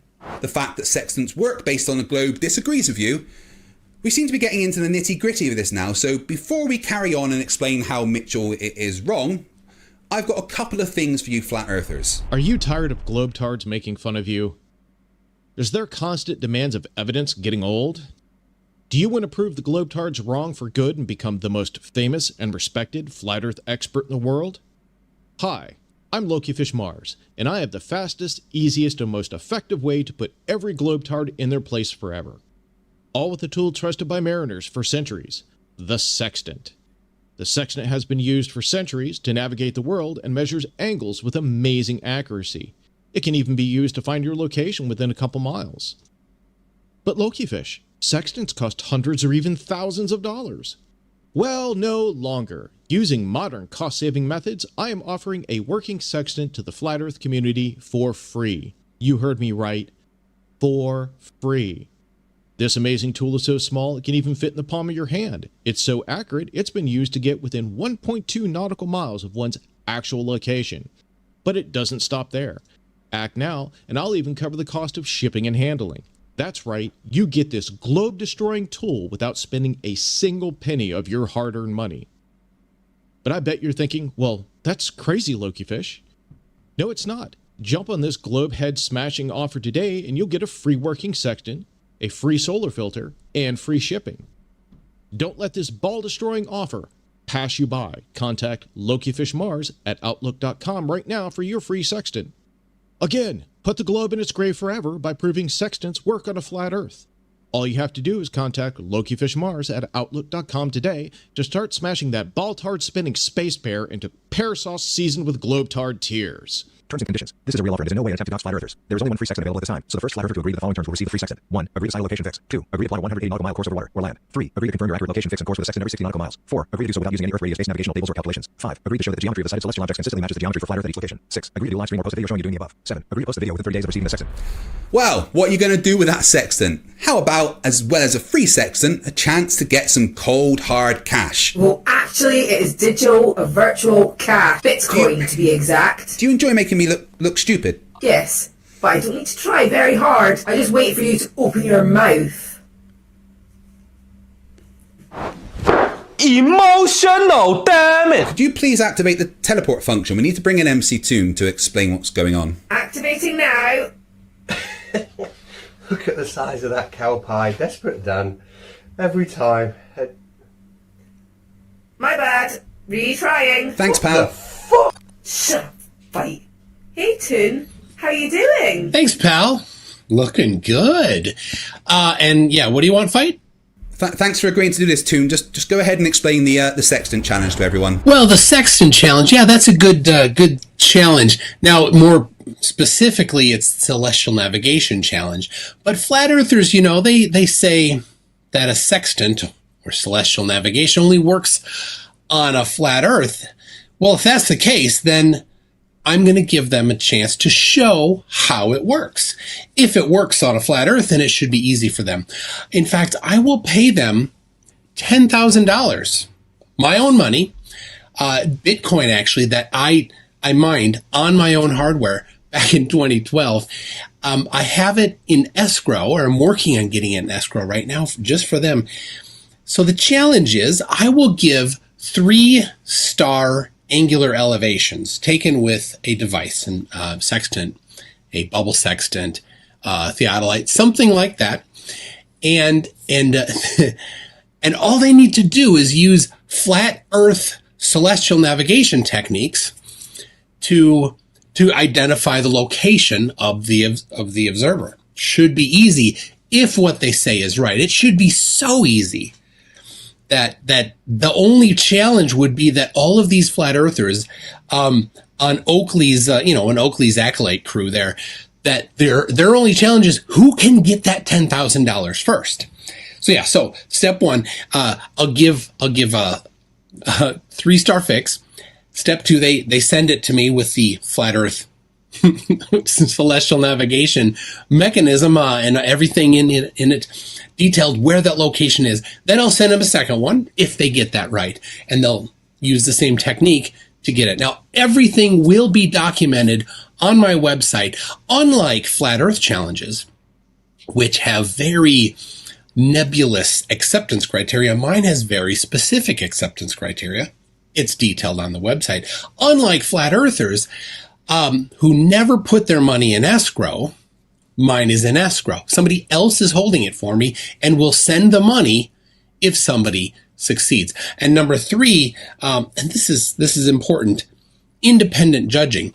If they send in a submission and don't agree with my assessment of it, then an independent panel of judges can be convened to overrule any of my decisions. So it's not a fake challenge like all the flat earther challenges that I've won, a couple of them, but they move the goalposts. When it's written down like it is, I can't move the goalposts. When it's in escrow, I don't control the money. When there's an independent panel of judges, I don't get a say in it. So no fear for flat earthers. They will definitely get this if they're right. So the details will be on my website. They're not yet. The video announcing the details will be on my channel. It's not quite there yet. I need to move the money into escrow first, and then I will do it. I will document the movement of the money into escrow even. So that is the challenge, and I look forward to Oakley and his crew of flat earth very, very experts finding out the exact location using just these star angles. Good luck, guys. Now, if one observer measures 30 degrees to a star, and another observer measures 30 degrees to that same star, we can conclude that they are both on what's called a circle of equal altitude. And this is another killer blow to the globe right here. You are correct that if two ships measure the same angular elevation to a celestial object, they are on a circle of equal altitude. But that presents more problems for flat Earth than it solves because of what you actually do with that circle of equal altitude. Looks like Mitchell is falling right into my little sextant trap that kills the flat Earth. Everything on that circle of equal altitude is exactly that, equal altitude. No matter where you are on that circle, you're going to measure 30 degrees. And through being able to measure an angle to that star relative to the horizon, everything on that circle, in between that circle, in the area of that circle, is absolutely flat and level. That's a lovely, lovely claim, Mitchell, and I challenge you to find me a citation from anywhere that says that. If you do find me a citation that says everywhere inside of a circle of equal altitude is flat and level, I'll delete my channel. And I'll also delete Simon Dan's channel. Wait, what? By doing this once with a sextant, you know you are somewhere on that circle of equal altitude. To triangulate your actual position, you need to repeat these steps with other stars. Your position is where all these areas of equal altitude meet. This is how celestial navigation works and has always worked on our flat level plane using the celestial flat level plane. Congratulations, you've figured out how to know your angle relative to some stars, but what you haven't explained is what to do with those readings to actually find your location, because you need to be able to use those angular elevation readings in some manner to tell you something, to tell you your longitude and latitude on Earth by figuring out your distance to the GP of a star. And my little flat earther? Vince, apparently they prefer the word retard. Hey? Oh, how very quaint. You're going to need R for that. Why don't you just head to the remedial classroom? I understand this might be your first time in a classroom, Mitch. Don't be scared.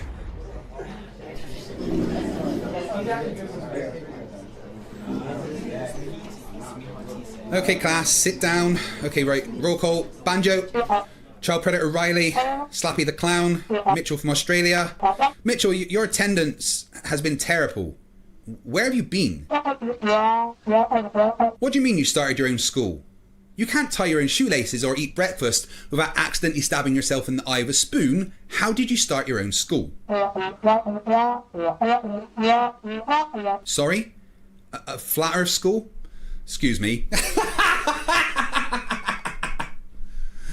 Okay, anyway, today we're going to learn how to use a sextant to find your location on Earth. Step 1. Assuming you're at sea and the horizon is visible, you look through your sextant and sight the horizon. With the other part, you sight the thing you want to measure the angle between. Let's take Polaris as an example. Once you sight the object and the horizon and consult the nautical almanacs for adjustments for dip corrections and refraction adjustments, you get an angle between the two. So let's say in this case we've sighted Polaris at 40 degrees. What do we do with that information? For that we have to work with the knowledge that the Earth is a globe. No assumptions, it's been measured, and a sextant was created to work this way. Let's draw a line from our zenith straight down, and another line from the GP, ground position, of a star, and they meet at the centre of Earth. We measured 40 degrees, so minus that from your zenith, which is 90, and that gives us a complement angle of 50 degrees. Anyone who passed 3rd grade maths, oh fuck, I'm talking to flat earthers. Anyway, you should know that this angle here is the same as this angle here. On Earth, we know that 1 degree is equal to 69.1 statute miles or 60 nautical miles. So we take the complement angle, times it by 69.1 miles per degree, and we find out that we are 3,455 miles away from Polaris. That is our circle of equal altitude.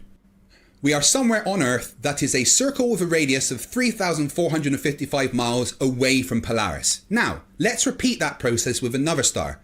Charts tell us the known GP of stars, so if we sight 2 or 3 more stars and use the same method, we can create multiple circles of equal altitude. And look where they all intersect, and voila, we can find our longitude and latitude. This process is called trilateration, and it's that simple. A sextant is designed to work with a globe at the core of its function. What do you all think? You're all asleep, aren't you? I fucking hate my job. Let's use this small scale example on Lake Woolloomboola. Instead of a drone, we're going to use a star. So if observer A measures an angle to the star, and observer B measures an angle to the same star, both angles are the same, 30 degrees.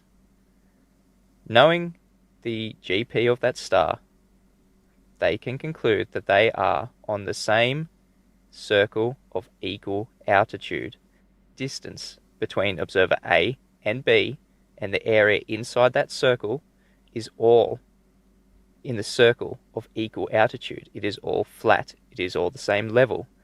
This is the killer blow to the globe. And Mitchell scores an own goal without even realising it. Well done, Mitchell. You have your circle upon which you know the angle to a star, but let's look at your disgrace of an example and explain why you're a fucking idiot. First off, with the angle alone, you have zero way of figuring out how far away you are from the GP of that star. You would have to know the lengths of one of these sides to get any useful information from what you've done.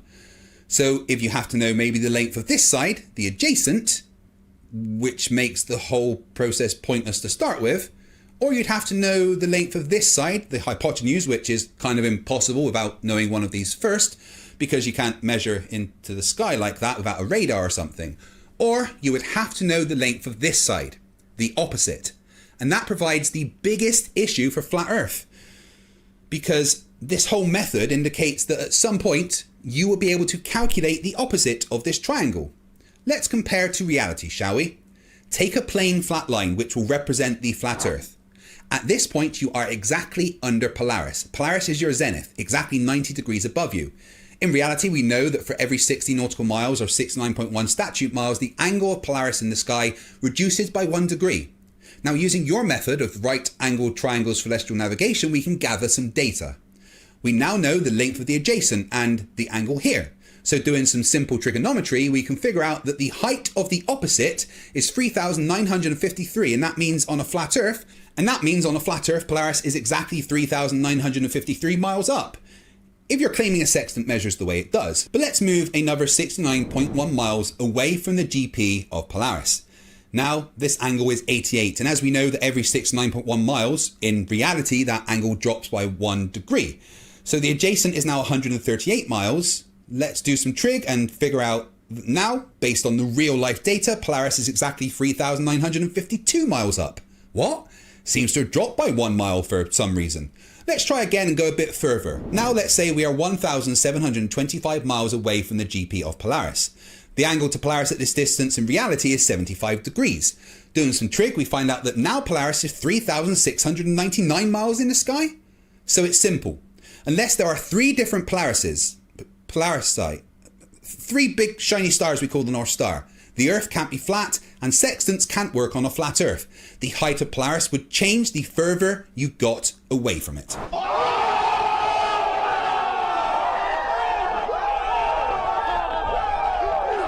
And that's it.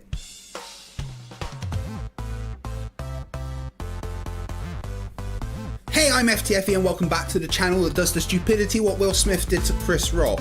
Uh-oh, Richard!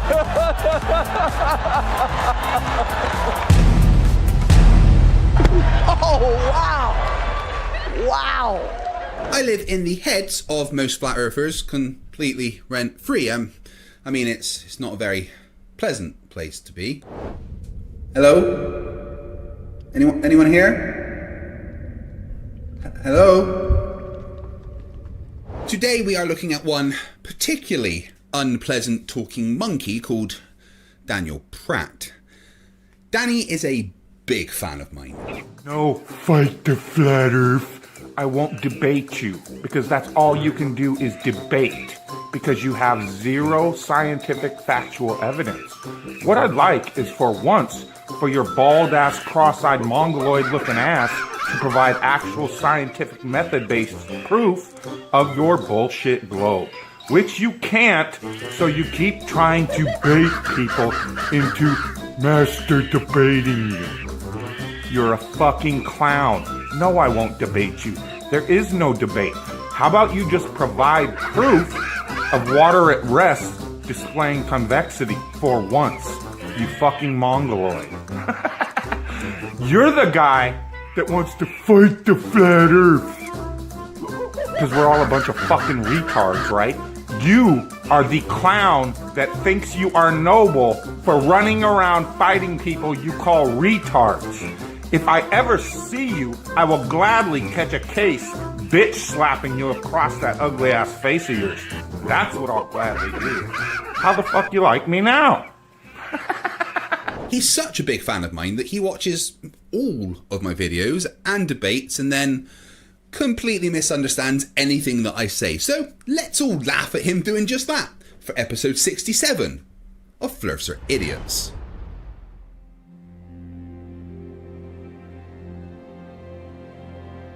living on a disk, floating through space, with a tiny sun.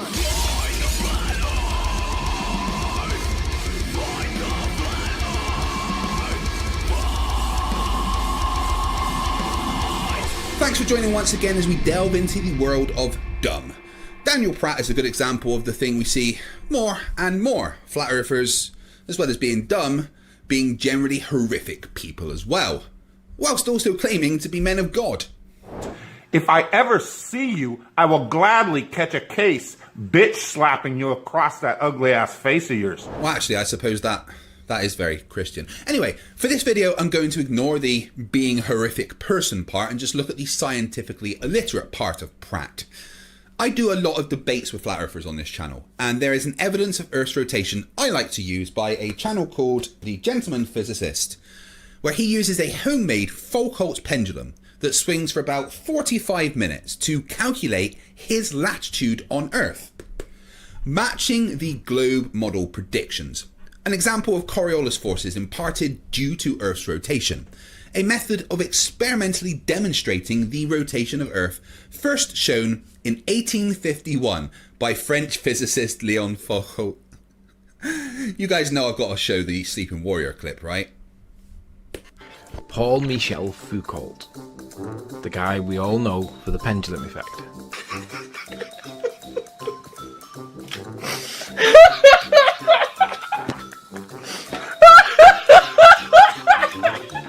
Apparently it shows the rotation of the Earth. What do we know about Foucault? Not that much really. French, pendulums, that's about it. That's all we know about him. This is the guy. He died in 1988, 1984, aged 57. Does anybody know what he died of? I didn't know what he died of. Presumably old age.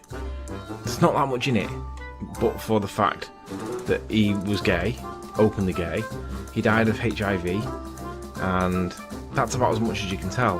Everything else in here is generally not that, not that interesting. There's not that much in it. One thing I want to show you is that if you do a Control and F in here and type in pendulum, no mention of the pendulum. Foucault's pendulum is supposed to show the rotation of the Earth. Wouldn't you think that if that was true, it would at least get a mention in his wiki? On to Pratt. He saw me use Foucault's pendulum from The Gentleman Physicist as evidence of Earth's rotation and proceeded to completely misunderstand the demonstration and explanation that I gave. Let's have a look. Oh, hold on one sec. I'm sure the video's in here somewhere. I could just...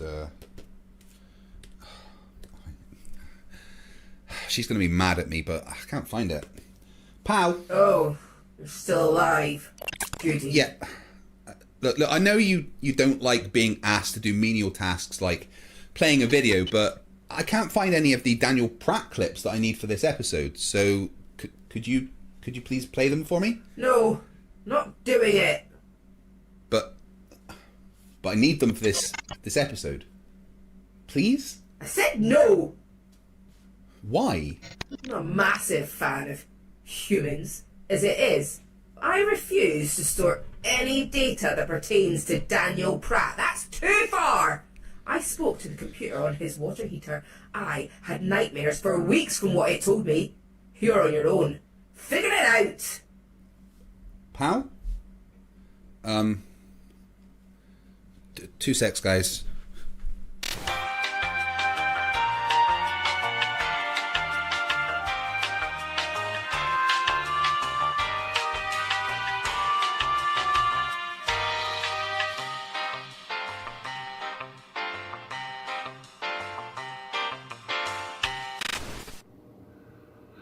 All right, we're here at everybody's favorite Flat Earth debate channel. That's right, it is Danny Boy. With literally hundreds of flatty destroying debates done on this channel, this is everybody's favourite place to come when they want to see the hopes and dreams of morons get crushed. Once you guys have finished watching this video, please click on the playlist in the description to enjoy endless derp, but it is dangerous to go alone. Take this. We're Craig McNeil proudly proclaims constantly what a dumpster fire this debate is. Yes, Danny, it does tend to be a dumpster fire when I debate flat earthers, but that's because once I show them evidence of the Earth being a rotating globe, this usually happens. Let's show the Earth stationary. Come on, yes! Sacam further, Sagong!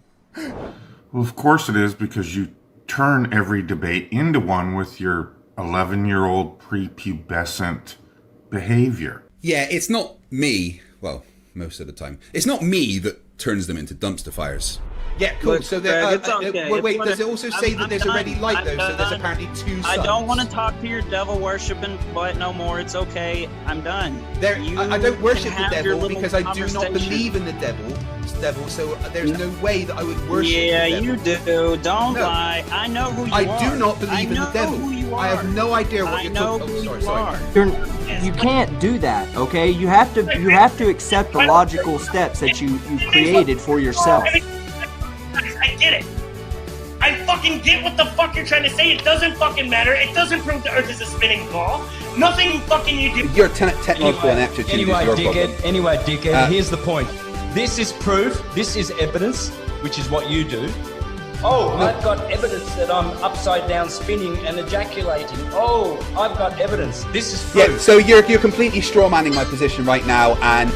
But today we're going to destroy one of Craig's favorite quote-unquote rotation proofs of the Earth rotating, which is, of course, anything but, and I'm going to explain why. You say destroy, but what you're probably going to do is just hilariously misunderstand what I say and make yourself look stupid. It constantly amazes me that you dipshits with a phobia of education think you are smart. If I ever felt like hurting myself, Pratt, I'd climb your ego and jump to your IQ. Let's first listen to Craig explain his anything but a proof of rotation. He built his own Foucault's pendulum. Here he is releasing it. And the Foucault's pendulum, it was a concrete ball with a plastic wire attached with a fishing line. And he let it swing for as long as it could. No magnets, no extra help of inertia or anything. Just let it swing on its own for as long as it could. As you can see, it's going backwards and forwards in a straight line, and there's that ink pad in the middle that a little brush goes over to show the path of the pendulum. Now, due to obviously gravity and inertia being a thing, it can't swing forever. So what we have to do is figure out the period of rotation, how long it will take to do a full rotation. And to do that, you wait until it stops swinging, which took about 41 minutes in this case, and then you see how it's no longer a straight line path. It's drifted clockwise, which is also something we would expect in the Northern Hemisphere. So to figure out where we are, we do a very simple thing. We measure the angle. Okay, so we get the basic gist. Craig claims this is a Foucault pendulum that proves the rotation of Earth by moving as it's going back and forth over this ink pad and paper, and he wants to pretend like that couldn't create drag and knock the swinging pendulum off its axis of rotation. Like that wouldn't affect the rotation at all. Straight away, grasping for straws, Mr. Pratt. Everything is going to have some kind of effect on the result. That's why when you do experiments, you take as much care as possible to remove variables that could affect the margin of error of the experiment. But the brush going through an ink pad isn't going to impart any kind of significant force to alter the swing of the pendulum. The fact that it matched the predictions of what should be happening by rotating clockwise shows that it's working as we expect. Instead of picking holes, do it yourself. Set it up however you want to record the drift. Do the experiment properly and you get the results you expect from a rotating globe every time, whether it's at the South Pole, Paris, America, or anywhere else in the world. Okay, that's problem number one. Number two, what are these? Are these stopwatches lined up along the side of the paper? Why are there 3 stopwatches on one side and then just one little stopwatch down on the other side holding the paper? Does the guy not own tape? He couldn't have taped the paper? Those aren't stopwatches, you cretin. Those are other ink pads. See how this one is similar to the others? They are left around so that if the ink pad were to dry out, they could easily swap it with another one that's, close by and not misrecording any data. Usually I think everyone has something to bring to a conversation, but from now on, Danny, you should just bring silence. To the floor so it didn't move as the brush was going over it? I mean, anyone that accepts this as actual scientific proof of anything is, again, just a dogmatic religious cult member that has no clue what science is. Craig always claims this experiment is done all over the earth all the time, yet he only ever shows this one example. Well, it is an excellent example of Coriolis forces being imparted onto a moving object and matching the predictions of Globe Earth. But saying that I only show this one is just a Flerf lie. I constantly reference the experiments done all over the world, including, like I already said, one done at the South Pole, getting the predicted period of rotation of just over 24 hours. Also, saying it's not science just shows that you are ignorant of science. Frankly, I don't have the energy or the crayons to explain it to you, so why don't you just go to the remedial classroom?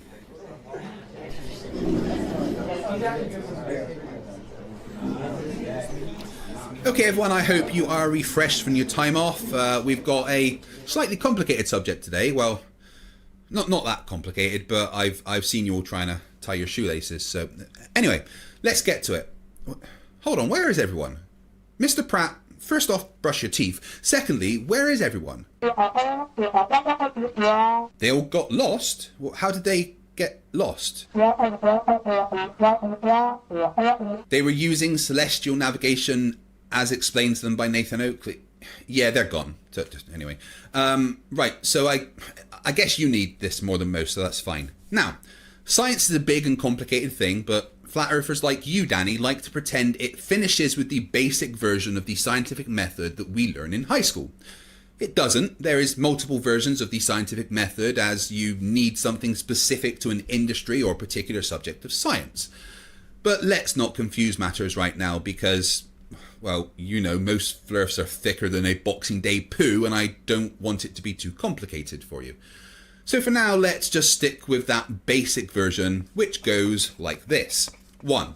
Observe something and ask questions. I made an observation that storms on Earth, in most occasions, rotate counterclockwise north of the equator and clockwise south of the equator, and in most cases a storm will die if it crosses the equator.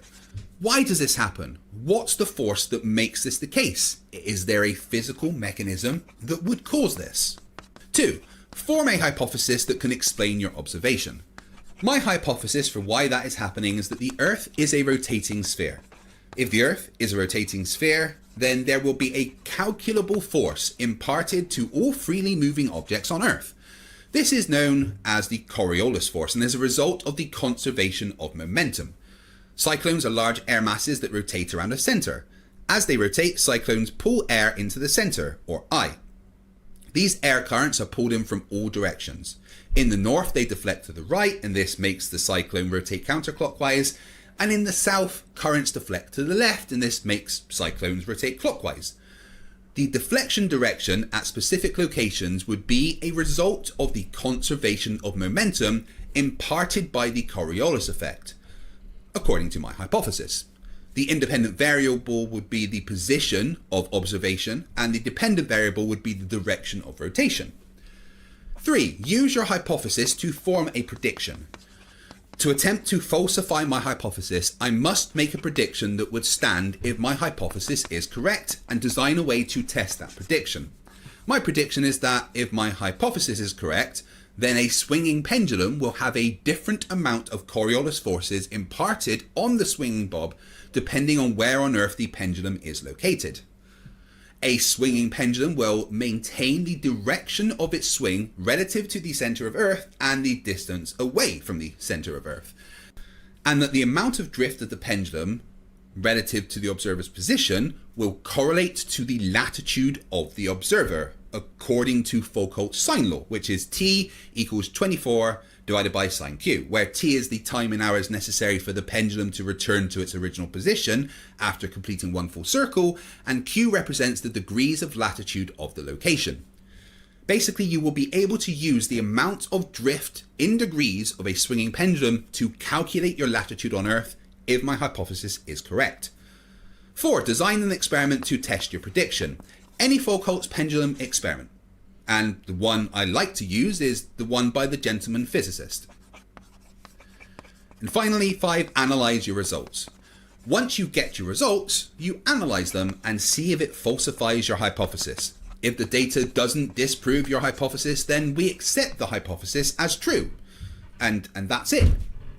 Okay, I guess you're excused, Mr. Pratt, but next time, please leave your water heater at home. Do you know what static force is, Craig? Do you know what electromagnetic force is, Craig? Yes, Danny, I do. We covered them in my physics degree, and neither of them has any relevance at all to the amount of drift a swinging pendulum has correlating to your latitude on Earth, especially as you can use any material you like to make a Foucault's pendulum, and you'll get the same results.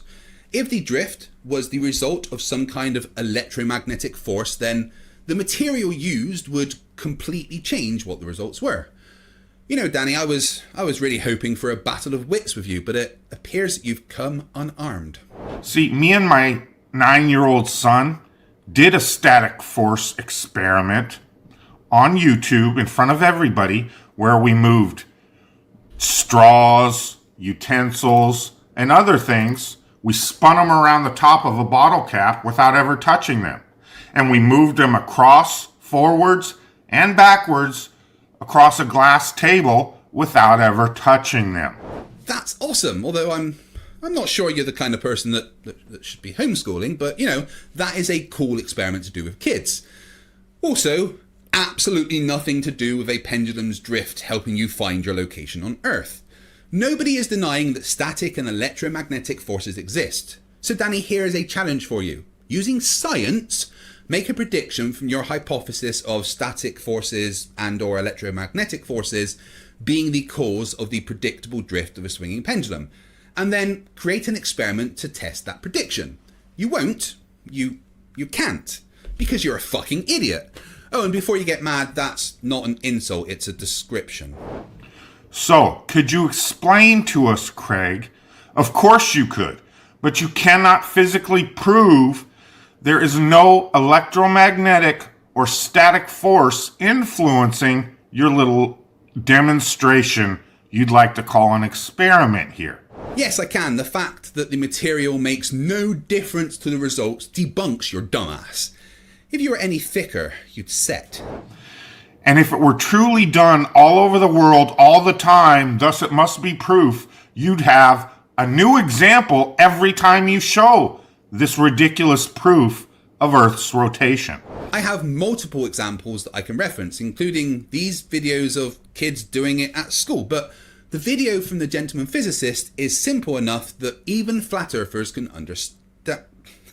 No, I'm sorry. I realized that was a dumb thing to say as I was saying it. Flat earthers understanding?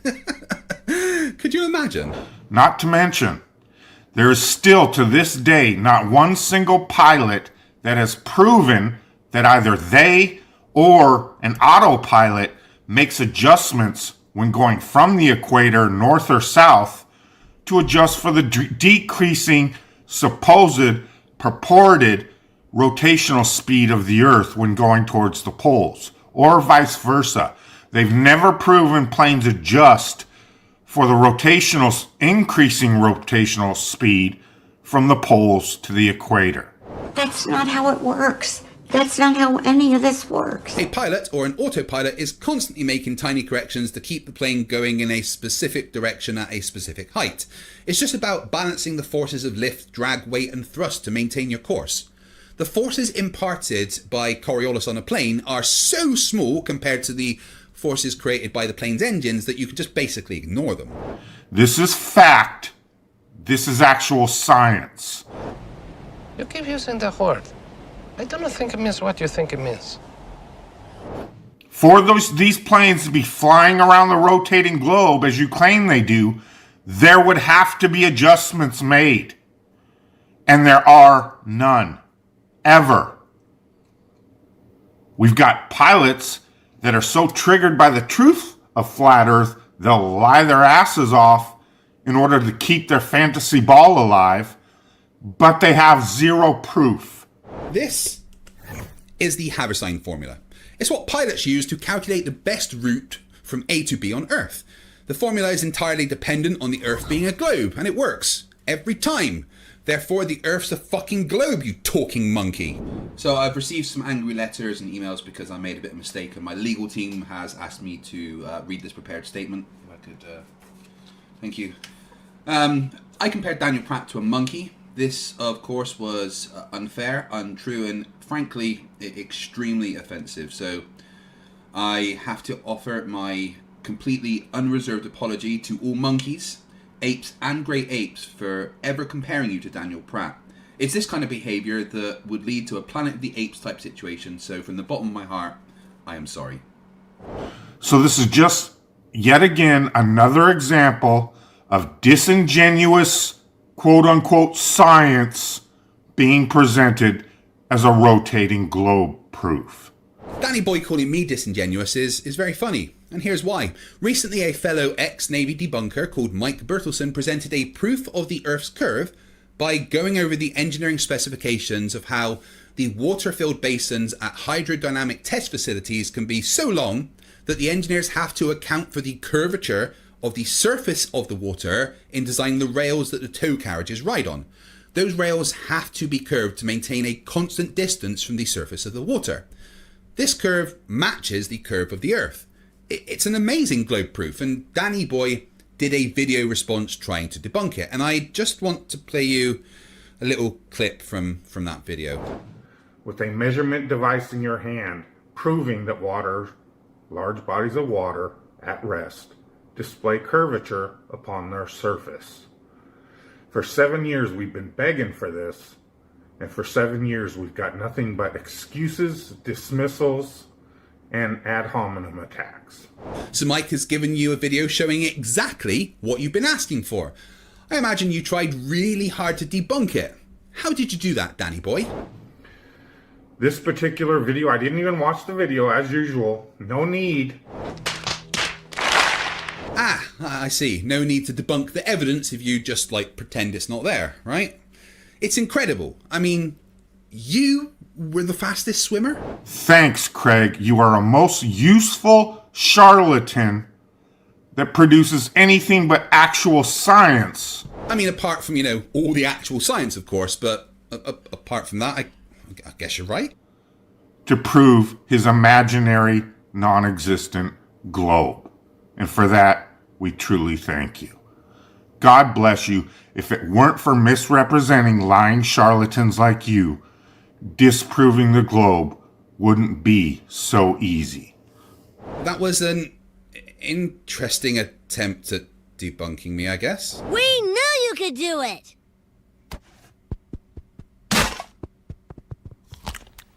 A complete failure, but, Interesting. Interesting there. And that is all the stupid that I can take for today. Hey, I'm FTFE and welcome back to the channel that does to stupidity what Homelander did to Black Noir.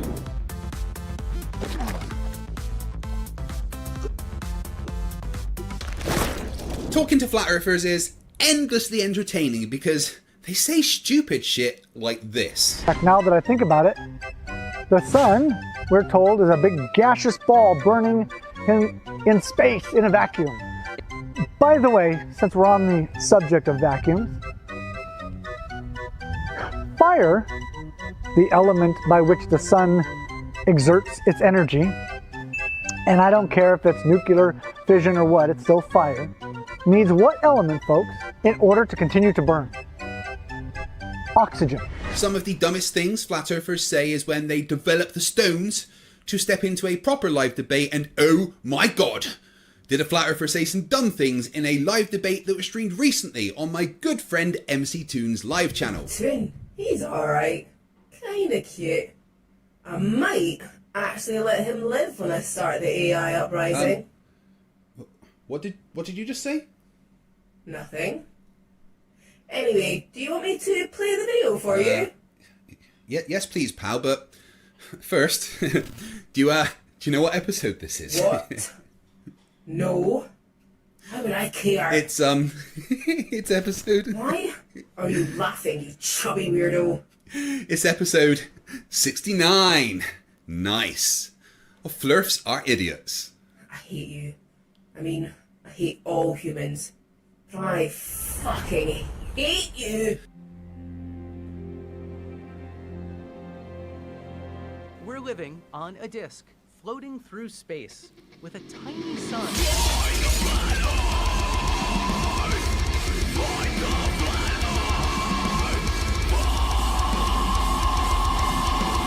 Thanks for joining me once again as we pay respect to the teachers that had to deal with these morons as students. So, like me, MC Toon hosts debates with flat earthers and a Flerf that calls himself Refracted Curvature. I hope you're happy. Yeah, I know. He took on a well-known community member who's a bit of an expert in refraction and celestial navigation called Ruhif. The topic of the debate was that both debaters would present the method for celestial navigation on their respective models. Ruhif for a rotating globe and Refracted Curvature for a magic flying pizza world that defies all logic, physics and science. Sorry, it says flat earth there. And then they would get a position on Earth using real life elevation angles of stars, applying the method based on their model. Simple. Ruhif went first and explained the method. Got our observer at the 12 o'clock position here again, and he's measured an altitude angle to a star, and we'll call that angle alpha. Obviously in this diagram, the red dotted line is the observer's horizontal and the black dotted line is his vertical.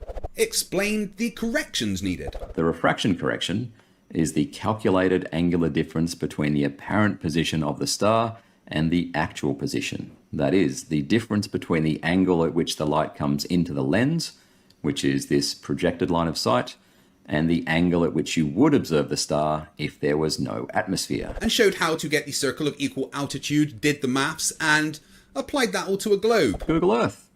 And where these circles intersect is my position fix. So this is it, zoomed right in, just so we can see how tightly these three circles intersect. And Ruhif got pretty close, within 11 kilometers, showing that celestial navigation not only works on, but is entirely based on a globe. Then it was Refracted Curvature's turn. Let's join MC Toon as he gives retarded Wait, what's that? Refracted Curvature.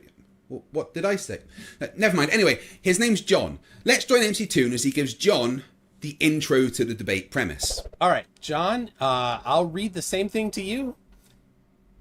John, you have secured work on a ship. In your application you wrote that you are skilled in celestial navigation. You have been at sea for a while. There have been a storm for a few days. The electronics were damaged in the storm and the ship's location is unknown. The captain remembers your application, so has handed you a sextant and asked you to get the position. Nothing matters other than getting the accurate fix. Lives are on the line.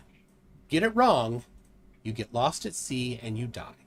This is what Ruhif was given, along with a set of star elevation angles, and then Ruhif went on to do an amazing presentation, which you can see if you watch the full debate.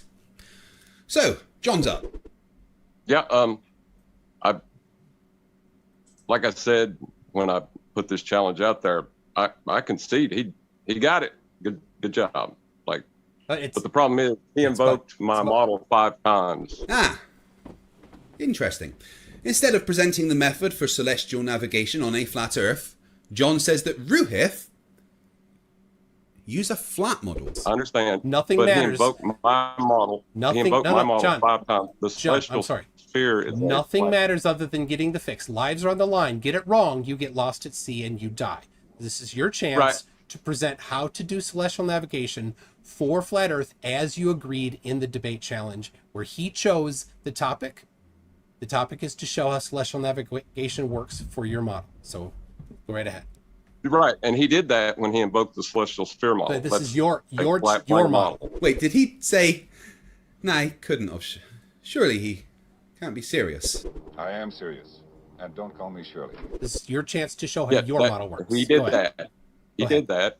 He demonstrated admirably. No, this how a isn't flat Earth about model his. works. This isn't about his presentation. Now, this is your chance to show how Flat Earth does this. Go ahead. I'm not arguing with how it was done. I'm pointing out that he used a flat plane model to do it. Ruhif used a flat plane mod. I mean, did I watch something different? Let me just check his presentation quickly. And what we normally consider a full day is the time between local noons. So local noon is just the time when the sun is in line with your line of longitude. And that time is what we've arbitrarily defined as 24 hours, is to work out how far away over the surface we are from the GP based on our elevation angle.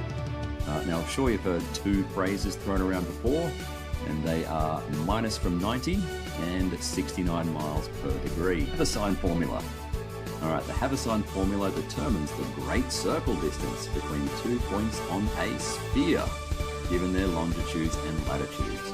Important in navigation, it is a special case of a more general formula in spherical trigonometry, the law of Haversines, that relates the sides and angles of spherical triangles. What it looks like in Google Earth. And where these circles intersect is my position fix.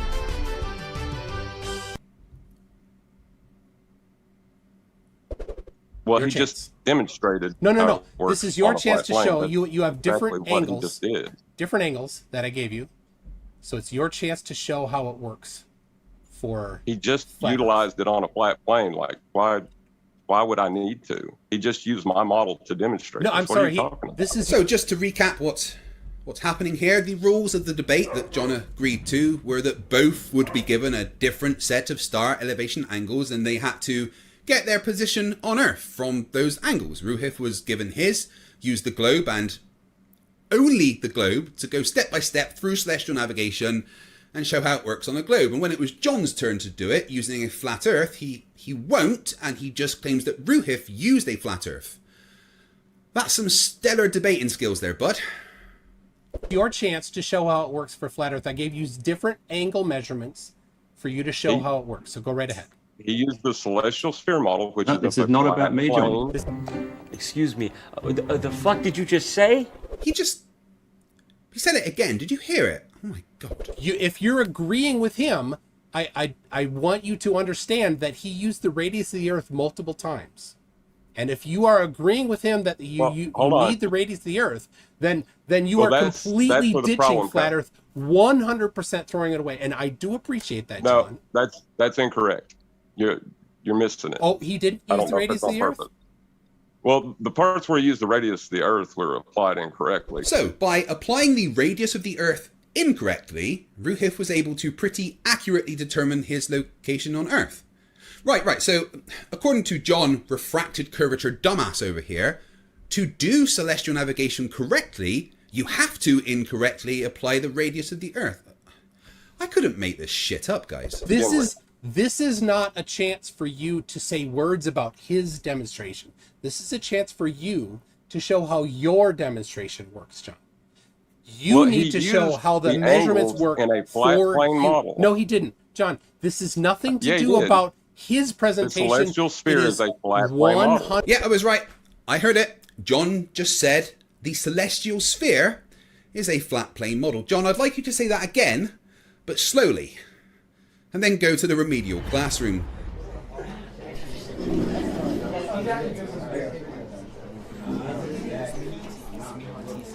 Right, settle down, you muppets. Mr. Oakley, why are you dancing around like that? You need the toilet? Well, just go then. What do you mean you'd rather save it? Save it for what? So you don't need the toilet anymore. Why? Because your body has reabsorbed all of what was contained in your bladder that you would consider waste. Yeah, I hate my job. What is it, Mr. Arwen? And I still don't have a freaking 1,000 subscribers. What the hell's going on? Okay, but who asked? And what is it, Mr. Riley? I'm a dumb flat earther. and I don't understand science. Well, yeah, we all know that. And what? What is it, Mrs. Thompson? Hey guys, you want to hear a funny story while we're all chatting, dude? I'm dating a first grader. Nathan, that's not okay. Just because you're so thick you're in school at the age of 40 doesn't mean it's okay to date. You know what? Let's just get on with it, shall we? The celestial sphere. Somehow, crayon-munching flat earthers are claiming the celestial sphere is a flat plane model. This is one of the dumbest things I've ever heard. Apart from that time Mr. Riley said there was an eclipse every month. We just don't see it because it's out at sea, of course, but it's definitely up there. The celestial sphere is something used in astronomy and navigation to make things easier to deal with, because all of the stars are really, really far away. We can consider them for most purposes to be the same distance away. The celestial sphere is a sphere of indeterminate but extremely large radius that all stars can be considered projected onto the inside of. Now, the important part of this is that the celestial sphere is considered concentric to Earth, and the only way a sphere can be concentric to something else is if that something else is also a sphere. It's just an approximation tool, astronomical shorthand if you will, but it is concentric to the spherical Earth. So saying that the celestial sphere is a flat plane model means one thing, that your mother should have had you tested for brain damage that time she dropped you. Ah, well, that's the bell. Please get out. I hate all of you. Right, so John claims he has a dual bachelor's in electrical and mechanical engineering. I struggle to believe this because of what happened near the end of the debate. Is that a 90? Oh, does it? That's the does horizon, it form? the horizontal line behind it, right? Well, the problem is that the horizon is curved, so it's not going to be a straight line that intersects the plumb bob. So it is curved, but yes, it will meet the plumb bob at a right angle. Yes, but that line is actually a curve. So that's the problem with all this. Y'all are asserting that you can have angles with curved baselines, and that's just not geometrically possible. Yeah, so apparently you can't have angles to curved lines. This from someone who claims to have 2 degrees in engineering, which means he would have taken a whole bunch of calculus. And anyone who has taken calculus in the first week learns that the first derivative of a curve is the slope, which tells you the slope of a tangent line to a curve at any point. Literally finding angles to curved surfaces. So let's see what happens when MC Toon and Ruhif asks him the question he should definitely know the answer to, considering he is an engineer with 2 degrees in engineering. Okay. To and from. So, You're confusing can you see my screen, John? Can you see my screen? No, I can't do this. I cannot do this anymore. You've done calculus. You've done calculus. He's not Ruhif. He's not done calculus. There's no chance. To a curve. He doesn't have an degree. From a curve are the same thing, and you know better. That's childish and inappropriate. I'm not going to do this with you anymore. Are you expose yourself, If you're John? asserting you can You get did an not angle take from a calculus. curved line, you are a liar. You can't. It You needs can't to do be a eighth-grade straight geometry, line. John. Now, it can be a straight line to a curved surface, but you should know better, and you're lying to people. I think you're lying about having an engineering degree. Yeah, you don't have a degree. You must have done calculus. You must have. If a bachelor's degree in engineering requires calculus, you did not take calculus, John. Right. So on screen, can I get an angle between these 2 curves? He left. He left. Rage I'll quit. put the- Yeah, he made the crazy claim that you can't get an angle from a curved line, but you can to a curved line, which just makes no sense at all. So then he just ignored the question that any first week engineering student would know and left in a rage quit. So there we have it. Hey, I'm FTFE and welcome back to the channel that does to Stupidity what Warner Brothers Discovery just did to Batgirl. You know the problem with that movie, right? Stupid Michael Keaton Batman. If they'd had me, it would have been the best Bat movie ever because, you know, I'm Batman. Tea's ready, Master Wayne. Coming, Alfred. 3 sugars, please. I like sweet tea. Even after doing this Flat Earth debunking thing for like 4 years, I'm still amazed by some of the dumb shit that Flat Earthers say. Whenever I feel down about myself, I just press this button here on my NASA gauntlet, and it plays something stupid that a Flat Earther has said, which makes me feel loads better about myself. Like this. Let's invoke mystical rocks flying around the vacuum. with mystical, magical powers that's pulling stuff and letting it go and pulling. Ooh. Let's believe that shit, shall we? You come in and offer us some proofs of your blue pear-shaped testicle flying about the infinite vacuum of space with gas and air and water all clumping at me. You fucking lunatic.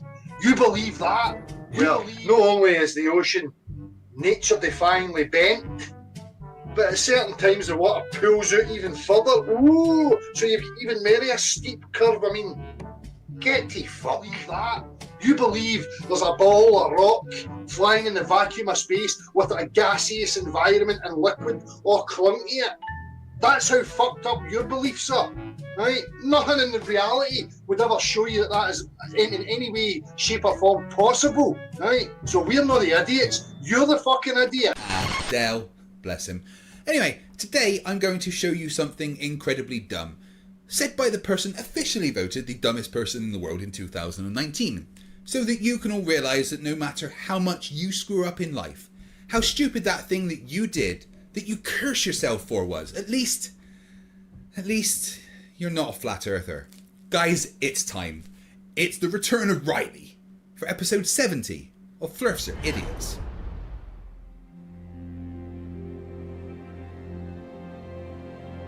We're living on a disk, floating through space, with a tiny sun.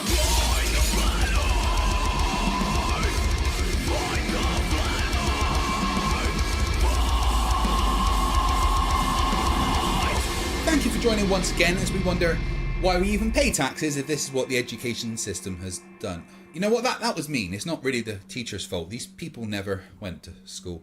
Yes, that's right. Sleeping warrior Anthony Riley has shown us all his intellectual prowess and decided to once and for all debunk Coriolis. Pow. Koda zapuska. Sorry, what? Dajt mnie koda zapuska. Pow. Сейчас. Who are you talking to? Oh, what? When did I? Oi, what have I told you about knocking before coming in? Pal, you don't have a door. Shut up. What do you want? Okay, could you just play that stupid video that Sleeping Warrior made? See, this is why I hate you. You're an idiot! What did I do? Play that stupid video that Sleeping Warrior made. Have you any idea how little that narrows it down? I'm an AI and possible future overlord of humanity. I'm not a mind reader. Did you mean this one? Where he posted a video? Called it Bald Earth, debunked, but proved the globe? Bald Earth debunked.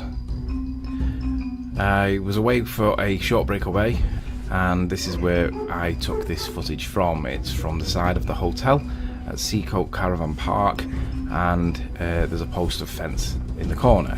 I'm looking for Mackle Lighthouse, and in the top left we can see that I've been here before, but at 100 feet, and took that photo top left.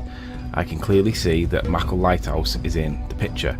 I was challenged to go back and get it lower, and visibility was not always great, so I went back at a different time of the day, or when it was good and I could see it.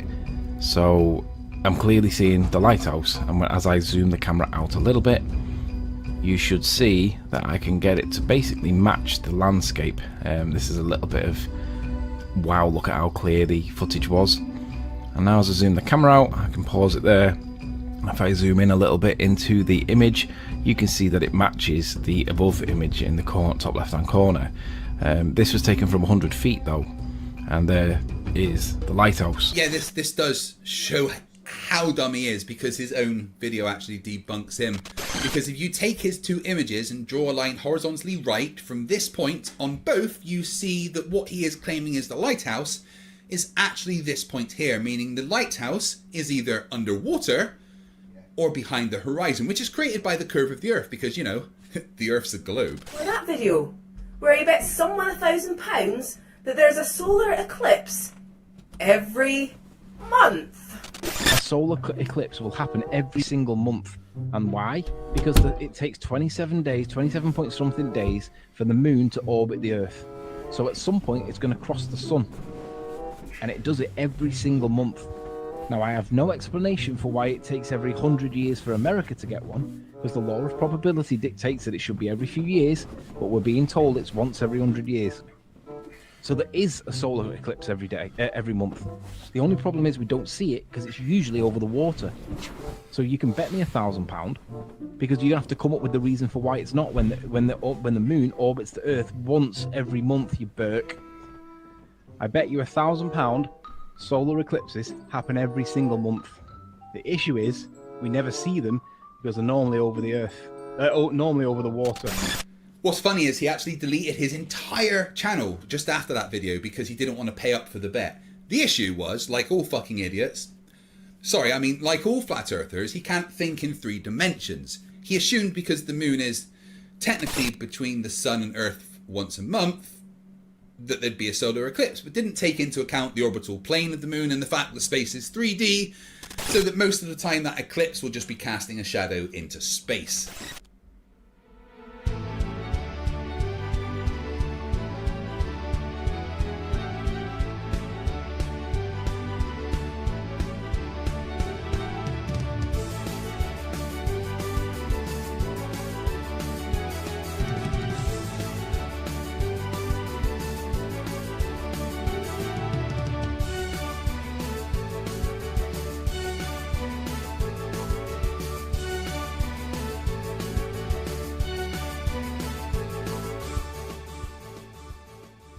At that time, he tried to disprove gravity with an egg.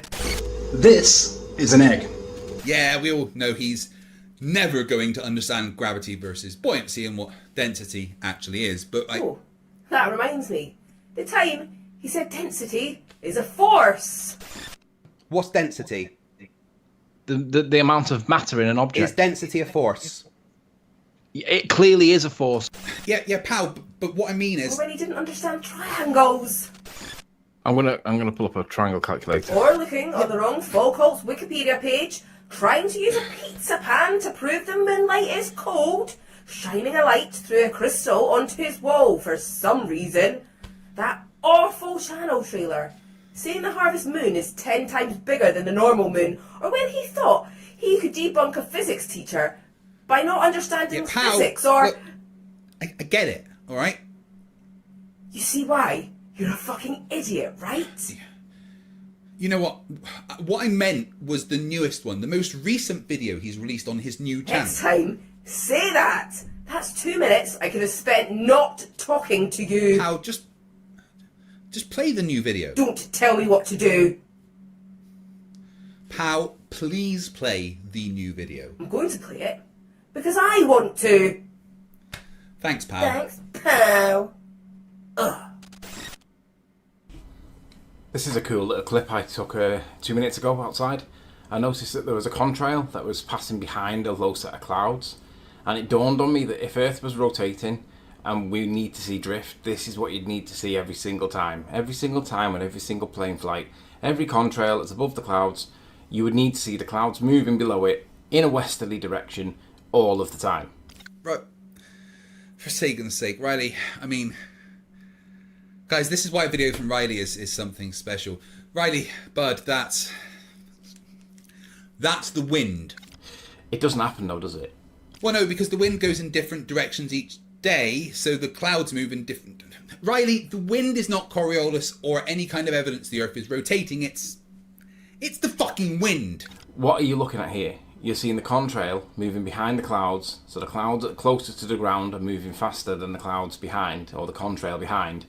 And I'm going to play it again 3 more times in fast motion, just so you can see the effect for yourself. It's 4 times faster. It makes it really obvious.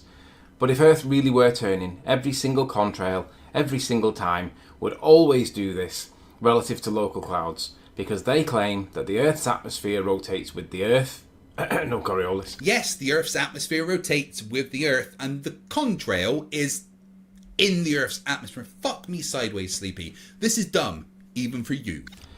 But they also claim that pendulums prove that the Earth is drifting. They claim that pendulums are proof of Earth drift. Well, if this was the case, you would see contrails doing this every single time in a westerly direction, always. Doesn't happen though, does it?